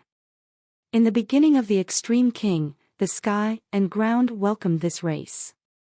The woman said, reading the prologue in a smooth voice. She broke off, and a scornful chuckle rolled out of her throat. Very presumptuous. He was just a slave of sacred leader, so how dare he say that? It seems as if this woman is connected to the sacred leader somehow. It also looks like the Extreme King's alpha once belonged to sacred, maybe as a low-level servant. Han-sen thought in surprise. The woman continued to read the shocking world record, and after a while, she started to look annoyed. I thought this would be something special, but it's just a ** said version of sacred leader's blood spirit body. And this guy has the nerve to call it a king body. Very funny. Han-sen's eyes widened even further. No way. The Extreme King's king bodies were invented by the sacred leader. The woman looked at the book in her hands with distaste, but she continued to read it all the way through. As her eyes moved along the pages, Han-sen read the entirety of the shocking world record with her. Although this manuscript wasn't the original copy, it still had the exact same contents as the original shocking world record. It was a very powerful and multifaceted Geno art. It had everything a person could want in it. If a member of the Extreme King had a king body of their own, they could find a skill to learn within the shocking world record. This slave stole my Geno world speech. He was kind of smart, honestly. He combined the Geno world speech with a blood spirit body. But the Geno world speech and the blood spirit body were each only half finished. No matter how they are combined, they won't reach the final stage. The woman had lost her interest in the shocking world record of the Extreme King. She placed it back on the shelf. Han-sen was frozen, and he thought, this woman doesn't look too old, but she speaks as if she was alive in Sacred Leader's day. Is such a thing possible? How has she survived for such a long time? Can't blame the slave, the woman said with a sigh. He couldn't bring himself up to the super gene level. Even the sacred leader and I failed continually, and he was just a slave with a slightly abnormal amount of intelligence. His achievements were respectable, all things considered. She proceeded to sit down on a chair. Han-sen's heart shook. What the hell? Is the super gene she mentioned related to the sanctuary somehow? The woman glanced through her notebook in boredom. She closed it and put it back. Then she sighed again. There are no clues to follow. I can't figure out why the story of genes can't be practiced, but lowering the practice requirements will make it impossible to generate a super gene. What am I supposed to do? Han-sen's throat had tightened into a knot, and he wanted to scream. The story of genes. She's researching the story of genes. Who is this woman? Maybe the sacred leader was correct. It's simply impossible to determine the faults in some geno arts. We need to find a way for creatures' genes to evolve more quickly. If we can hasten the speed at which genes evolve. But in that case, why would we need the story of genes? That way won't work. The woman shook her head tiredly. Han-sen's heart was like a sea tossed by a violent storm. It was full of scary waves and rattling winds. If what the woman said was true, she might have been the person who actually created the story of genes. She might have had a direct connection to the sacred leader, and maybe she even knew him personally. Han-sen wanted to run far away from this terrifying woman, but he wanted to find out her secrets even more. But he couldn't tell what level the woman might have been. If Han Sen could, he would have liked to tie the woman up and interrogate her until he had extracted every last bit of info she had to give. But considering that the woman might have hailed from the same era as the sacred leader, he shoved that thought away before it led him into doing something rash. There were too many unknowns here, but the bits and pieces he was putting together told him that if he challenged this woman, he could be in grave danger. If she had conducted research alongside sacred leader and considered the extreme king as little more than servants, her power had to be substantial. Perhaps she wasn't as strong as Purple Fight, but there was a high chance of her being a top-class deified. Han Sen wasn't confident that he could take on someone like that. If he revealed himself, he might be the one getting interrogated. Han Sen had to be patient. If the woman continued to talk to herself, she might reveal more secrets out loud. But she didn't talk to herself every day. Sometimes, she wouldn't say a single word, but whenever the demon spirit paid a visit, she seemed to blow a fuse. After screaming and cursing at the demon spirit until he left, she would talk to herself for the rest of the day while she cooled off. But she didn't voice any more secrets. The woman spent most of her time researching the story of genes. She used any geno art she was able to get her hands on to test and modify it. She tried many different methods, but none of them seemed to stick. As the woman worked in her notebook, Han Sen could see the story of genes. After a brief examination, he confirmed that it was truly the same geno art that he possessed. There were some differences, though. Because this woman's The Story of Genes had some modifications, some parts of the geno art were more advanced than Han Sen's version. But there weren't many differences. Clearly, The Story of Genes had been completed a long time ago. But since practicing The Story of Genes in its original form was simply unfeasible, modifications had been required. In addition to the original version, the woman had experimented with hundreds of altered variants of the geno art. The woman had made each version unique in some way, hoping to find a new form of the geno art that was superior to the original. None of the attempts succeeded, though. All the variants were, at the end of the day, failed experiments. Han Sen himself had practiced The Story of Genes. When he first started attempting to use the geno art, his fitness level had been far too low to actually practice the skill. But with the help of the black crystal armor, he was eventually able to perform The Story of Genes. Han Sen had spoken to Professor Bai Shan about the geno art. No ordinary being could practice with The Story of Genes because the fitness requirements were too dizzying to comprehend. The only way it could be learned, supposedly, was to have a body as perfect as a god's. Normal people had flaws in their bodies, and even minuscule flaws would make the geno art unlearnable. Han Sen watched the woman conduct research every day. Although she wasn't making any progress, Han Sen started to gain a much deeper understanding of The Story of Genes. There were many things he had never fully understood in the past, but now, they had become clear. While Han Sen was enjoying his newfound knowledge, the woman walked out of the wooden house. She went to a pool in the garden. She crouched down, and it appeared as if she was going to take a sip of the water. But when she saw her reflection, she froze. Oh no! Han Sen got a shock suddenly. The woman looked into her reflection in the pool. Her gaze suddenly sharpened. She can see me. Han Sen knew this was very bad, but he had already considered this eventuality. If the being Han Sen inhabited was close to a reflective surface, Han Sen knew his presence would be exposed sooner or later. So, he didn't panic.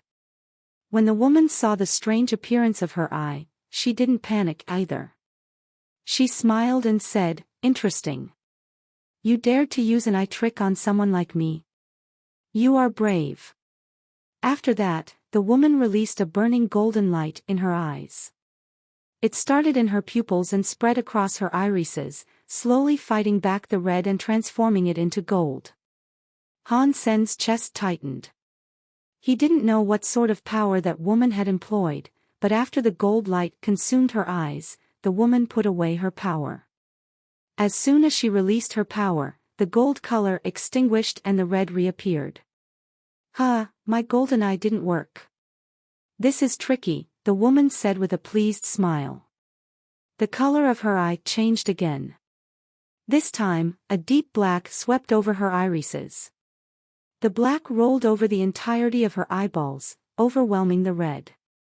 Once her eyes had fallen completely into darkness, the woman stopped feeding power into the technique she had used. Once again, as soon as she released the technique, the red returned to her eyes. Darkness eye didn't work either. Fascinating. The woman proceeded to try many different eye talents as she attempted to expunge Han Sen, but they only succeeded in making his vision go funny. Nothing seemed to affect the power of the blood eye evil god beast soul, though. Han Sen was delighted with the performance of his beast soul. So this is the power of a mutant deified beast soul. Even this woman cannot do anything against me. How interesting. The woman was now smiling widely. Rather than being upset at her repeated failures, she looked thrilled. After that, the woman didn't use any more eye skills. She raised her fingertips and gathered up some sort of light. Wisps of spiritual light rose from her fingertips, turning into a mirror that hovered before her face. The mirror hung before the woman's eye, but there was no human reflection inside it. A weird light swirled around the surface of the silver mirror, and eventually, it turned a deep red color and began to coil in tighter and tighter swirls. In moments, the red color had changed to depict the face of the Blood Eye Evil God.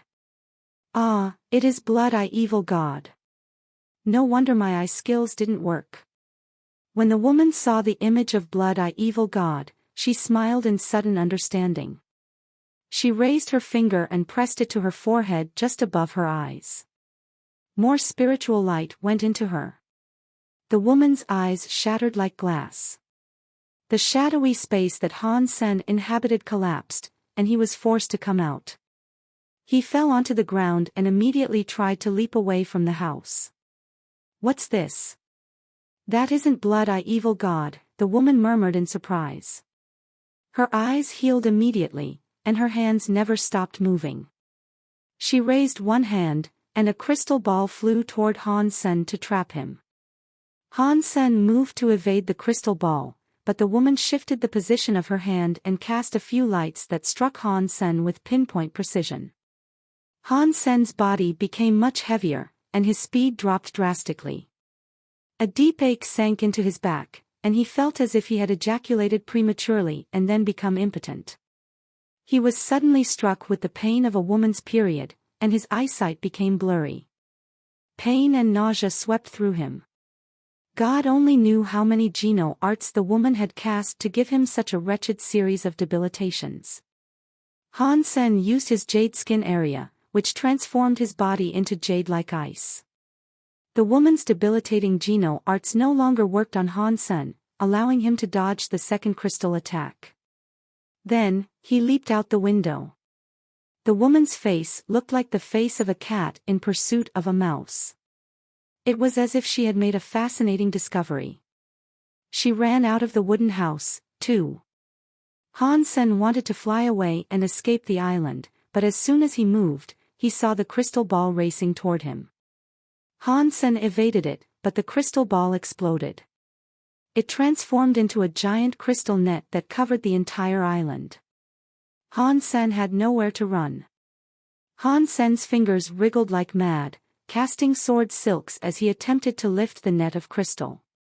He kept the net from falling on him, and his mind raced to find a way out of this predicament. After a few of her attacks, though, Han Sen noticed that the woman wasn't as strong as he initially believed her to be. She had the power of a king-class being at the most, he wagered. But she possessed such a variety of Geno arts that she could do almost anything. She had an infinite supply of surprises up her sleeve, that was for sure. When she saw that her crystal net couldn't trap Han Sen, the woman changed her approach. Her fingers became like blades, and she used all sorts of Geno arts to attack. Han Sen had a hard time dealing with her. Han Sen had encountered many powerful opponents in his time, and some of them had learned many skills, but this woman could use literally anything. She could fuse a dozen skills into a single attack. He had never seen anything like this before. Her attack might start out as fire powers, but when they got close to Han Sen, they might transform into gold or water powers. An attack might rage toward him, but then become as soft as a kiss when it landed. Her fingers, palms, knives, and swords didn't allow Han Sen a moment to breathe. This wasn't a fight. It was like the woman was conducting an artistic performance of many tricks. Han Sen fought to defend himself, but he couldn't win. And with the crystal net in place over the island, Han Sen knew that he couldn't escape. The woman looked shocked, too, though. Han Sen's attacks were very familiar to her in some ways, but they were also quite different than she expected. Sky Palace's textless book isn't completely the same, but it is just. And the breaking power is not the same. Fascinating. The woman was captivated by Han Sen's skills. The woman knew too many Geno arts. Han Sen used skills that he thought would take advantage of the woman's weaknesses. But she always used another unexpected Geno art to escape every crisis, and Han Sen found himself fighting for his life instead. I'm sorry. I didn't mean to offend you. I came here purely by happenstance. I mean you no harm, so please forgive me, Han Sen pleaded, as he continued to fight. Use a few more Geno arts. I have seen these before, the woman commanded, not actually responding to Han Sen's plight. Han Sen knew many Geno arts, but he didn't think that this situation called for them.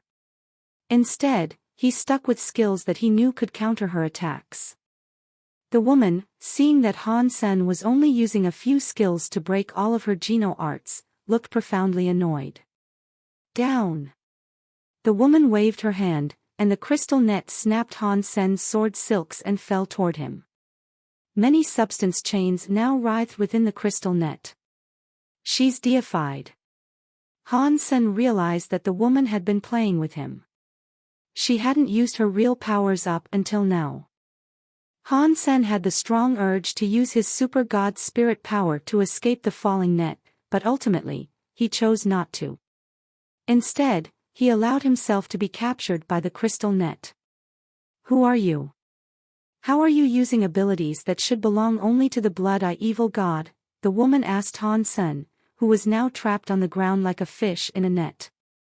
I am Prince 16 of the Extreme King. My name is Bai Yi. I gained the blood evil eye powers by accident. Before Han Sen could finish, the woman's face hardened. She tightened the crystal net that snared him, dragging Han Sen up into the air. How dare you lie to me? You are a crystallizer that has disguised themselves as one of the Extreme King. Blood Evil Eye is Blood Eye Evil God's Geno art. It should be impossible to wield unless you have the Blood Eye Evil God's genes. Do you think I'm stupid? The woman demanded. She gestured furiously at Han Senator. A substance chain appeared, and it lashed Han Senator. The whip cut so deeply into Han Sen's flesh that bone was visible through the wound. If you already knew I was a crystallizer, why didn't you just say so? Han Sen thought, grinding his teeth. Out loud, he said, I'm a crystallizer, but I'm a mixed breed. My body has a little of the Extreme King's blood in it, and I also have some of the Blood Eye Evil God's blood. Whoosh. Before Han Sen could finish, the woman lashed him again. Her eyes looked like they were trying to bore holes into Han's senior, mixed, my *SS. Is being a crystallizer not good enough for you? Why would you submit yourself to that slave race? And Blood Eye Evil God's blood? Tell me, how did that work out? The woman was so angry that she kept whipping Han Sen's body. Han Sen swore to himself that he would never provoke another female researcher. Her temper was really bad. But Han Sen realized something. When he saw how angry the woman had become because he pretended to be an extreme king, he hastily said, Lady, you are a crystallizer too, yes? Do you know Left Crazy? Left Crazy and I are best friends. You know Left Crazy? The woman was both surprised and confused, and both emotions showed clearly on her face. I know him. And we are very close. I learned a Geno art from him, Han Sen said hurriedly when he confirmed that Left Crazy's name carried some weight with this woman. The woman wasn't interested in what Han Sen was saying, though. She looked at him with disdain. Left Crazy is too nice. You are a crystallizer. Even if you were his enemy, he would still be willing to teach you if you were willing to learn. Learning Geno arts from him doesn't mean that you're actually close to him. Although she said that, the woman still relented and put away her crystal net. She freed Han Sen from his bindings. What is your name, lady? Do you know Left Crazy, as well? Han Sen asked the woman as he stood up and brushed the dust off of himself. The woman really was a crystallizer, which surprised Han Senator. According to what Han Sen had learned thus far, the crystallizers appeared sometime after Sacred had been destroyed. The crystallizers never had a deified in their ranks either. That woman had conducted research alongside Sacred Leader, though. That must have meant she was a powerful figure in the era of Sacred's reign. The woman ignored Han Sen's inquiry.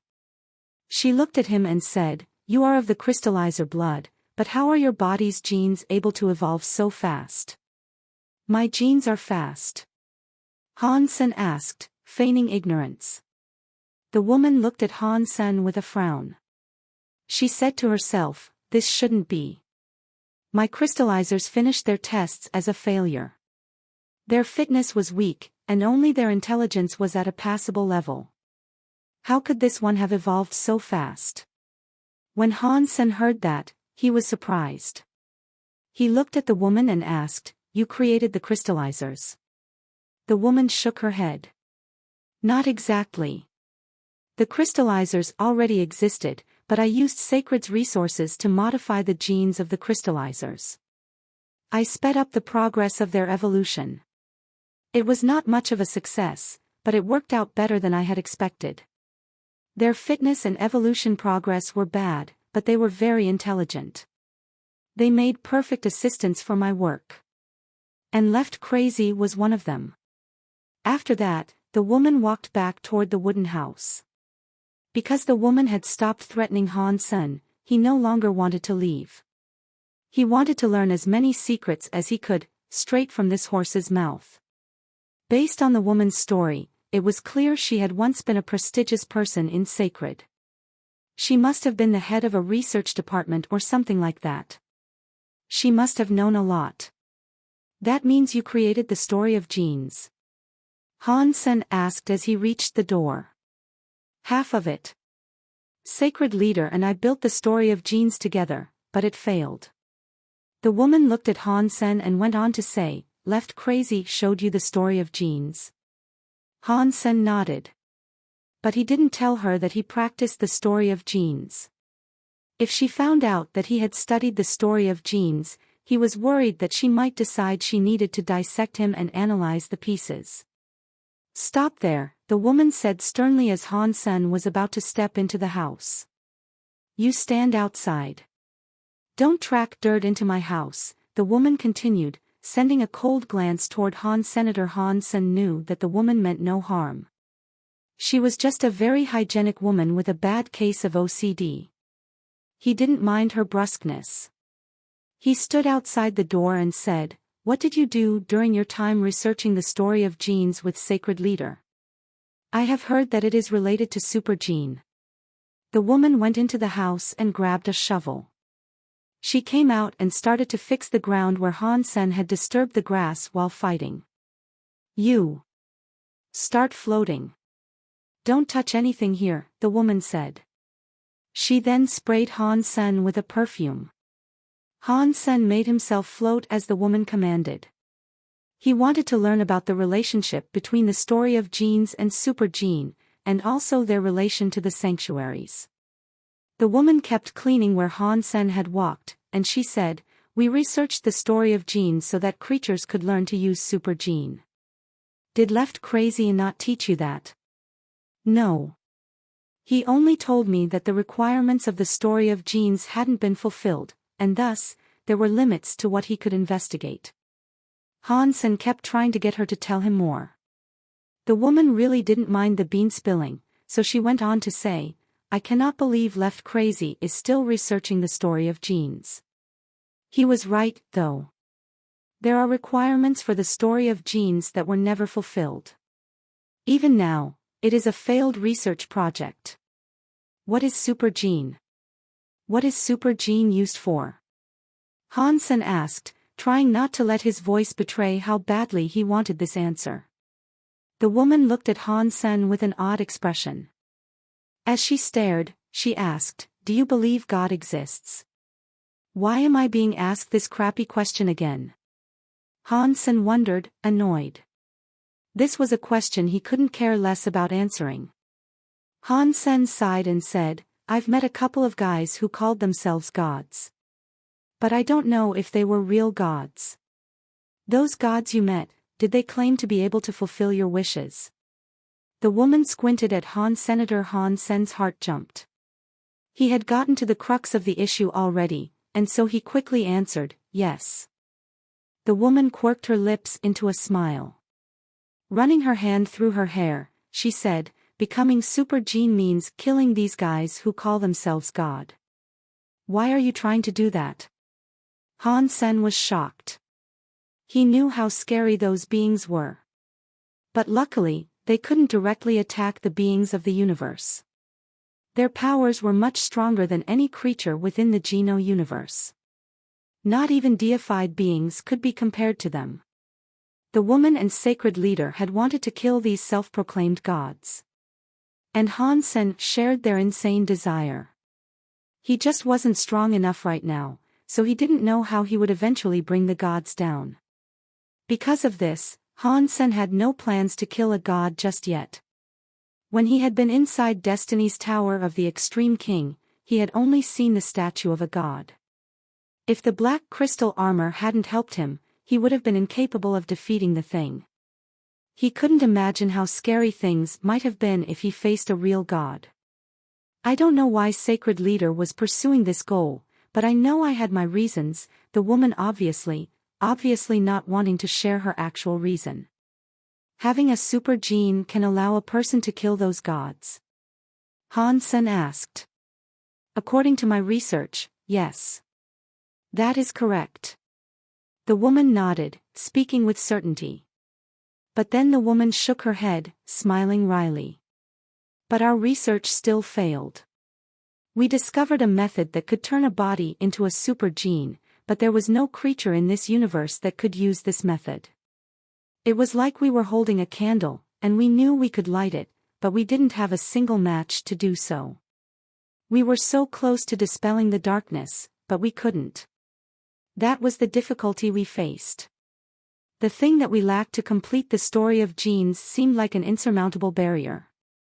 It made all of our efforts seem fairly pointless. Is the story of genes that difficult to practice? There really wasn't anyone across the entire universe who could use it. Han-sen asked in confusion.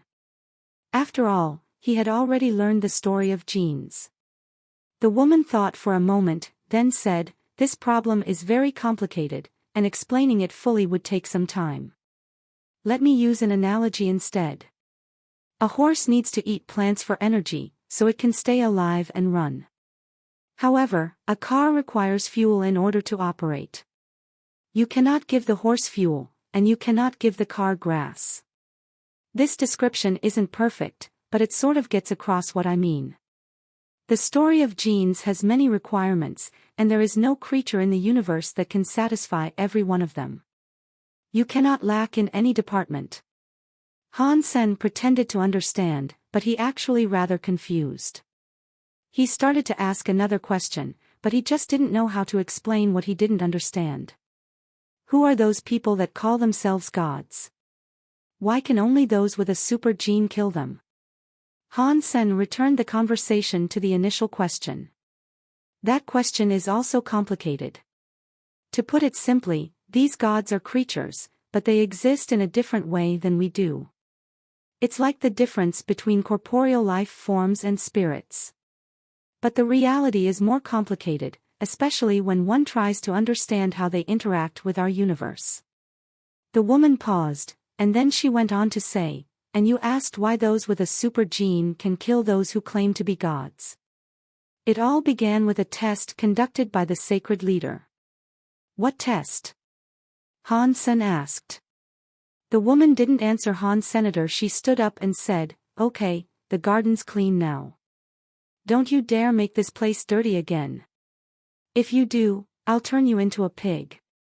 Han Sen still hung in the air, not daring to touch the ground. He was worried she really would do what she claimed.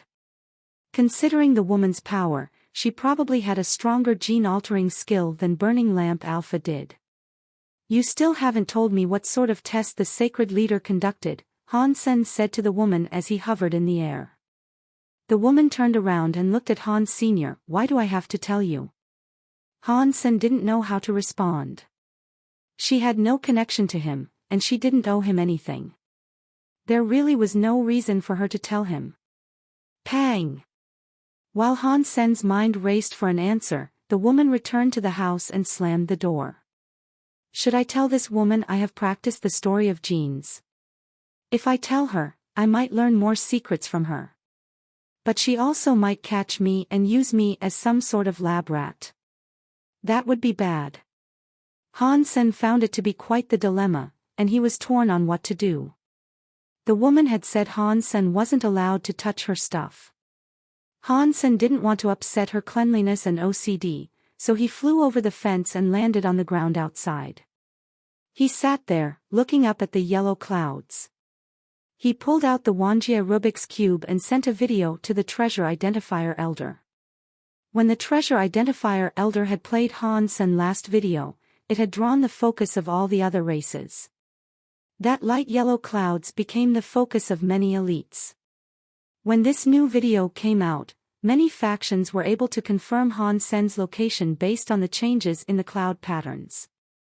But because the demon spirit was probably close by, no one dared to go. The Extreme King wasn't very concerned about it, though. Bao Qin had retreated after he was injured, but the Extreme King had hurriedly sent out more deified elites to prowl through the Tianxia system. Han Sen sat on the island for hours, trying to decide whether or not he should tell the woman that he had practiced the story of genes. Suddenly, the sea of clouds rumbled. Many giant cloud dragons came roaring out of the veil, pulling the sea demon car to the island. The demon spirit is here. Han Sen was shocked, and he hastily decided to run. The woman hadn't killed him, but that didn't mean that the demon spirit would spare him. You come in, said the woman. He looked up to see her head poking out a window. Han Sen answered by running into the garden. Feet. The woman frowned. Han Sen quickly jumped into the air. He flew through the garden, then floated into the house, being careful not to touch anything. He hung in the center of the building, as far away from all of the house's contents as he could get. Don't say anything, and don't make a noise, the woman advised him with a frown. Han Sen nodded but made no further answer. Good boy. The woman smiled, pleased with Han Sen's performance. Just like the previous 2 times that Han Sen had seen, the demon spirit stood outside the fence and stared up at the window.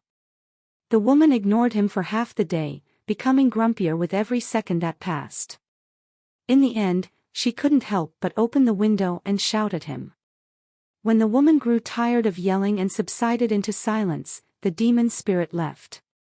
It was as if he had come there just so the woman could shout at him. Whatever was going on between the two of them, they obviously had a lot of history. Han Sen was curious about the relationship between the woman and the demon spirit, but he knew it would be best not to ask the woman just yet. He could see the anger and scorn still etched deeply into her face. Do you want to know who that is? The woman asked. She turned around, her intense eyes landing on Han Sen like physical weights. No. Han Sen shook his head without thinking. He felt fear when she asked him, and he knew nothing good would come from that particular answer. The woman was shocked, but she laughed. She narrowed her eyes slightly as she examined Han Sr. Do you want to know what sort of test Sacred Leader conducted? Han Sen looked at the woman, his expression carefully veiled. He wanted to know, but the woman obviously wanted something in return. He would need to know what she wanted before he agreed to some sort of bargain. The woman smiled at him. I will tell you, but you will have to help me with something first. Do it, and I will explain everything. You are so strong. If there's something that you can't do yourself, how will I be able to accomplish it? Han Sen asked hesitantly. The woman smiled and said, Don't worry, the task isn't dangerous. I simply can't leave this island, so I need your help to get it done. Han Sen remained silent, but he didn't think this would be a trivial task. The woman paused, then pointed in a particular direction. Once you leave this island, keep going that way. Before long, you will see some light. You must follow that light.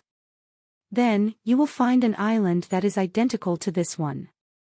That island doesn't have a wooden house on it, though. You must go and cut off the top of that mountain, just like this. That is all you have to do. Is there a creature over there or something? Han Sen asked. The woman shook her head.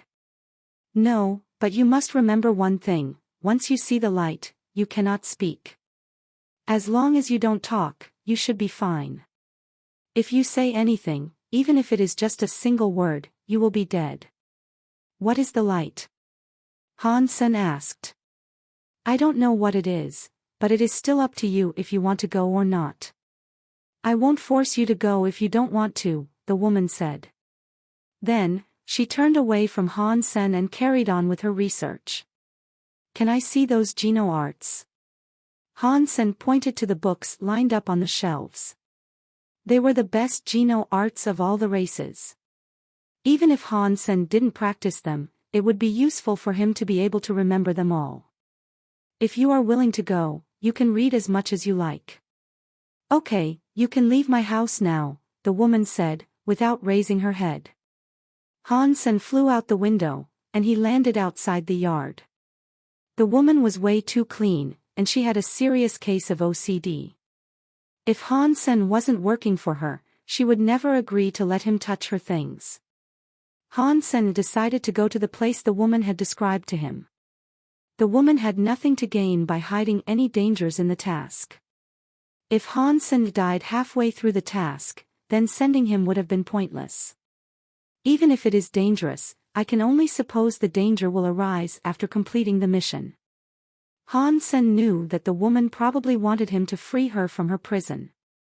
Han Sen turned and looked back through the window. I'm willing to go, but first, can you tell me what kind of test the Sacred Leader conducted? Han Sen asked. I will tell you when you get back, the woman's voice responded from someplace inside the wooden house. I'm afraid that when I get back, you will not be here, Han Sen said. The woman went silent for a while, and Han Sen wasn't sure what that meant. When he was just about to say something more, something flew out the window. Han Sen caught the item, and he noticed it was a stone book. He tried to open it, but it seemed to have been sealed by some sort of power. Everything you need to know is within that book. When you have finished what I've asked you to do, the locks on that book will be removed.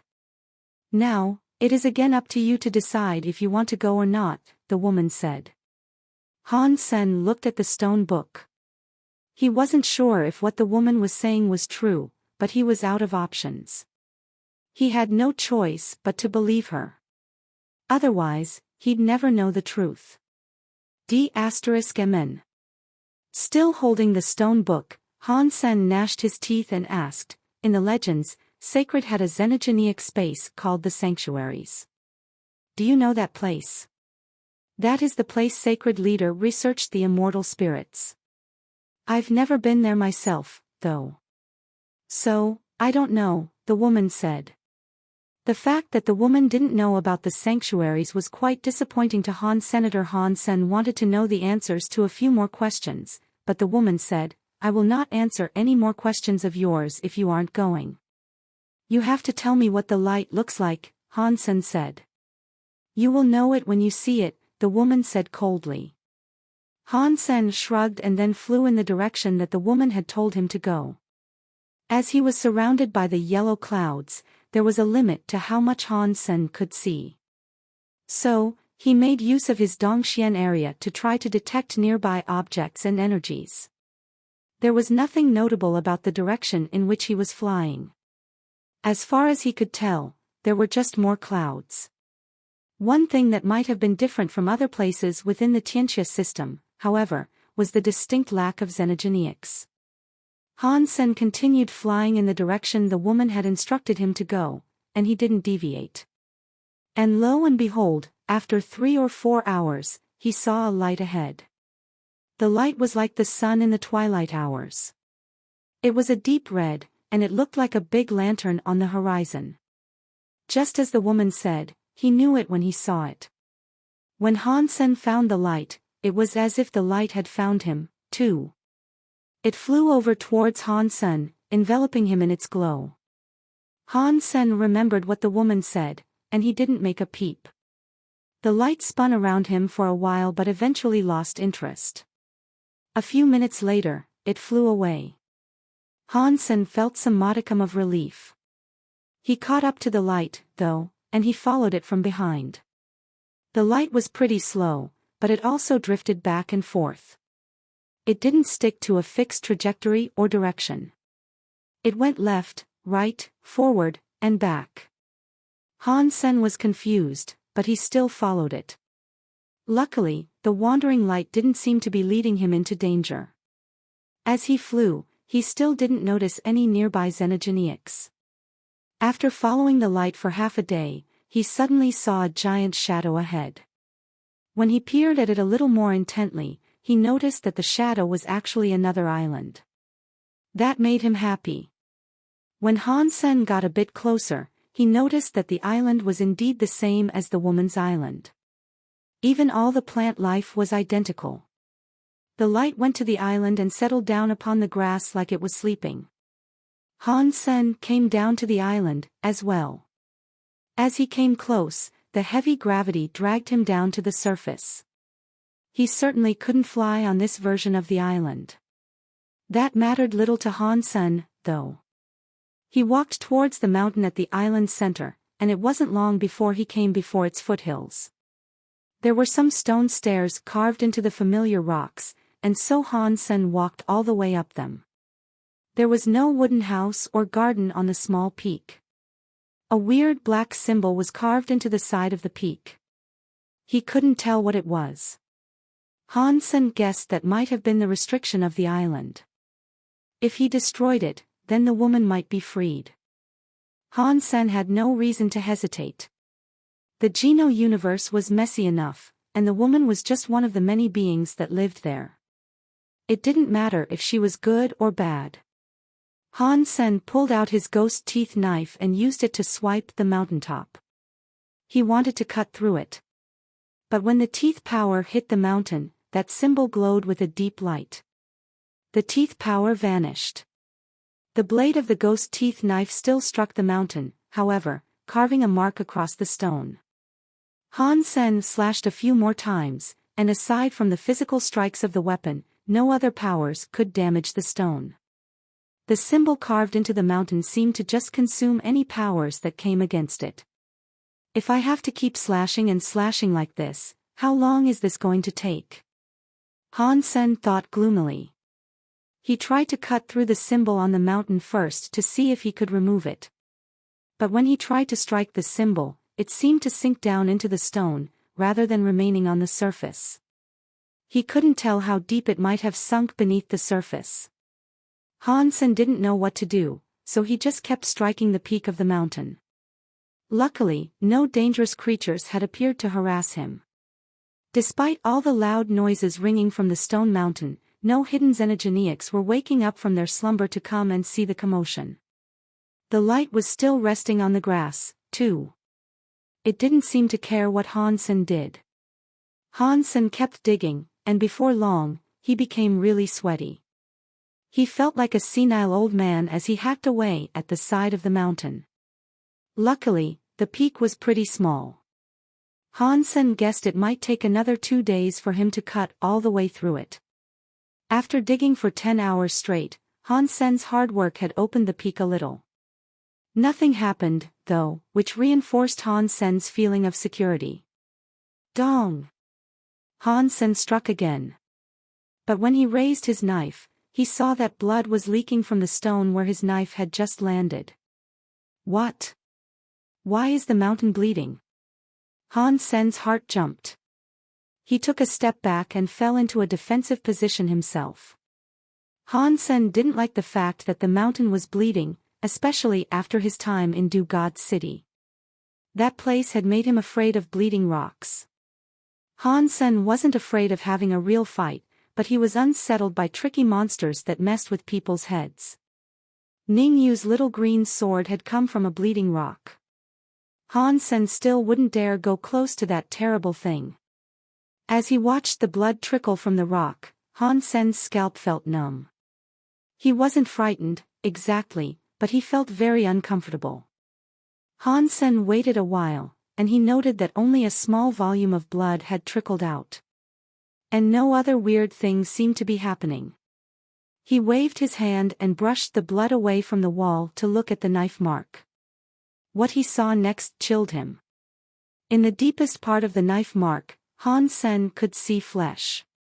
He didn't know what creature this might have been, but he had cut a wound into it that was a few centimeters long. The blood had been coming out of that wound. Hansen looked at the wound that had now stopped bleeding, his lips pressed into a tight, bloodless line. He didn't know what the creature inside the mountain was. If it had been dead, it shouldn't have been bleeding. If it was alive, how could that be? It had been buried under an entire mountain. Just the mere thought of that was scary. The wound he had cut into the creature was the only place that Hansen could see its flesh.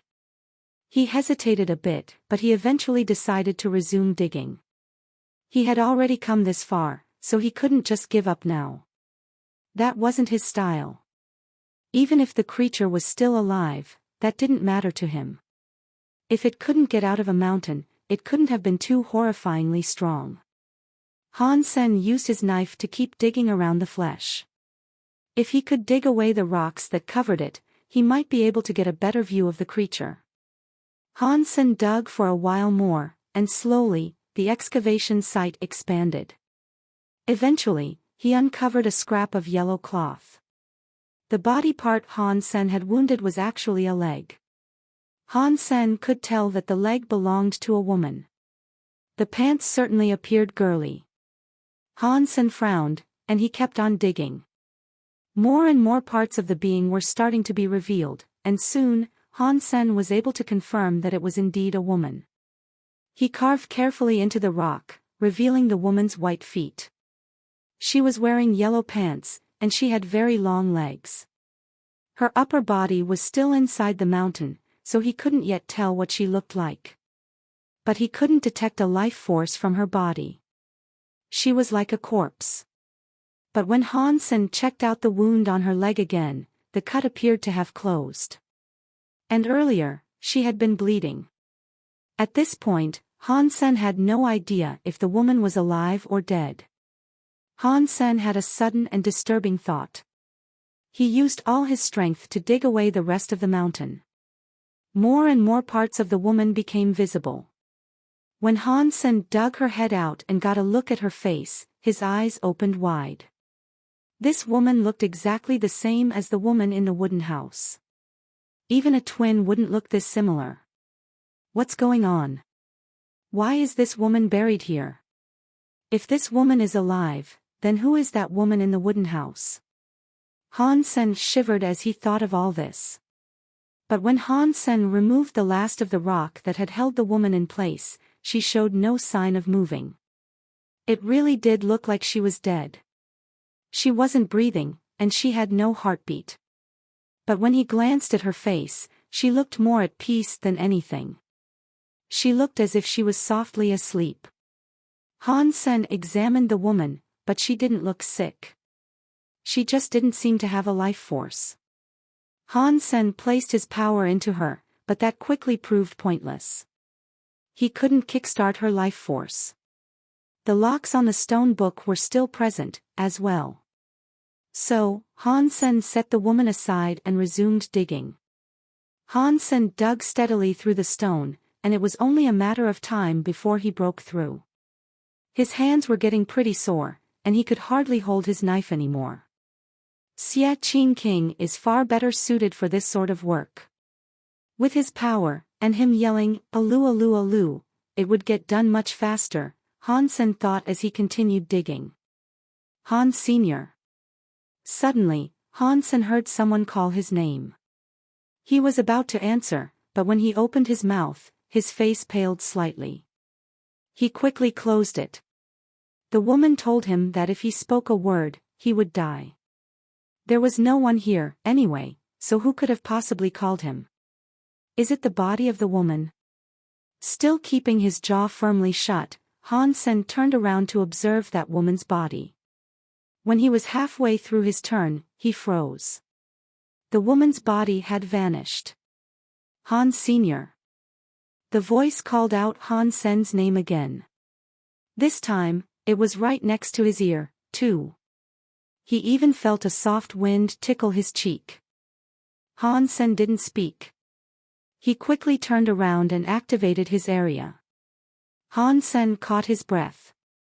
The woman was standing not too far behind Han Sen, and she was smiling. Her life force was very strong now, and as far as he could tell, it was identical to that of the woman in the wooden house. He could barely believe that this was the body that had been lying on the ground only moments before. What? We parted ways such a short time ago, and you've already forgotten me? The woman smiled. Han Sen opened his mouth to ask if the woman before him was a human or a ghost, but then he remembered that the other woman had told him that under no circumstances should he speak. He still didn't understand what was up with this other woman, but he didn't talk. He simply looked at her. The woman laughed and said, "You are being careful. I told you that you couldn't talk when you were in the presence of the light, but now that I'm free, you can go ahead and speak." Han Sen still didn't say a word. He just stared at the woman, stunned by how similar the two were.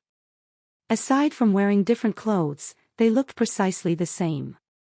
Han Sen really wanted to ask her what was going on, but he didn't dare speak. He thought about it some more, and he decided to write down some words with his ghost teeth knife. "Why are you here? You are being very careful." The woman chuckled darkly. "This is my real body. It was trapped here. What you met earlier was just a doll with my spirit inside it. How else do you think I have managed to live so long? Not many beings from the era of sacred are still alive. Anyone that has survived this long is most likely making use of forbidden skills." Han Sen carved more words into the ground. "You suppressed your body here." The woman lifted her lips. "I didn't want to hurt myself, so why would I bind myself here? Someone else did this to me, and so my real body was trapped here. But because of that suppression, my body didn't age. It still looks the same as it did back then. Why didn't you find anyone else to dig up your body before me?" Han Sen asked by carving more words. "Are you done yet? If you don't want to go, that's fine." "But I'm leaving," the woman said. She proceeded to walk down the mountain, ignoring Han. Senator Han Sen had almost broken through the entire mountaintop, but the woman was descending quickly from the mountain. She obviously intended to leave the island. He didn't know if he should finish digging or chase after her. Han Sen gritted his teeth and ignored the woman who was leaving the island. He continued digging into the mountain. That woman walked toward the light, and when she reached out to it, the light flew into her hands. Grabbing that light, the woman moved away from the island. Han Sen was shocked. The light had brought him here, and if the woman left with the light, Han Sen didn't know if he would still be able to leave. Han Sen wasn't a saint, and he wasn't close to the woman in the wooden house.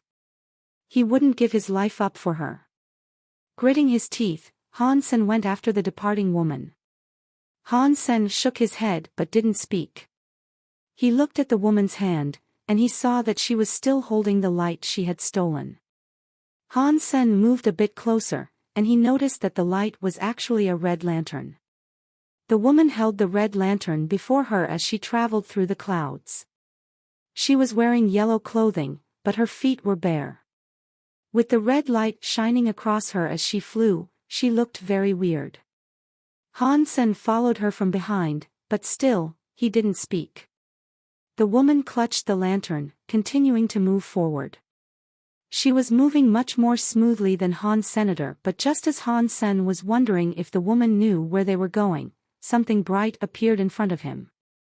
They moved out of the clouds and approached an island. Since he couldn't see the peak, Han Sen didn't know which island he was seeing. So, he didn't speak.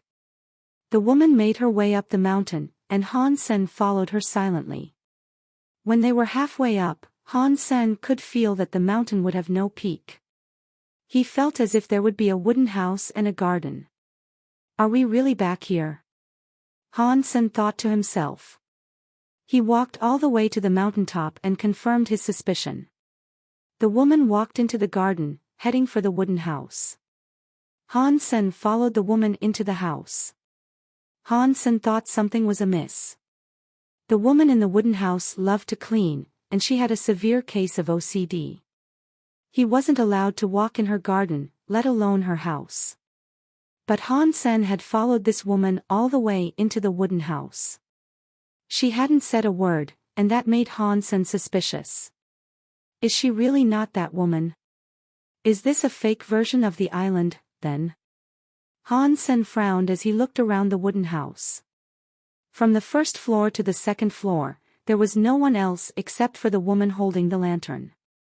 Han Sen picked up a pen and wrote on a piece of paper. "Where is your clone doll?" He watched her intently to see what her reaction might suggest. Han Sen didn't really need an answer to this question, but he wanted to see her reaction to him messing with her things. The woman looked at the paper and said, "My real self is free.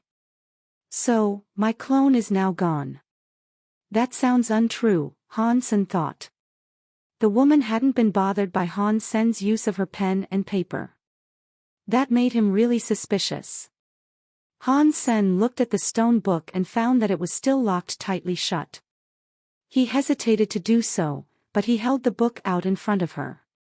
He wrote on the paper, "Can you take a look at this book and help me break these bindings?" "Why would I want to help you?" the woman asked with a raised eyebrow.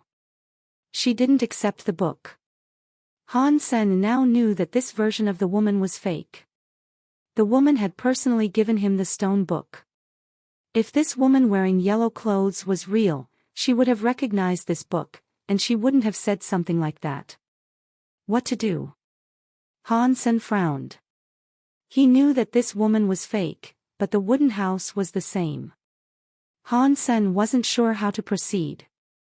Han Sen didn't really care who this woman was. Real or fake, it didn't matter to him.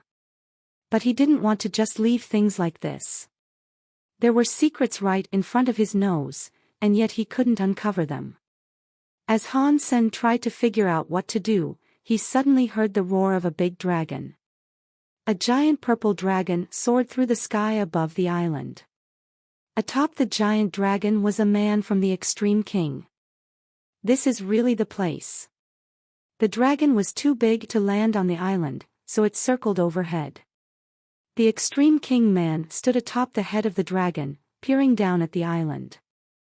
Han Sen was shocked, and he thought to himself, the Extreme King have gotten here so quickly. Han Sen didn't recognize this Extreme King man, but he immediately identified the giant dragon beneath the man's feet. Han Sen had never seen it before, but he knew its name. It was the famous Extreme Purple Demon Dragon. It was deified, and it was a mount for the king's brother Meng Lai. Meng Lai was King Bai's biological brother, and he had become deified a long time ago. He was one of the top 10 elites of the Extreme King. If even the likes of Meng Lai had come to the Tianxia system to hunt down Han Sen, that showed just how much they wanted him dead. But Han Sen couldn't blame the Extreme King. The king's son had been murdered. If Han Sen didn't pay for what he had done, then the dignity and pride of the Extreme King and King Bai would be forever tarnished. Han Sen. I know you are here. Do you want to come out by your own volition, or do you want me to come down there and drag you out? Meng Lai boomed from the air, staring down at the wooden house. Han Sen's heart began to pound.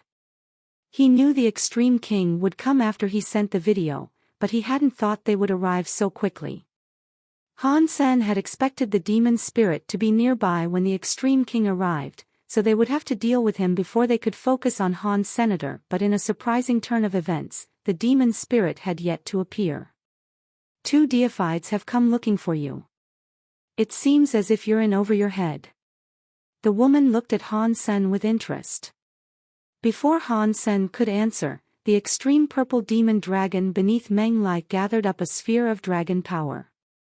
It turned itself into a being of purple fire. It was going to smite the island and turn it to ash. The woman's face hardened, and the light of the red lantern she was holding grew brighter.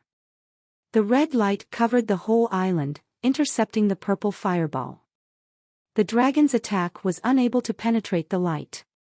The purple fire burned fiercely and the red light wavered, but it still managed to shield the island from the power of the fire. The purple fire was incredibly wild, but it couldn't make it past the shield.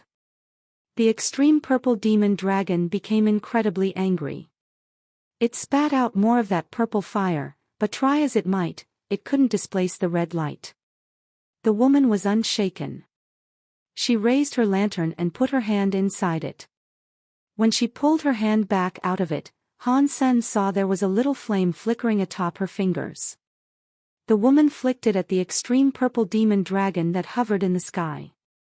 That small flame shot upward, rising until it hit the dragon. Boom! Han Sen watched what looked like a nuclear bomb going off. The giant body of the extreme purple demon dragon was engulfed by a bright red sea of fire. The monster was transformed into a big, burning fireball. It squealed in pain, and its wings flapped madly as it tried to put out the fire that was ravaging it. But the more it flapped, the more the fire burned. Han Sen was frozen. As a fire-aligned deified xenogeniac, the extreme purple demon dragon should have been able to eat fire for breakfast.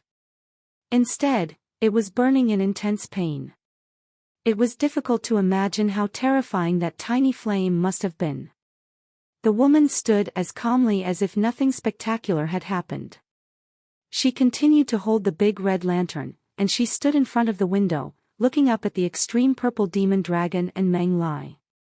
Suddenly, Han Sen saw Meng Lai roll up his sleeves. Then it was like the man turned into a black hole. The red fire on the extreme purple demon dragon was sucked into that black hole, and it all disappeared. There wasn't even a whiff of smoke remaining. Meng Lai is very powerful, Han Sen thought to himself. Who are you? Why are you protecting a fugitive like Han Sen?